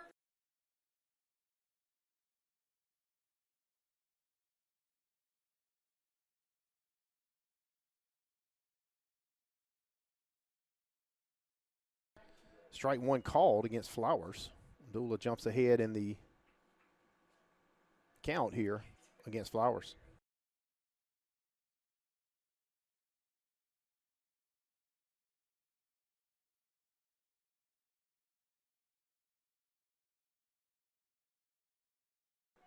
Swung on and fouled, I believe. Either way, it's going to be strike 2. One out still. Flowers stepping back in. Nance still at first. Only one out, but down 0-2 in the count. That one's low. He gets away from Messamore. Nance takes second and looks at third, but he's not going to go there.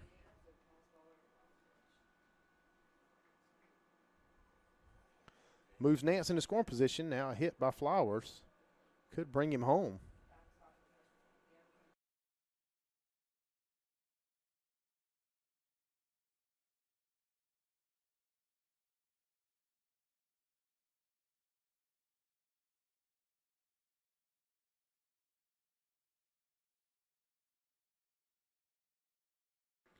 Ball one inside.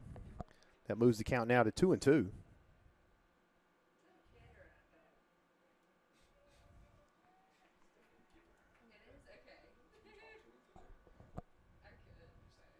Here's the 2-2 pitch. Low, moves the count to full. Again, Nance advanced to second now. Flowers has fought back from an 0-2 count.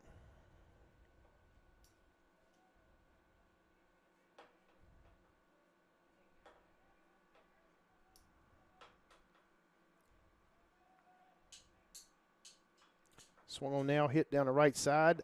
Javi Quintana gets a big cheer from the dugout. Performed a lot better that time. Used his body that time to prevent that ball from getting by. To be fair, that one was not hit as hard as the previous ball that was hit over there to him. So we'll give him a little credit.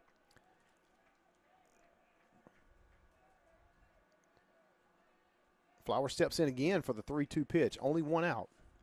Nance on second. Flowers battling at the plate. Pickoff attempt against Nance. He's back in.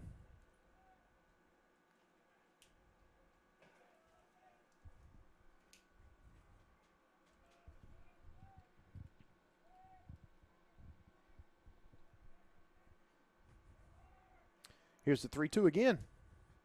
Thrown hard right down the middle and fouled away by Flowers, who stays alive.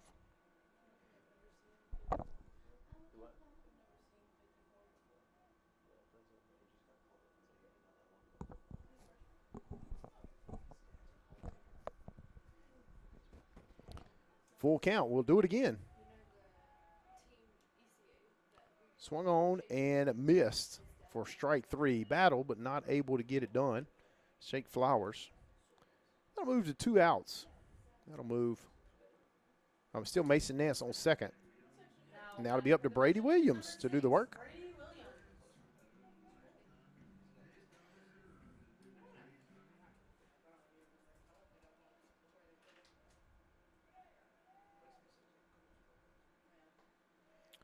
Ball high for the first pitch against Williams.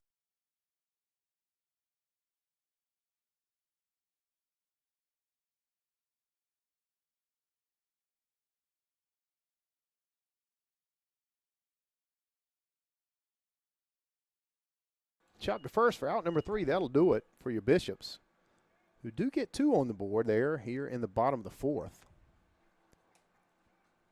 And that's where it ends. 2 runs on 2 hits. No errors, 1 left on.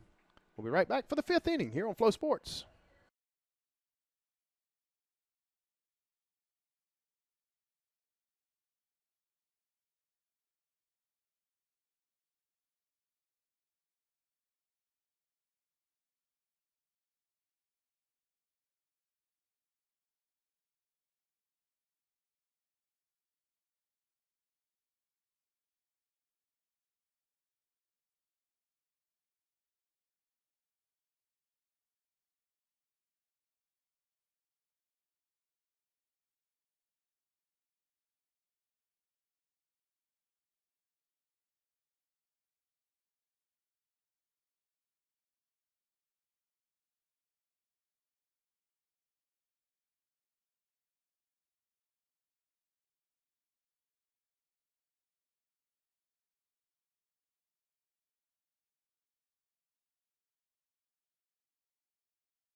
Ethan Willard steps into the box here to start the top of the 5th inning. Chase Chappell on the mound for Valley Bishops. And we're ready for the first pitch. Inside. Appeal to first base, and it was not awarded. It's a ball on the inside.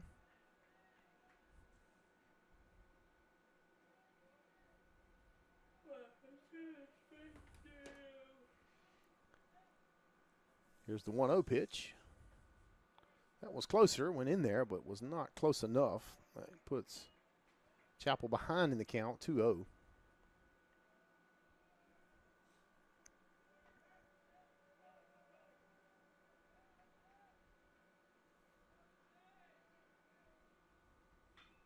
Swung on a hit hard at third base, out of the reach of Aiden Zimmerman, I'm sorry.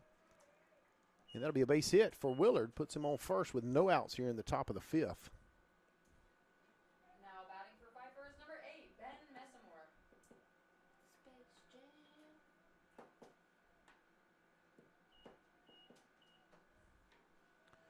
Turns the lineup over. Ben Messamore steps in the box here with Willard on first. No outs, top of the 5th. Chappell delivers. Low, ball 1.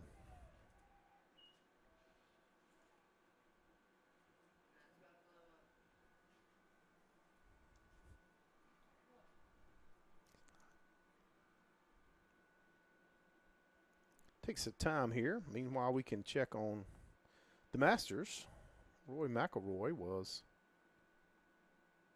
down last time I looked, and then he made a birdie to get back even with Cameron Young, who's finished on the day. McElroy has a couple of holes left.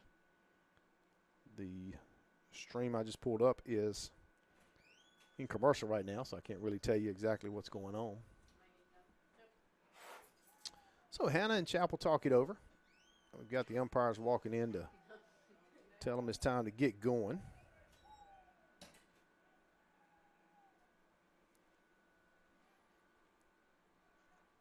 Again, no outs here in the top of the 5th. One runner on first.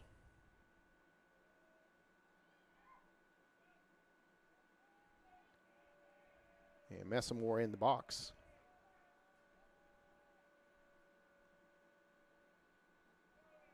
That pitch is outside for ball 2, so Chappell's falling behind both batters here or in the early going for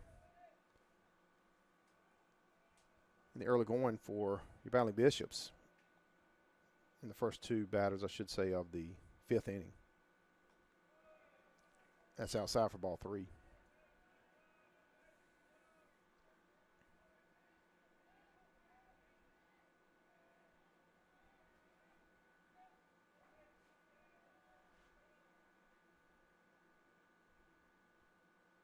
Three-0 pitch in there for strike 1.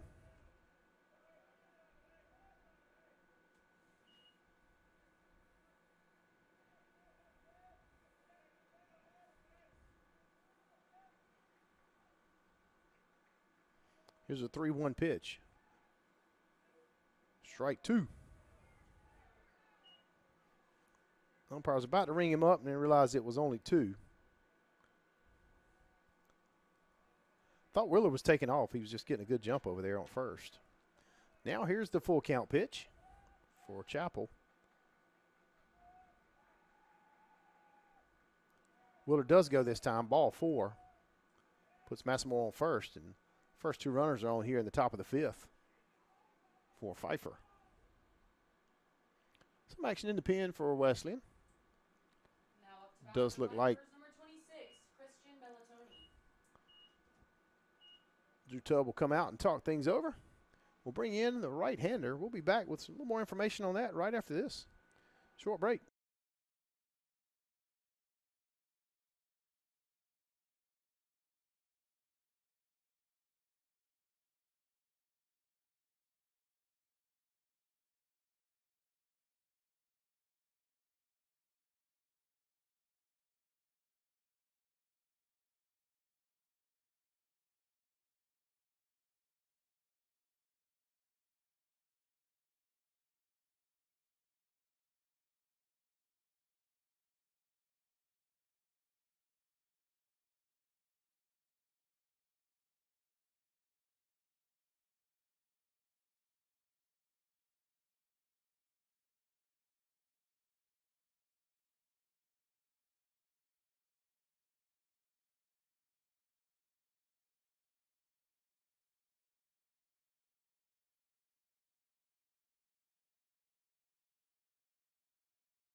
Back here, Pfeiffer, runners on first and second. That's Jones at the plate. Drake Hobgood steps onto the bump for the Battling Bishops. Drake finished the game last night, got the last out, took over from Colby Lewis, who went 8 2/3 last night. Hobgood also picked up a save on Wednesday. That ball gets away from Hannah. Runners will advance, not the start Hobgood wanted. One of the things he taps his chest, tell Hannah it was his fault. One of the things Hobgood has done well all season is maintain his composure in some tough situations. Certainly one I'm right here. No outs here in the top of the fifth, trying to stave off a Pfeiffer rally. Your Battling Bishops lead 8-1 off of 10 hits. Pfeiffer now sitting on 7 hits, only scored 1 run, but have runners here on second and third with no outs. Ball 1 there to Jones. Here's the second pitch. Thrown hard, but a little high. Ball 2.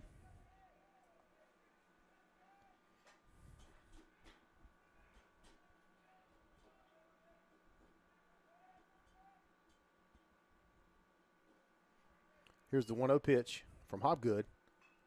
Hit to right field. It's going to be short. It's going to be caught by Williams. He's going to gun it home. He's going to let it go. They've got to play the plate. He's safe. I thought he had him. I'm not sure what he said there, but he gave an explanation to the coach. It was a really great throw by Brady Williams in the outfield. Good effort by Matt Hanna at home plate, although he pats his chest and says, my fault. But I thought it was a great effort all the way around. He points out to Williams on the throw. So I make the score 8-2 now in favor of your Battling Bishops. Runner remains at second base. That does put 1 out on the board. Sacrifice fly.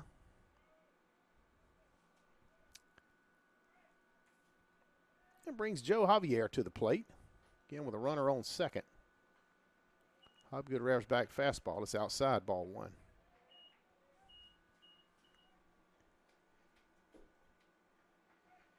An exciting play for sure as we continue action in this top of the fifth. Pfeiffer gets 1 on the board. That one in the dirt, gets away from Hannah. Bounce. He doesn't know where it's at. He's coming home. Nope. Thought Massamore was headed home. He made the turn, came about a third of the way down. Hobgood says again to Hannah that I got you. I'm good. I'm going to take care of it. Hannah thought it was in front of him initially, and then he realized it was back at the fence. Massamore maybe could have made it, not sure. You never know how long it's going to take somebody to find it and where they're going to do. Either way, Massamore's at third. 2 balls on the count here at the plate. 1 out also on the board. 2-0 pitch is in for a foul. Moves the count to 2 balls and 1 strike.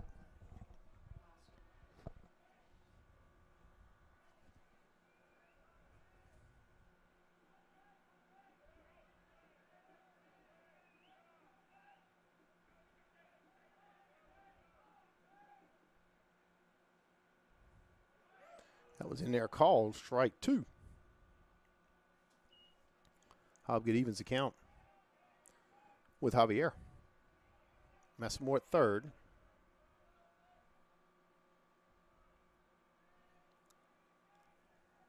2-2 pitch from Hobgood. That one's inside, hit. Bounces, I think, off of Zimmerman's glove. Did it hit his glove? Did hit his glove. I thought he caught it initially. It's thrown back in. It was hard hitting. It looked like Zimmerman was going to get the double play, and then all of a sudden I saw the ball come out behind him.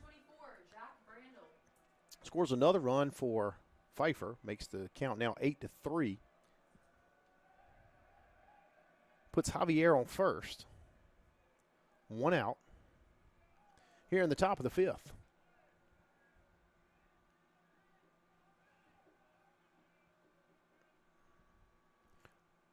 Brandel at the plate, swings and misses for strike 1.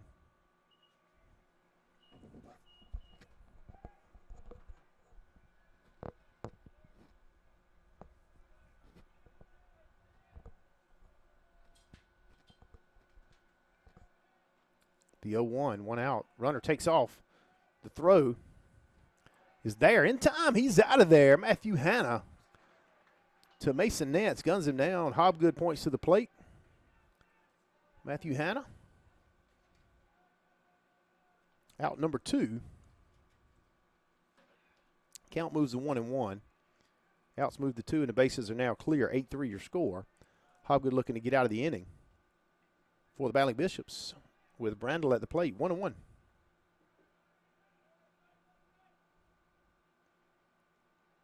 That one's inside, bounces up, and Abby Todd had that one. If there wasn't a fence and there wasn't a window, she'd have had it, or she'd have had a headache, one or the other.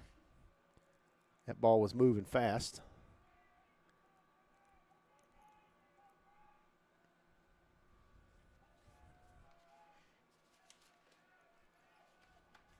Two and one now the count. That one's on hard, but outside fastball. Ball 3, 3-1 now to count.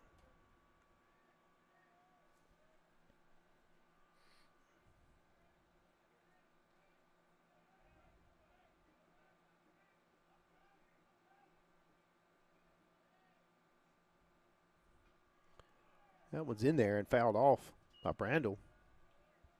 It's on the outside. 3-2 moves the count full. Here's the big pitch. 2 outs again, nobody on.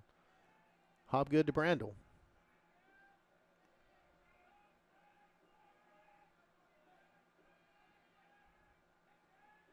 The 3-2 from Hobgood. Swung on foul toward the tarp area where the Pfeiffer bullpen area is.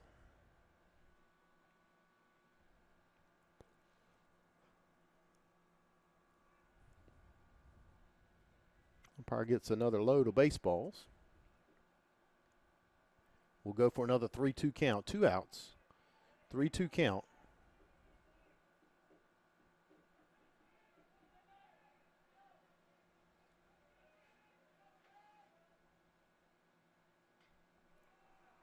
Fouled. I think it's getting out of play. Zimmerman's pursuing it.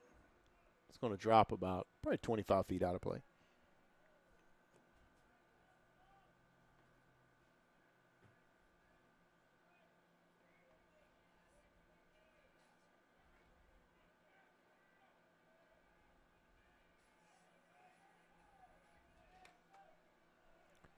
Full count. We'll do it again. Hobgood readies and delivers pitch. That one's inside. Ball 4.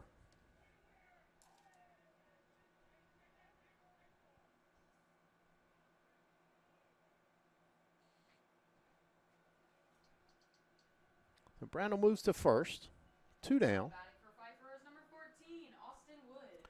Austin Wood will step into the box here. Hogwood trying to work out of the inning here.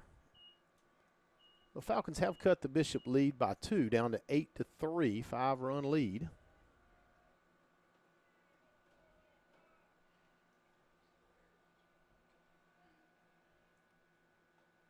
That one's high inside, ball 1.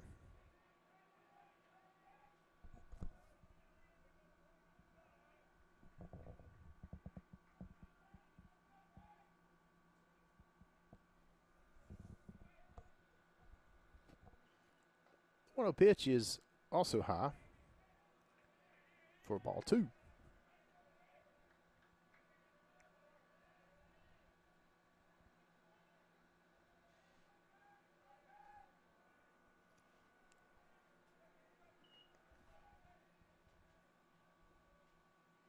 The 2-0 delivers. 2-1.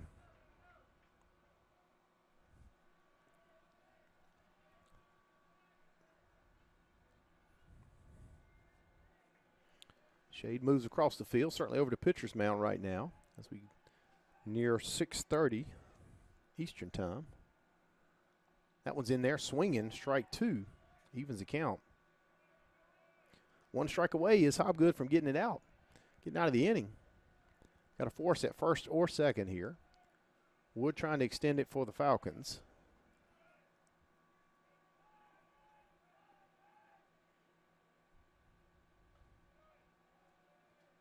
Right down the middle, but high. It's pretty close to where he wanted it. I don't think it just fell like, just moved quite down like he wanted it to. Hobgood, that is. That'll run the count to full. Brandel should be going at first. 3-2 count, 2 outs. Hobgood brings it home, swing, and fouled off. Count remains full. That was a warm-up for Brando. He'll do it again.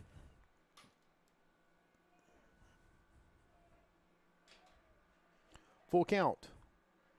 Top of the fifth. Brando on first. Hobgood comes set. Now brings it home. Swung on a hit to left. It falls. Takes two bounces. Shumata Brown gathers, throws it to second to hold Wood at first, but it does keep the inning going. Brandel moves to third. Now batting for Pfeiffer is number 2, Levi Barrett.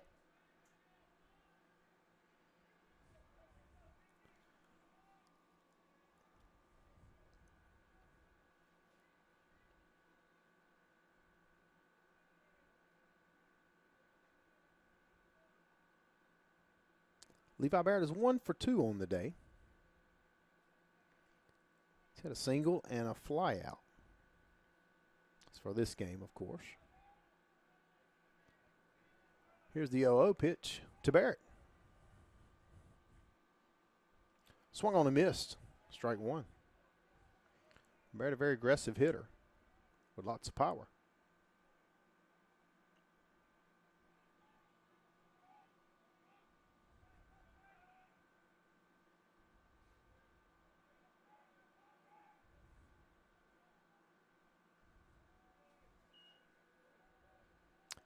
Inside for ball one. And that'll even the count at 1-1.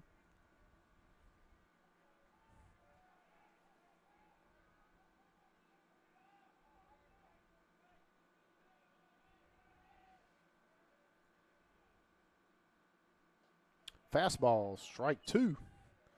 Hits it by Barrett. Jumps ahead in the count, 1-2. Runners on first and third. 2 outs. 1-2 your count. Hobgood readies and delivers. Popped up. Pursued by Hartman at first, but it's going to be out of play by a good distance.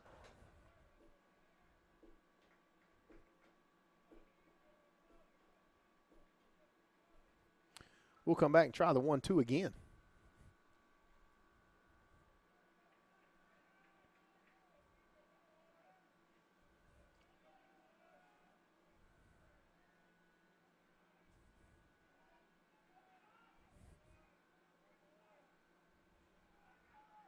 One, two, the count. Runners on first and third. Hobgood on the mound. Here's the pitch.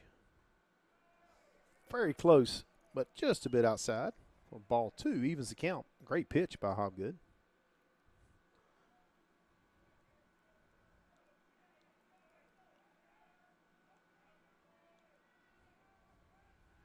Two outs. 2 balls, 2 strikes. Hobgood with the pitch. Hit hard to short. It's going to bounce off of Nance's glove. And Brandel is going to score. Barrett gets to first, and Wood advances to second. 4-8 now your score.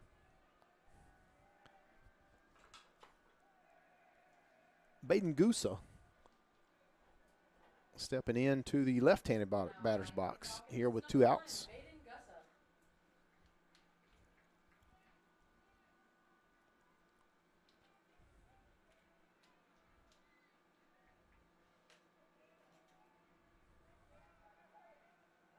Here's the 0-0 with runners on first and second from Hobgood.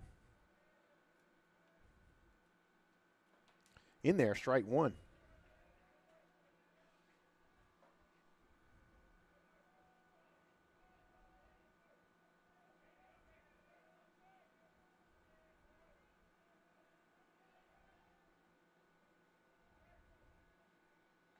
That one's outside, fastball, ball one.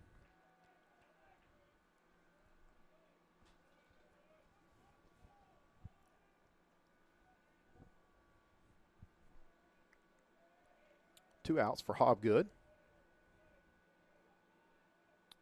Delivers the 1-1 pitch. That one's a similar spot to the last one. Outside, ball two.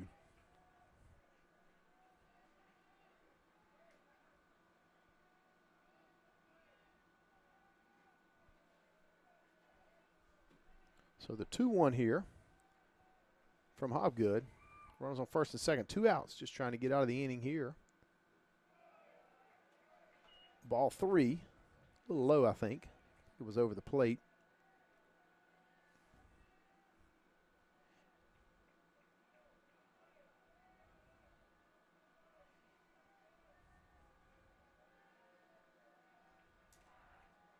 Three balls, 1 strike. 2 outs. Walks him.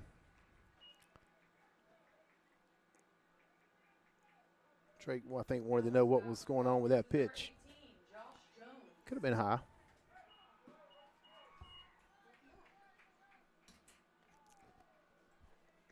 So that loads the bases here in the top of the 5th. Pfeiffer's got 3 on the board. Sorry about that noise. Pfeiffer's got 3 on the board, trying to get out of this inning is Hobgood. 8-4 the score. But 2 outs, just needing 1 any base here, including home plate. That one's hit to short now. He'll throw to second. That'll do it for the top of the 5th. The Falcons are able to plate 3 runs during the top of the 5th. They had 3 hits. They had 1 error. 3 left on base. Due up for NC Wesleyan in the bottom of the 5th, Zimmerman, Hannah, and Elias. We'll be right back after a short break.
Starting off here in the bottom of the 5th inning will be Aiden Zimmerman for your Valley Bishops. Sam Safford, a senior right-handed pitcher, is now in on the mound for Pfeiffer. Went to Carson High School, China Grove, North Carolina, 5'9". Throws inside. Ball 1. I think Zimmerman was batting his chest like I shouldn't have moved out of the way. I'm not exactly sure.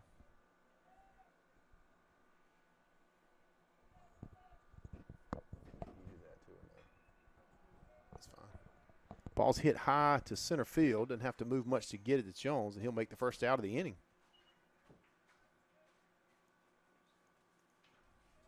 Honestly, I forgot you were gone for a second. Now batting for the Bishops is number 39, Matthew Hannah. The catcher, Matthew Hannah. Now in the box. Yeah, Safford hits it hard, but way foul. Hits off of the top of the clubhouse. Dribbles over. It'll be a nice souvenir for one of our fans over there. 0-1 the count. Hit similarly, but this time on the ground for Hanna. He's way ahead here. However, he's behind 0-2 in the count.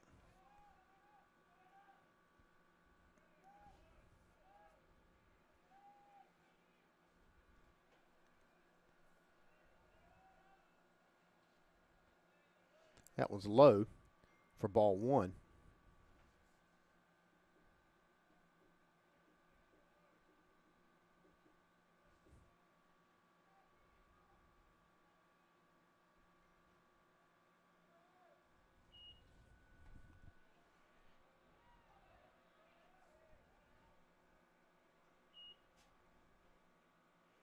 Evens the count at 2-2.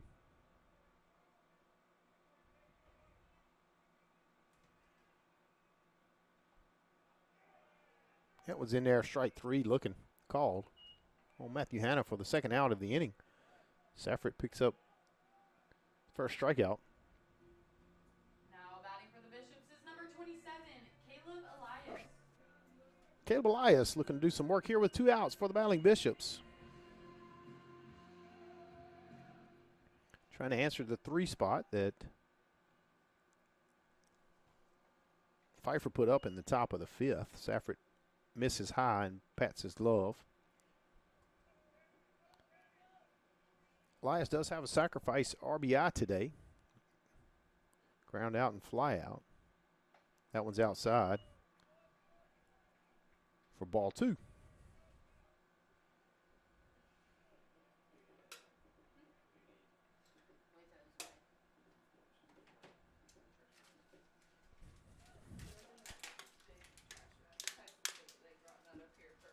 That one's outside for ball 3.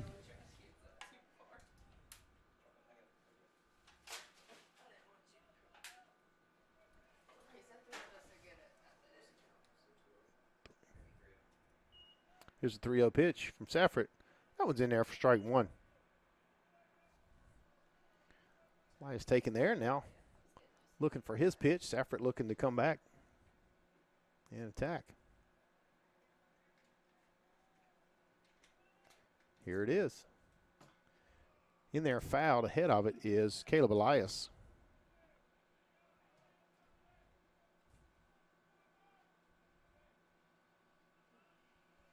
Runs the count full with 2 outs, nobody on.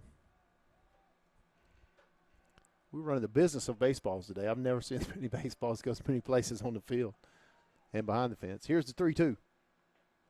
Inside and low, ball 4. Caleb Elias on first base. That'll bring up the top of the order. Jackson Ellison for your battling Bishops. Ellison is 2 of 3 today. He scored twice. Also got an RBI and struck out the other time. So had a good day for the battling Bishops. Looking to add to that by keeping things alive here in the bottom of the 5th. Elias on first. Ellison at the plate. Safford on the mound. First pitch is outside, ball 1. Ellison looked to put his bat around a little bit there, looking like he was trying to bunt it, and pulled it back a course when saw the ball was outside. Throw to first. Elias was not very far off the bag. Turned and got back on the bag quickly. Safe on the pickoff attempt. Safford now turns his attention to Ellison at the plate. 1-0 pitch. Swung on a little bit late. Ellison fouls it back into the net. Evens the count at 1-1.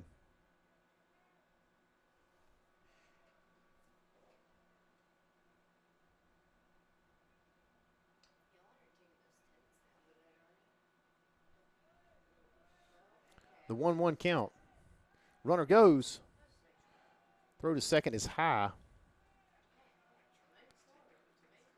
Elias is in there now, runner in scoring position here with 2 outs. Ellison at the plate, a base hit could bring him home.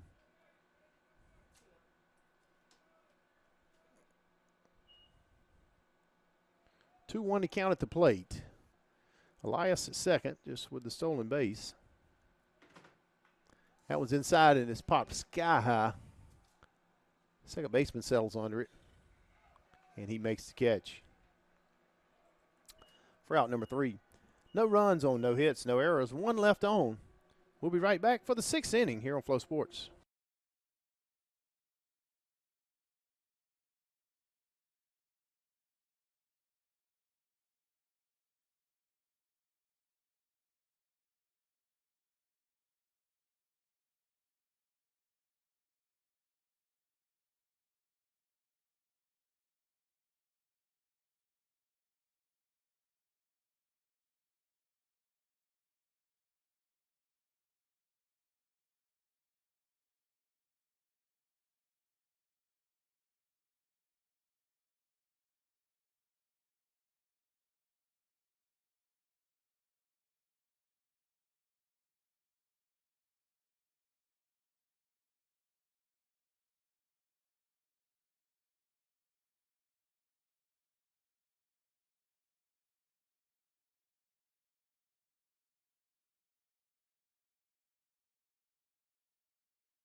Number 21, Ethan Willard.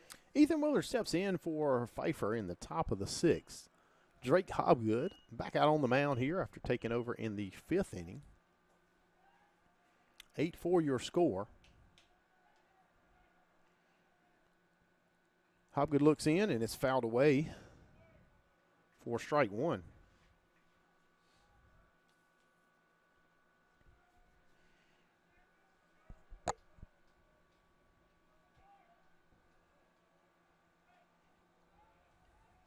The 0-1 pitch here for Hobgood. Inside, ball 1. Count draws even.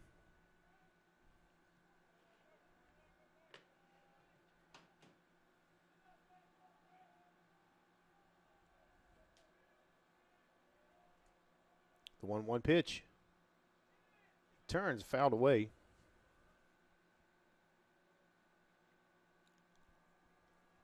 1-2 the count.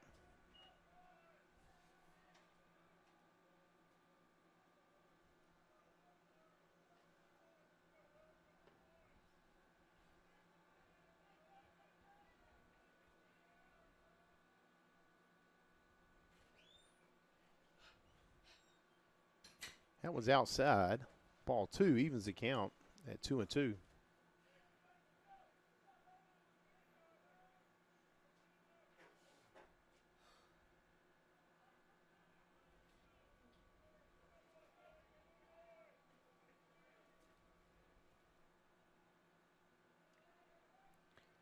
Two count here.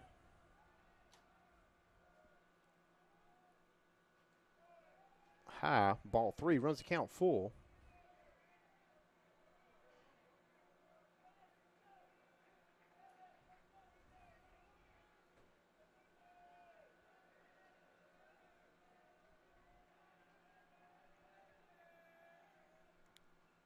Fouled right back at us.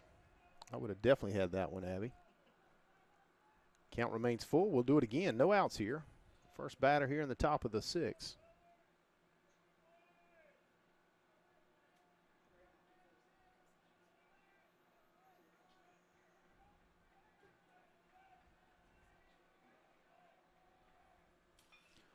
Hit to right field. It's going to be tough to get to, and it's going to drop. It's going to take at least 2. Williams gathers it, turns and throws. Flowers cuts it off, and that'll be a stand-up double for Willard.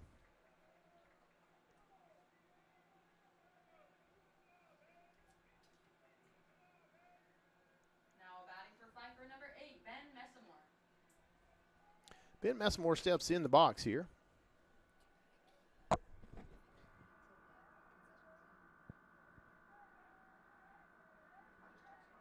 Shouldn't need one if there's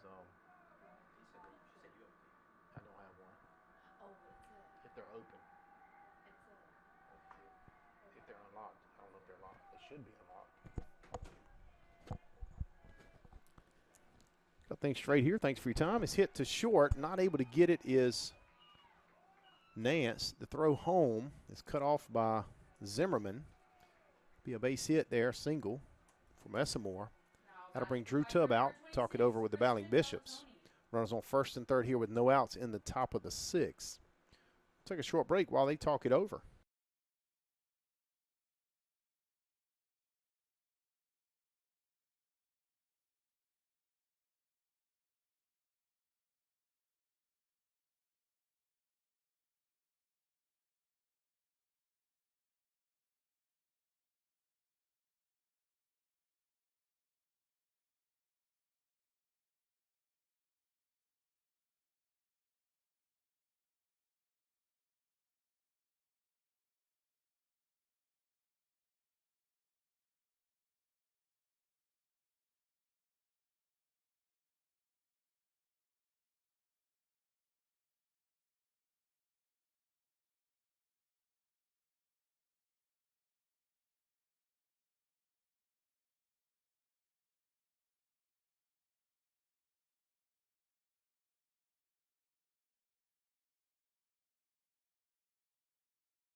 On the mound now for your Battling Bishops, Aaron Holly.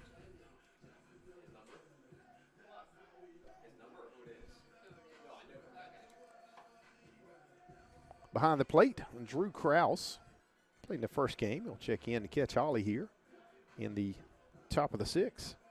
Holly comes in a tough spot. There'll be runners on the corners, no outs. Does that mean he's going to hit too? Instead of Hannah Montana? Yeah, he's done.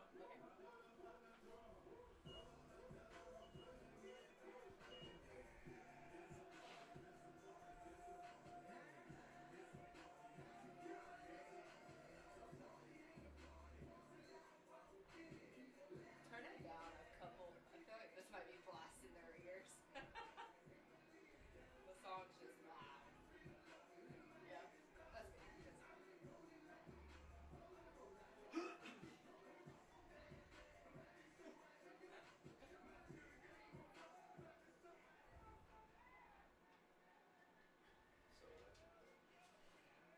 All right, here we go for your Battling Bishops. The hope is now with Holly. On the mound.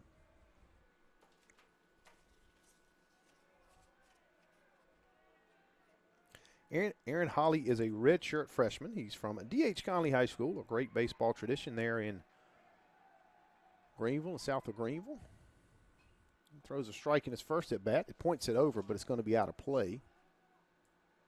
In his first pitch, I should say, for the first at bat.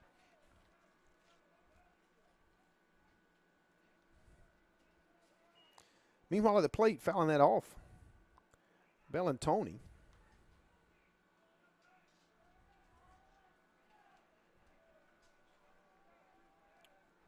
0-1 count.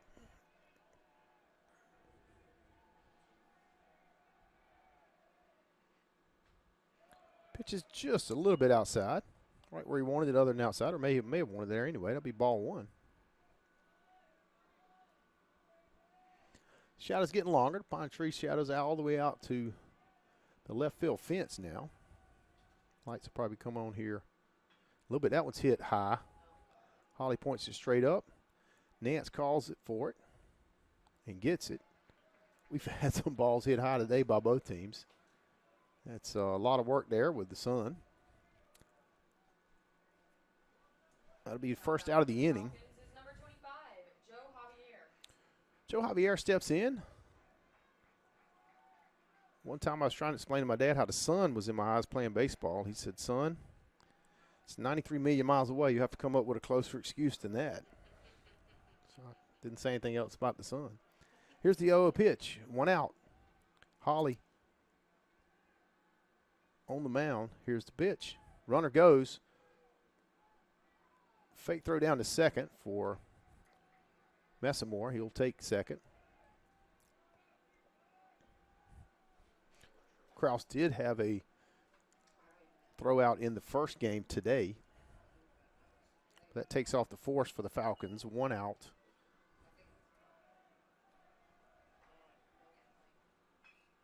Hit now goes to short. The runner comes home. He will score. The throw to first is in time to Hartman. That will be an RBI. We'll run the score to 8-5. Runner. Now batting for Pfeiffer, number 24, Jack Brandel. Jack Brandel steps in against Holly. With 2 outs now. Runner on second. 8-5 now your score. Holly delivers. Ball right in there. Strike 1 to Brandel.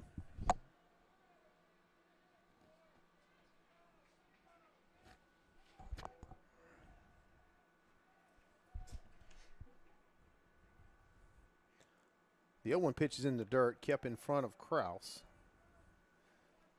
Moves the count to even at 1-1.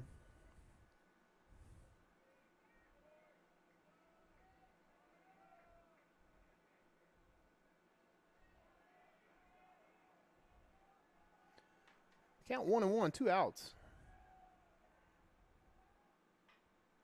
Hit to third. Zimmerman gets it, but it's foul by about 3 feet. Does advance the count to 1 ball and 2 strikes.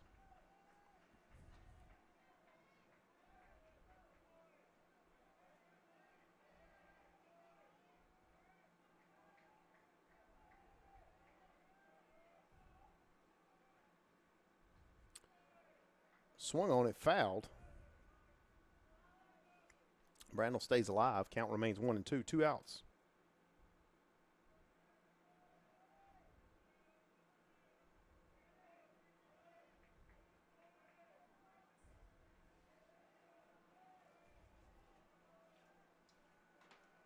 One and 2 pitch to Brandel from Holly. Swung on, fouled again. Brandel stays alive. 2 outs on the board.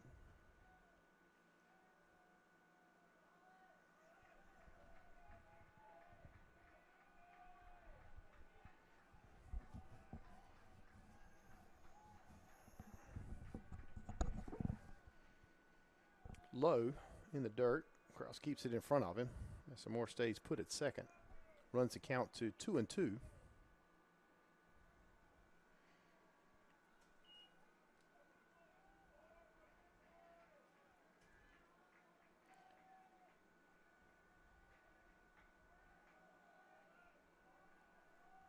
Here's the 2-2 with 2 outs. Swung on and missed. Strike 3. Holly enjoys it, and that'll do it for this inning. There was 1 run on 2 hits. No errors. 1 left on.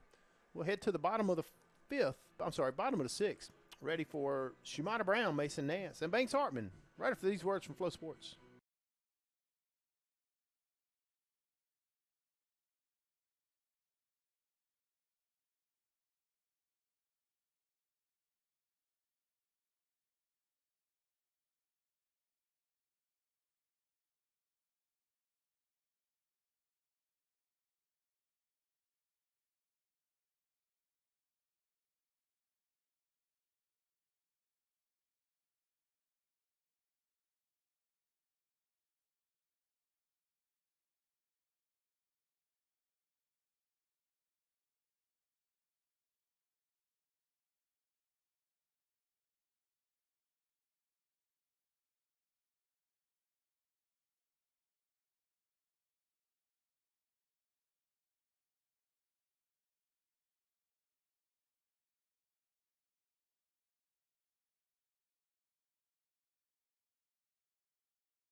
Stepping up to bat for your Battling Bishops, Shumata Brown.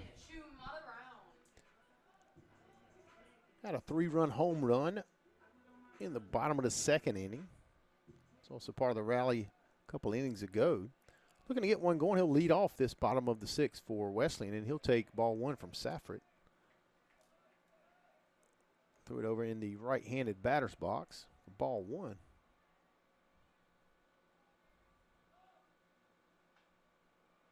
Fouled away that time. Over the, well, into the fence, it looks like. Into the net, I should say.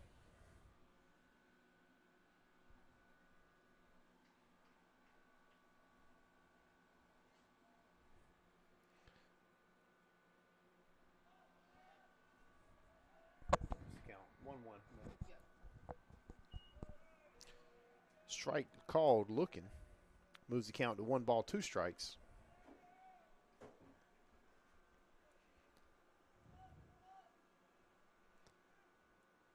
That one's outside. Counts even now at 2-2.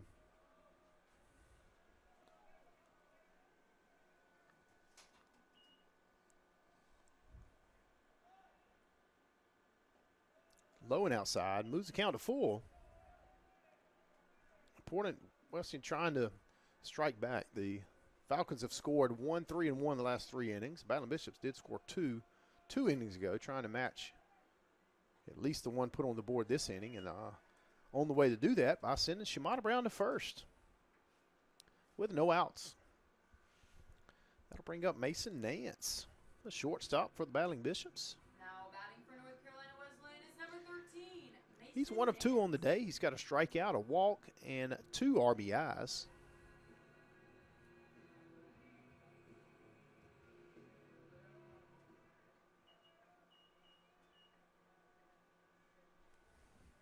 Safford ready for the 0-0. Brown on first. Throws it inside for ball 1. I like watching the pitcher's fixes after a pitch. Like their reactions. 1-0 count. Brown's on first. Safford looks to the plate. Checks the runner, now throws it. It's going to be in there for strike 1.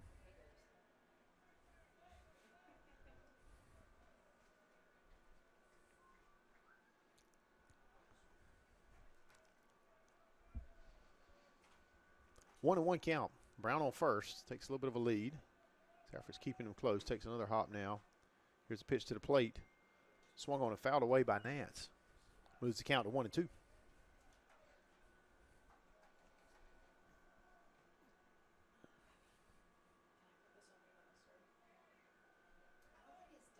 his date or did it. Oh, it's turned down, so I don't know. Okay, like if it's up. Okay. Throw over to Brown. Towards Brown. He's in. Throw was to Brandel. Brown slides in hand first. Now takes the lead again. 1 ball, 2 strikes on the count. No outs. Brown on first. Nance at the plate.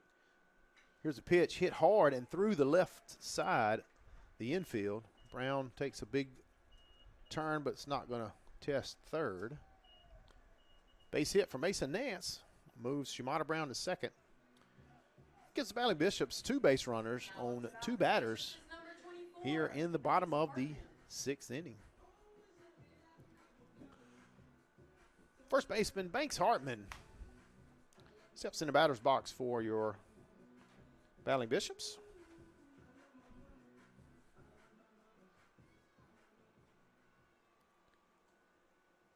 5-8 your score. The hits even on the board. Wesleyan has 1 error. Pfeiffer has 0. 8-5 your score for Wesleyan. Safford with 2 on, 0-0. First pitch is inside, but catches the corner of the plate for strike 1 to Hartman.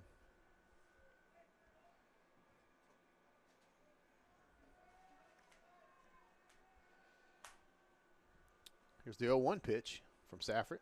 Checks back to Brown, then delivers home. Is swung on and fouled deep. Deep foul over to the bullpen area. Now Safford quickly ahead 0-2. Hartman was somewhat on that pitch, but now behind in the count.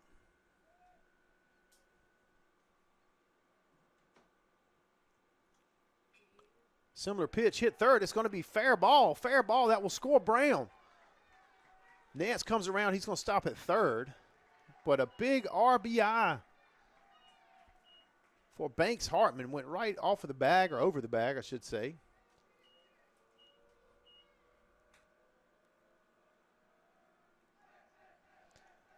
(9-5) your score. The Battling Bishops now also have runners on second and third. Pfeiffer coach will come out to talk about the fair foul call to the umpire. Don't think there was an umpire over there at that time, so I think that's the home base's umpire's call. Yes. Okay.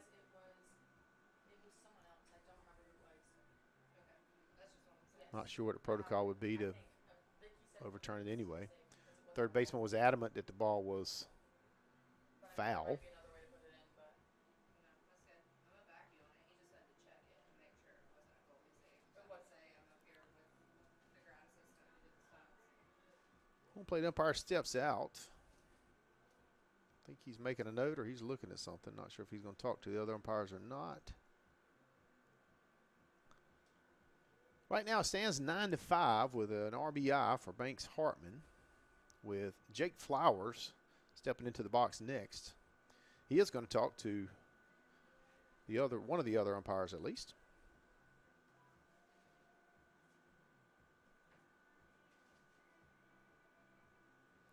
And umpire's going to head over to the dugout, talk to the coach.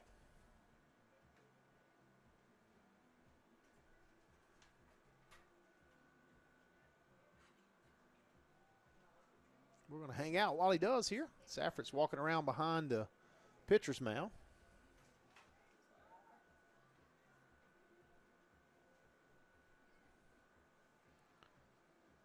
Don't seem to be upset, but also don't seem to be in agreement on the discussion. Safford, meanwhile, trying to stay ready. As the umpire looks to go back out there, we will have runners on second and third. Again, we've got no outs.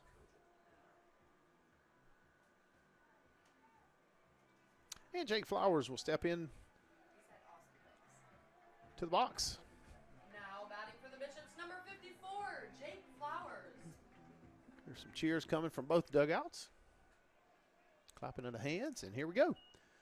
So no outs. Runners on second and third. First pitch is low. Gets away from the catcher.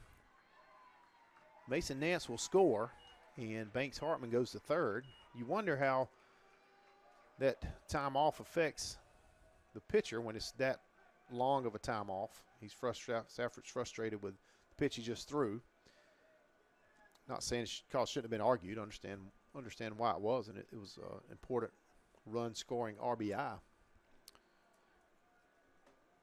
We've got time. Now the Pfeiffer coach will come out. Looks like, I'm not sure if he's going to make a change or not. Previously, he immediately looked to the bullpen and called for a change. Either way, it is 5-10 now is your score. On the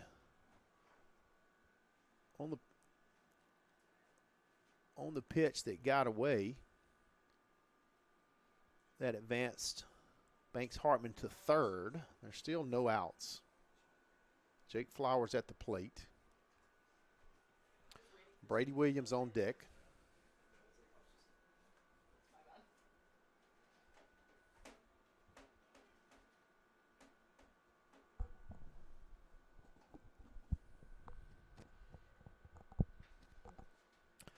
Want to know the count.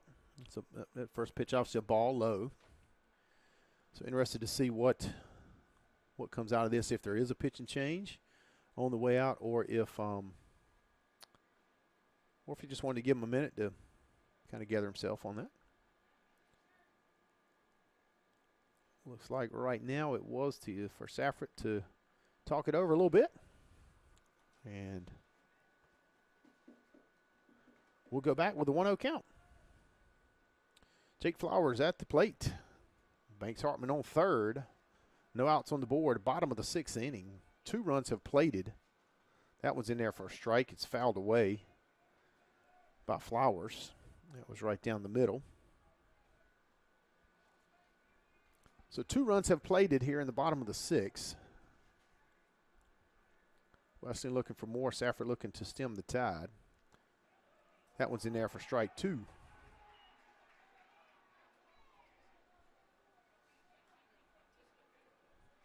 1 ball, 2 strikes.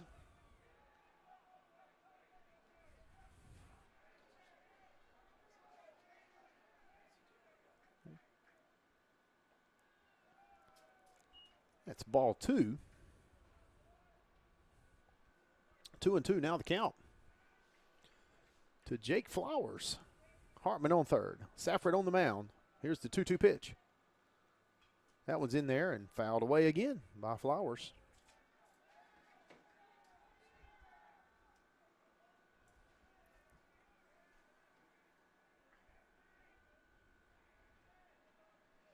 We'll try the 2-2 count again. Remember, Hartman's on third, no outs. That one's high and inside. For ball 3, runs the count full. Again, Wesleyan would love to have base runners. Any type of deep hit would likely score Hartman. 10-5 your current score. Battling Bishops lead by 5, but Pfeiffer has been on the offensive attack recently as well. That one's outside for ball 4. Jake Flowers will take his base. That brings up Brady Williams. Not before Pfeiffer coach may be looking to make a change here. Now batting for the Bishops is number 6, Brady Williams. Williams is 2 for 3 on the day. He does have a ground out. He scored a run. But looks like he won't be doing that against Safford. We'll take a short break. We'll get things together here for the next Pfeiffer pitcher. And we'll be right back to tell you all about it.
That's launched to left field.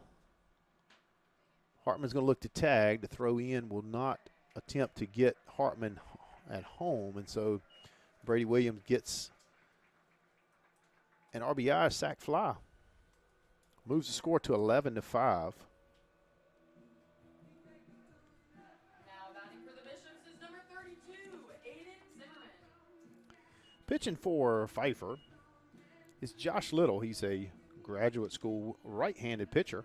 6'4" from Stoneville, North Carolina. That's McMichael High School. Transfer from William Peace. Swing and a miss on Little's first pitch to Aiden Zimmerman. That'll be strike 1 to him. 11-5 now the score.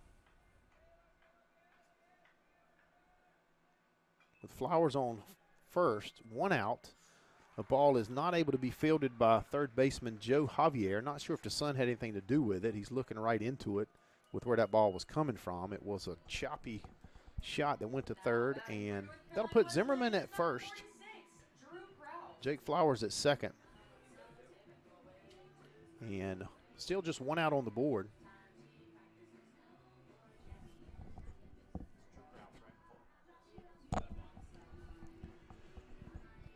Drew Krause stepping into the box here, talks it over to Coach Clifton and then assistant coach Tyson Bass, the former All-American. Communicates a message with the hat over his hand. Our baseball knowledge expert Matt Ballin tells us that's going to be a great opportunity to bunt here. We'll see what the Ballin Bishops decide to do. Again, there's one out on the board. Runners on first and second. Drew Krause now catching at the plate, and we'll see what he does. Little on the mound. Here's the pitch. He does square around the bunt. It's hit to third and then thrown to first. The throw is in time and stays on the bag. That was a pretty impressive play by Willard, not normally his position. The ball bounced, and then Willard fielded it at first. Brandle's job may be in jeopardy if second baseman keeps coming over making plays like that at first. So Krause did his job and gets the runners to second and third. Now there's two outs. All right, Matt Ballin, what's going to happen here? A single to right center is the call by Mr. Baseball expert Matthew Ballin. That first one is fouled away by Caleb Elias into the net here for strike one.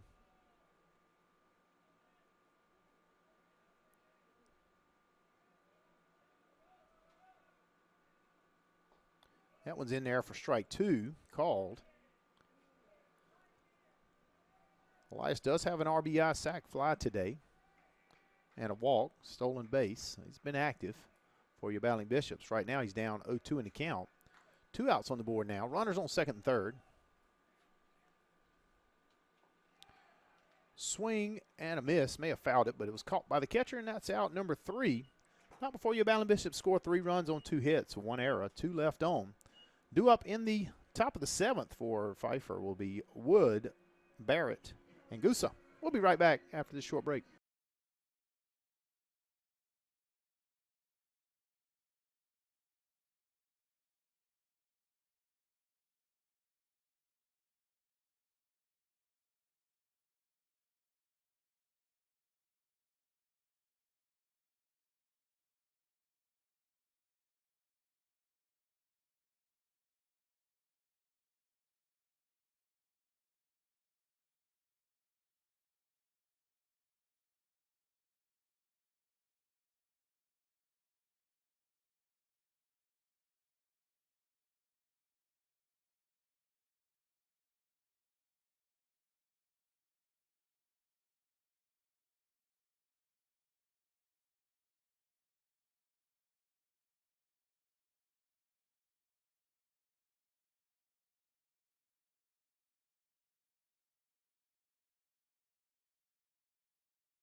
All right, heading into the last third of this one. We've got 6 done. A lot of action so far. 11-5 your score. Aaron Holly comes back on the mound for your Battling Bishops. Austin Wood, the shortstop, steps up at bat for Pfeiffer. Here's the first pitch from Holly. Delivers low and outside, ball 1.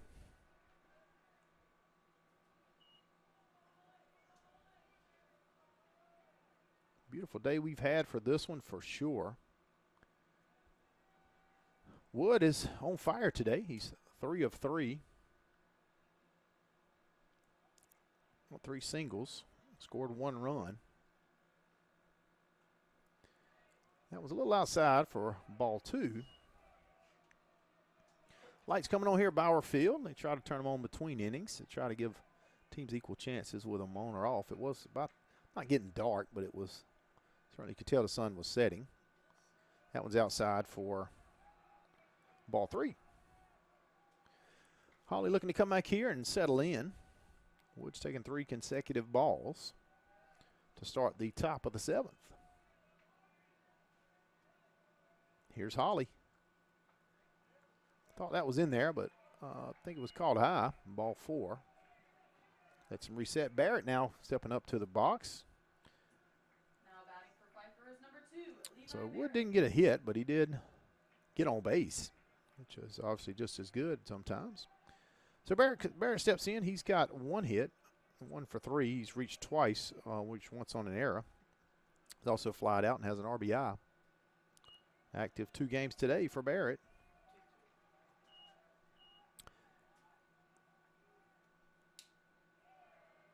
The 0-0, Holly throws ball 1. That's outside and low. Holly trying to, Wesleyan needing Holly to settle in. Barrett calls time.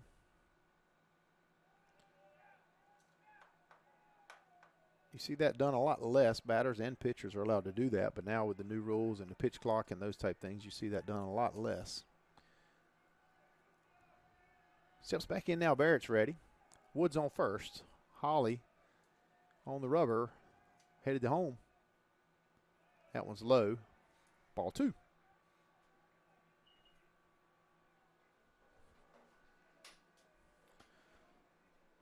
Pfeiffer has scored each of the last 3 innings, 1, 3, and 1. Your Battling Bishops have scored every other of the last 5, 6-0, 2-0, 3. That brings us to the score 11-5. A lot of action here. Here's the 2-0 from Holly. In there for strike 1. Nice pitch.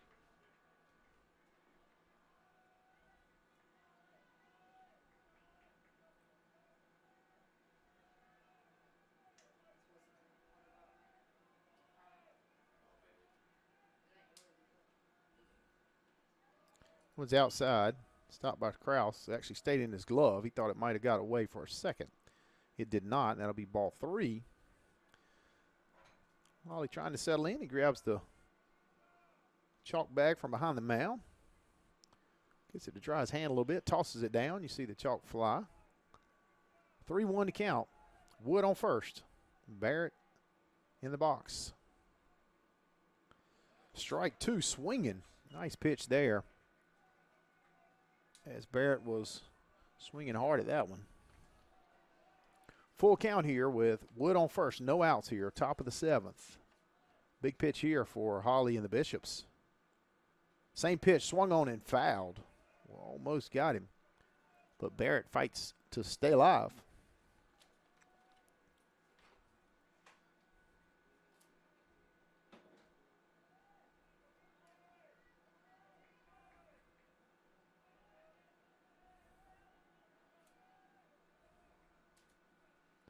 The 3-2 again. Fastball, that one was down and away. Ball 4. Well, the first 2 batters here of the top of the 7th. Gets over to Jones, the center fielder. We will have some time by Drew Tubb here. Talk it over with Holly. Got behind there in the second batter with Barrett, but then fought his way back and had a chance at him.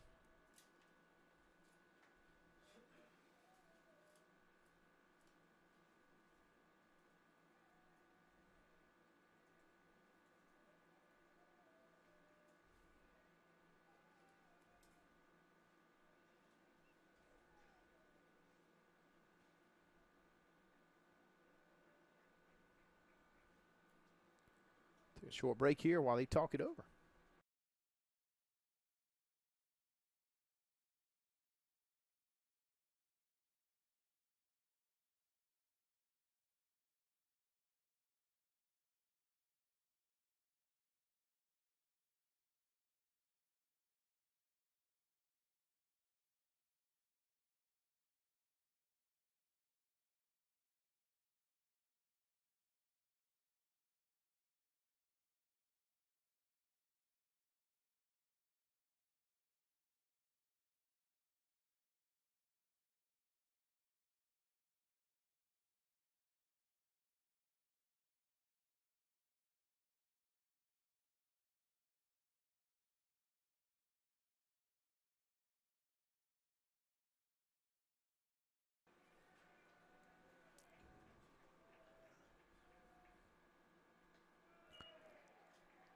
That ball's inside for ball one.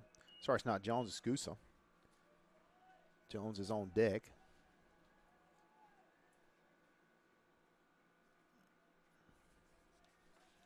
Gusa takes ball one, the 1-0 here.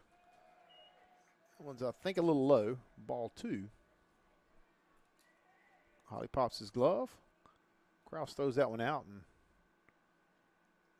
gives Holly a new ball. Enjoy watching minor league baseball. When I go to minor league games, I notice that basically every pitch is almost a new ball. Sometimes they'll get through part of a batter with one, but a lot of times the pitcher will throw it out. 2-0 pitch here from Holly. Close on the outside, but does not get in the strike zone. Now it's 3-0. Runners on first and second. 3-0 your count. Inside for ball four. That may get some movement. We'll see. 11-5 still to score. Your Battling Bishop's up by 6.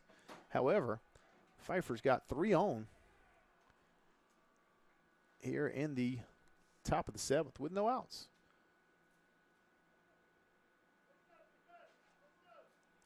Drew Tubbs speaks to the umpire, now walks back out. He's likely to make a change here. He will. Bringing in a left-hander maybe? Nope. Jackson Pavone is coming in. What number is he? Anyone? Jackson Pavone is number 4. Right. Okay. What do you think you want this song to be this season? Got word on our sophisticated walkie-talkie system here. Jackson Pavone will be the next pitcher for your Battling Bishops. Just play something cool, something fun. He's a freshman right-handed pitcher from Asheville, North Carolina, with AC Reynolds. Pavone's a previous rookie pitcher of the week in the USA South. Will come in a big spot here for the Battling Bishops. Up 6, however, Pfeiffer is threatening with 3 runners on and no outs in the top of the 7th. We'll take a short break and we'll be right back. See Jackson Pavone on the mound for your Battling Bishops.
Jackson Pavone steps in for your Battling Bishops. First pitch is swung on and hit to short. Thrown to third. Force out at third. A runner scores. That's Austin Wood. But gets the lead runner at third out and puts an out on the board for the Battling Bishops. That's important. The score now 11-6. 1 out, top of the Now batting for Pfeiffer, number 21. top of the 7th. Ethan Willard steps in.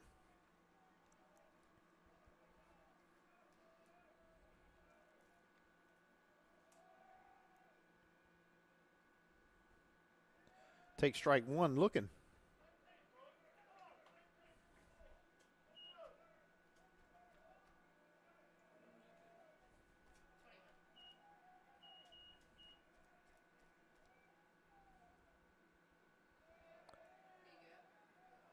Good pitch there. I think he was trying to get him to chase. Did not chase. Now it'll be ball 1. Even the count at 1-1.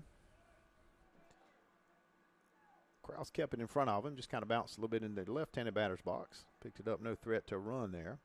Runners are on first and second. 1 out. 1-1 to count. Pavone delivers, throws that by Kraus in the left-handed batter's box. Not able to keep that in front of him. The runners will advance. Now runners are at second and third. 1 out. Takes away the force opportunity. Also runs the count to 2-1.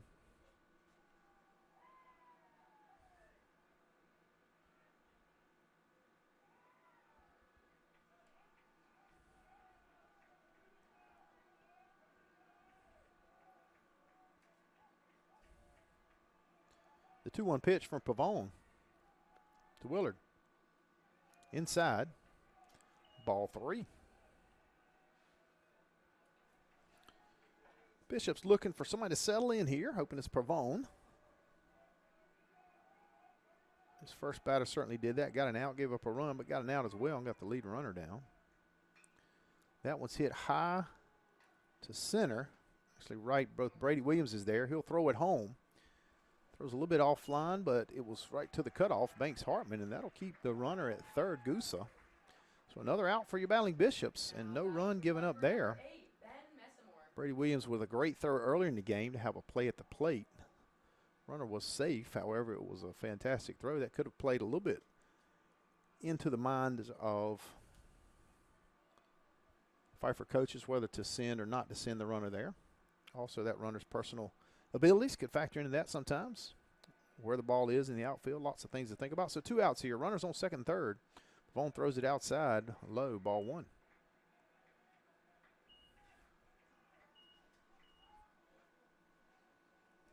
Two outs.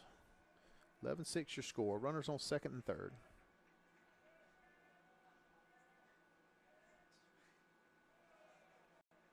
Low, ball 2. Looked like a good pitch and faded away a little bit.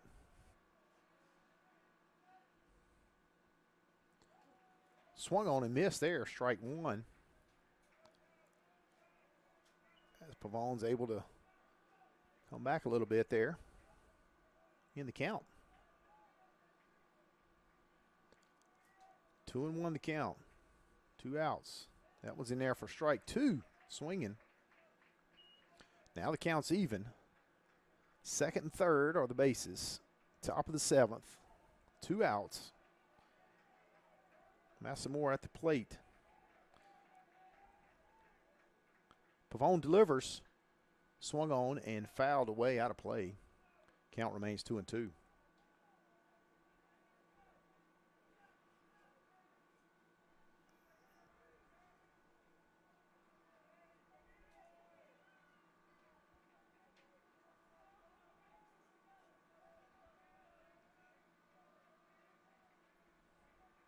Here's the 2-2 with 2 outs. Low and outside. Although those are pitches that Massimore has swung at early in the at bat. Maybe not quite that far outside, but certainly low. That runs the count to full. There's a base open on first. However, Pavone would love not to put him there, not to need it, and load those bases. So here's the 3-2 pitch. 2 outs. Runners on second and third. Top of the 7th. Pavone delivers. In there. Strike 3 swinging. Jackson Pavone strikes him out. Comes in, gives up 1 run, scores there in the top of the 7th. After he came in with the bases loaded and no outs. So a strong outing there for you Battling Bishops. We'll be right back for the bottom of the 7th right after you and I stretch those muscles for the 7th inning stretch.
All righty, hopefully you stretched out here in your living room, ready for the bottom of the 7th. We've got no pitch. We've got a ball on the field coming out of the bullpen for Pfeiffer. And throw back to the bullpen. Doesn't quite make it, but they're on it down there. I think Jackson was going to hit that out of here. What do you guys think? We'll try it again here with Little and Ellison. Ellison does swing on it. It pops up. Short comes in, grabs it on the hop, throws it. A heck of a play from the shortstop, Austin Wood, to get the first out of the inning with Jackson Ellison. 1 pitch, 1 out for the Pfeiffer Falcons. I'm sure Falcon fans appreciate that. Shumata Brown has been hot today for your Battling Bishops, and we'll see if he can keep that going here in the bottom of the 7th with 1 out on the board. That one's inside. He takes for ball 1. Brown is 2 for 3. He's got 3 RBIs. Of course, he's got a home run. And just a heck of a day for Brown. Scored 3 runs. He was the count at 1-1. First pitch was a ball, and that's a swinging foul ball there. Runs the count to 1-1. 1 out on the board.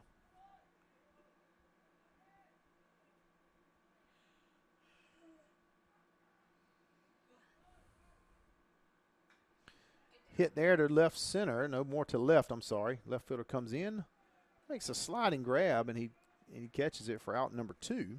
Shumata's first time not getting on base and not scoring tonight, I should say. That'll be out number 2 for Pfeiffer. Number 13, Mason Nance. Brings up Mason Nance in the box with 2 outs for the Battling Bishops. Little looks in, gets ready to deliver. Puts it in there for strike 1.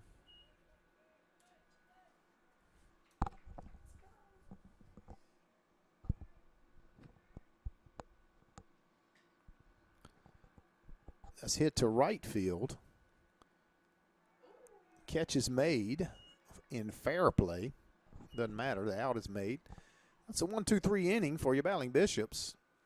No runs on no hits. No errors. None left on. We head to the 8th inning after this break here on the Flow Sports.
Starting off the top of the 8th is Christian Bellatoni in the box. Jackson Pavone heads back to the mound for your Battling Bishops. Trying to work his way out of the inning. Has popped up. The bunt attempt is popped way up by Bellatoni and way foul. No threat to get out there. So that'll count as strike 1 here in the top of the 8th inning. Bellatoni the leadoff for the Falcons. Fastball in there, strike 2. That was called. Bellatoni behind the count. Pavone's worked his way ahead.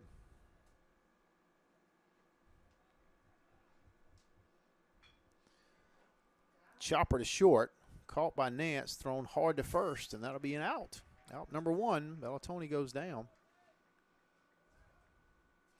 Pfeiffer certainly been doing work the last 4 innings. 1, 3, 1, and 1 are those scores. However, they're down to their last 5 outs here.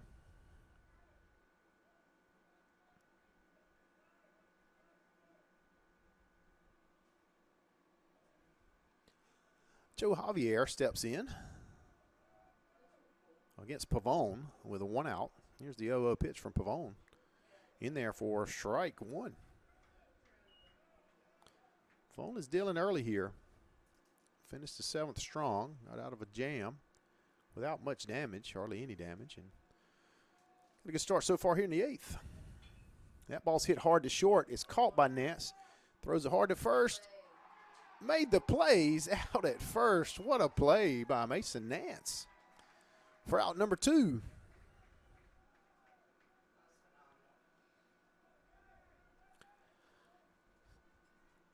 It's Pfeiffer down to their last 4 outs here. Of course, this inning and 1 more.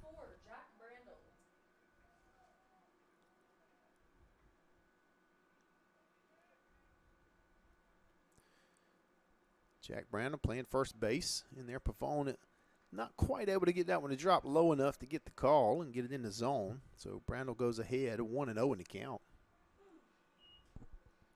We've had a day here at Wesleyan. We appreciate you for spending part of it with us. Fastball in there on the corner. Strike 1.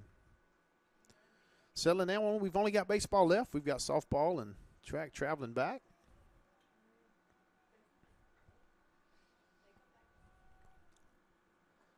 That one's low and outside. Ball 2.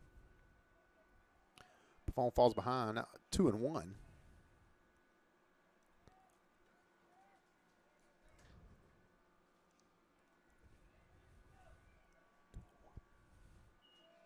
That one's low. Be ball 3. 3-1 to count now.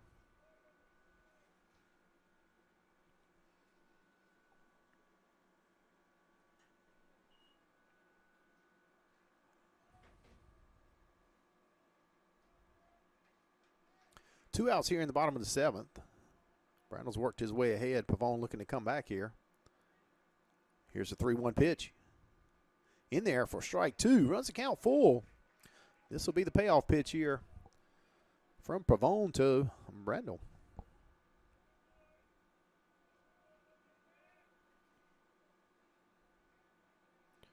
3-2, 2 outs. Top of the 8th. Pavone delivers, is fouled away. We'll do it again.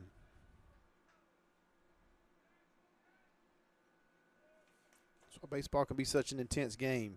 My palms are sweating. We had a big pitch, and then we foul it away and do it all over again.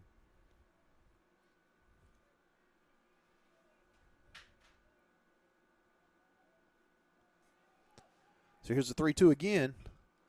Hit this time again to Mason Nance, and he is able to go 1, 2, 3, all to Nance. 3 up, 3 down. 3 outs left for Pfeiffer. But before that, the Battle Bishops will get a chance in the bottom of the 8th. That was no runs on no hits, no errors, none left on base. We head to the bottom of the 8th. Your Battle Bishops lead 11-6.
Banks Hartman stepping in to start off the bottom of the 8th inning for NC Wesleyan. Little still on the mound for Pfeiffer. We're going for several innings here. Delivers with ball 1 outside. Do appreciate you, as you said, being with us today. It's been an awesome day on campus and certainly here at Bauer Field. As Hartman watches strike 1, evens the count at 1-1. Pfeiffer took game 1. Your Battling Bishops lead 11-6 here in game 2, trying to close it out. That one's in there, but it's popped up to center. Jones trots over and makes the catch for out number 1, the bottom of the 8th.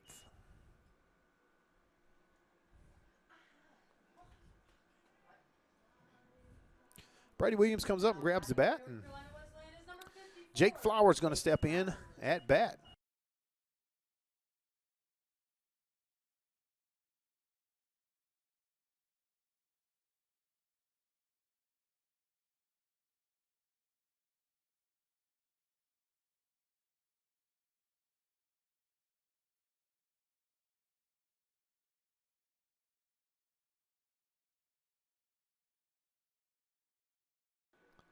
Strike 1 to Flowers. That's ball 1. Evens the count.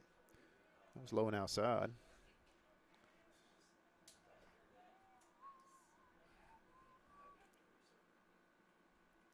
Swing and a miss, or fouled, I'm not sure which one, by Flowers. Runs behind in the count, 1-2.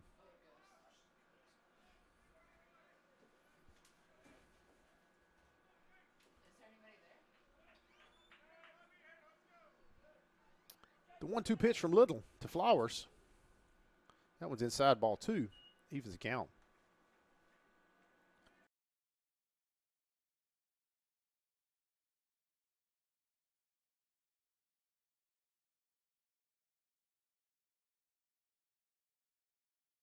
Chopped. Third baseman comes across and grabs it in the air, tosses it. It was Javier, tosses it over to Brandel for the second out of the inning.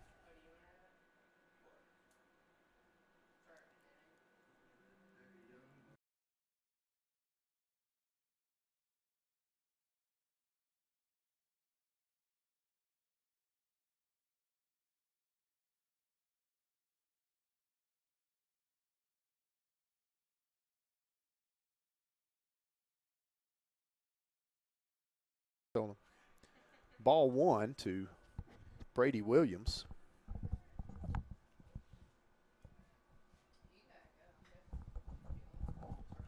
Chopper to second. Caught, tossed to first in time. And that'll be 3 up, 3 down. That'll send us to the top of the 9th with Pfeiffer's last chance here. The Battling Bishops leading 11-6. No runs, no hits, no errors in the bottom of the 8th. We head to the top of the 9th right after these words from Flow Sports.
Here we go, ladies and gentlemen, bringing you the top of the 9th. Austin Wood got on and I think got around last time he was up. See what he can do here in the top of the 9th. Pavone for Jackson Pavone, that is, pitching for Battling Bishops. Looking to keep him off, and he'll start that off in a positive direction with strike number 1. You can see a little bit of wind coming in now. See a little bit of the jerseys on the players. Just kind of rustling in the wind. Moving ball there. Breaking ball does not get down in the zone. It'll be ball 1. 1-1 for Wood. Pavone looks very comfortable out there. He's got a 5-run lead here in the top of the 9th, needing 3 outs to get the win for the Battling Bishops. However, that's low for ball 2.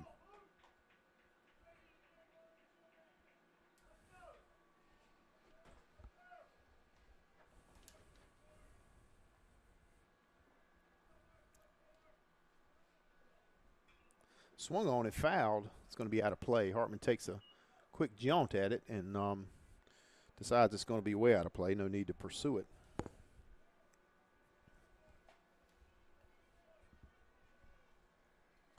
Two and two now the count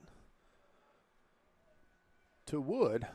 Pavone settles in. And here's the pitch. Curveball again. He felt good about that one. It was a good pitch. It's fouled off again by Wood.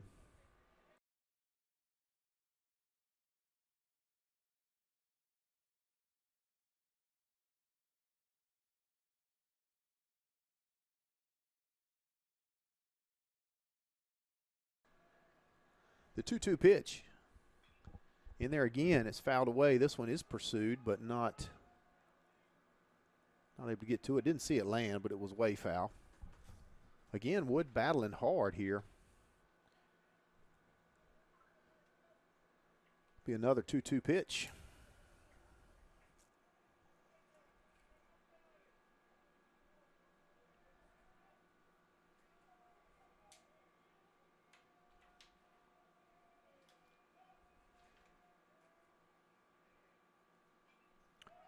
Another foul.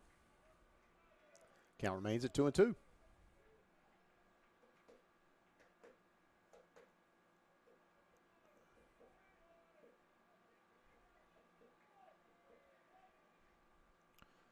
Another 2-2. Lined over second base, over Flowers, that is. Hit over to Williams. Williams will throw it into second. Be a base hit to start the top of the 9th for Wood, shortstop. Levi Barrett, big stick coming up here with 1 runner on, no outs in the top of the 9th for the Falcons.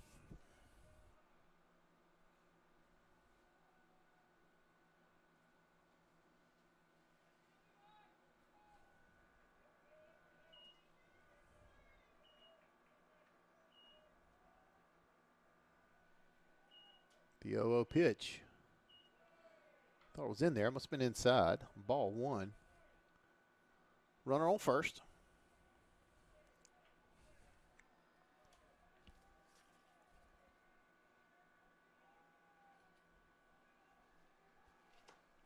Pavone readies for the 1-0 pitch. That'll be in there. Strike 1.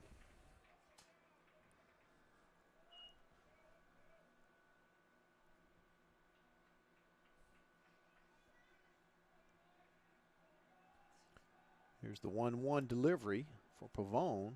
Kind of stands up tall now. He delivers. Inside fastball. Ball 2.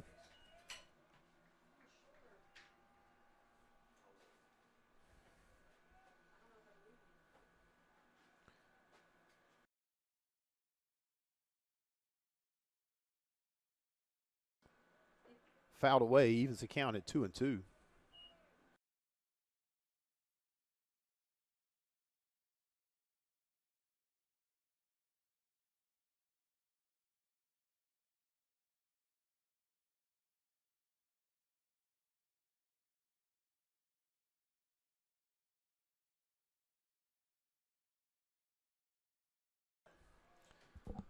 Two here to Barrett. Wood on first.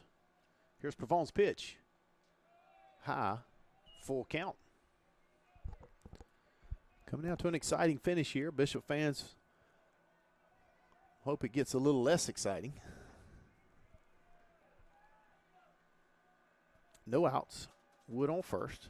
Pavone checks over on him. Now he looks home, checks over one more time, delivers, swing and a miss, strike 3. Strikes out Barrett. What an out for Pavone.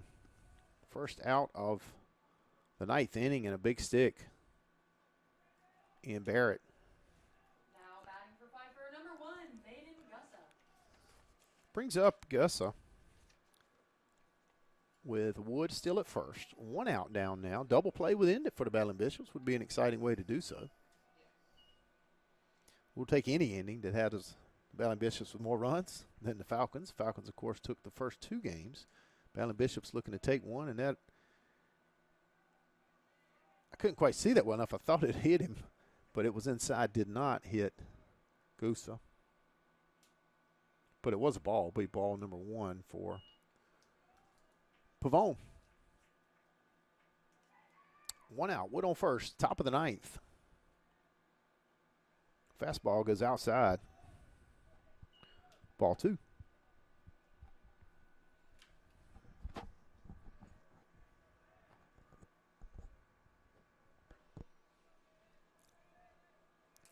Two and 0 count.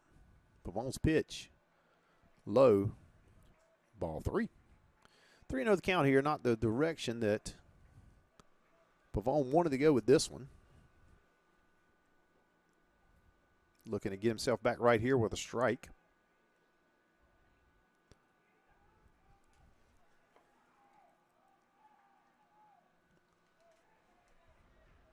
Will be ball 4. Take your base, Gusa. Moves Wood to second. Brings also a visit from Andrew Tubb, pitching coach. We'll take a short break while they talk it over. Josh Jones steps into the box for the Pfeiffer Falcons. 11-6, your lead for the Battling Bishops. We'll take a short break and bring you back the end here in just a minute.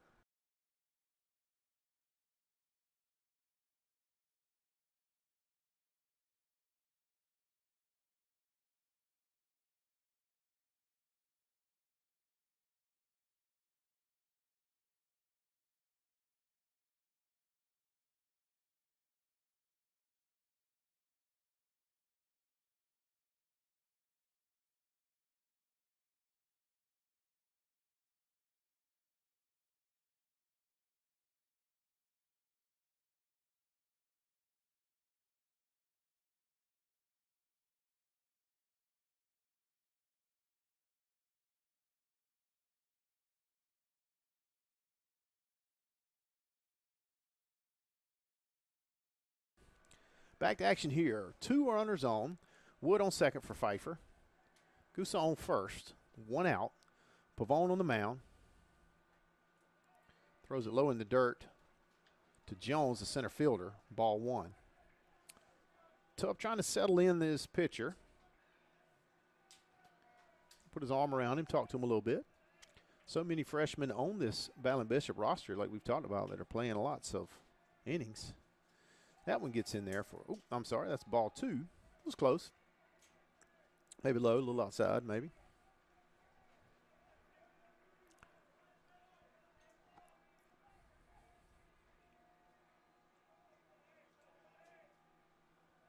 Here's the 2-0 pitch. Pavone trying to get it on track. That was low for ball 3.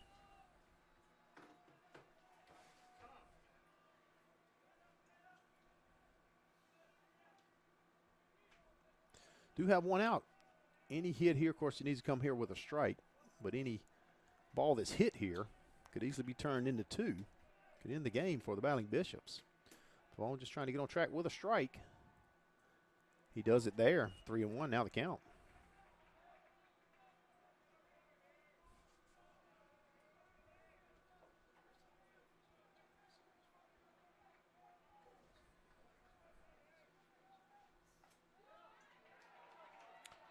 Strike 2.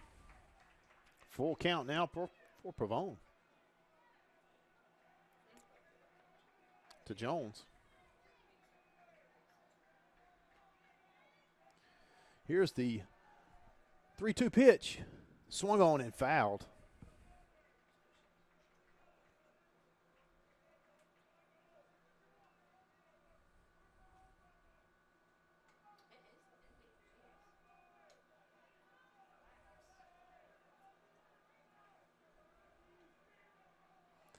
3-2 count again. 1 out. Pitch from Pavone. Jones at the plate. Fouled again. That's going to be out of play.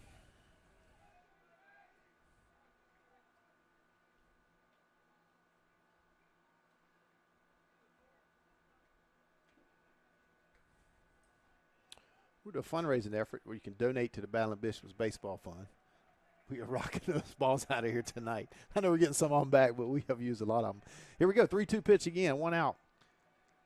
Pavone delivers. Swung on and fouled again by Jones. Jones is having a heck of an at-bat. Pavone did a great job. He got behind, came back, threw 3 straight balls, then 2 straight strikes, called strikes, and now 3 straight fouls for Jones. Let's see if Pavone can finish it here. 1 out, 2 on, top of the 9th. Pavone on the mound. It's going to be just outside for ball 4.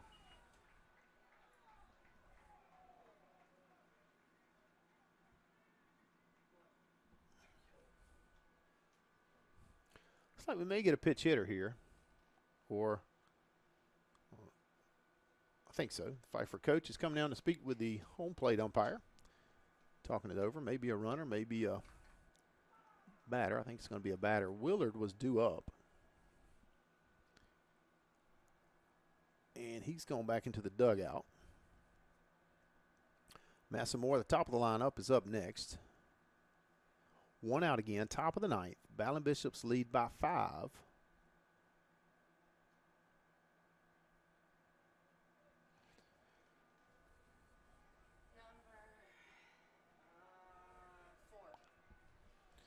Number 4, that's our catcher from the first game today.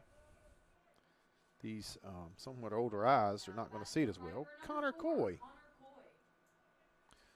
So he'll be coming in a big spot for the Falcons.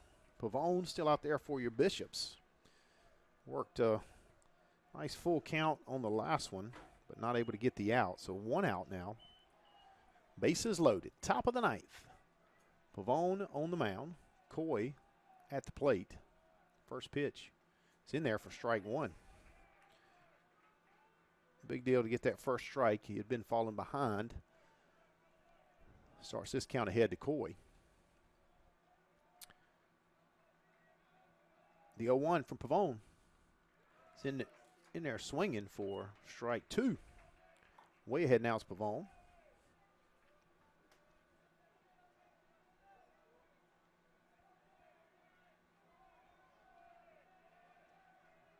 The 0-2. In there, called strike 3. 2 down now. 1 out away from the win. Are you Battling Bishops? Bases are still loaded. Turns over to the top of the lineup, Massamore. Number 8, Ben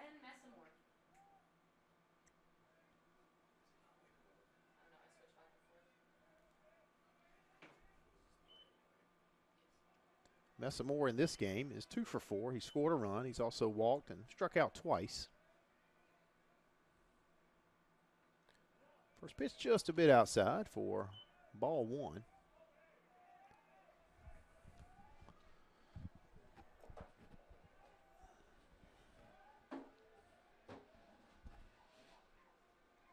The 1-0.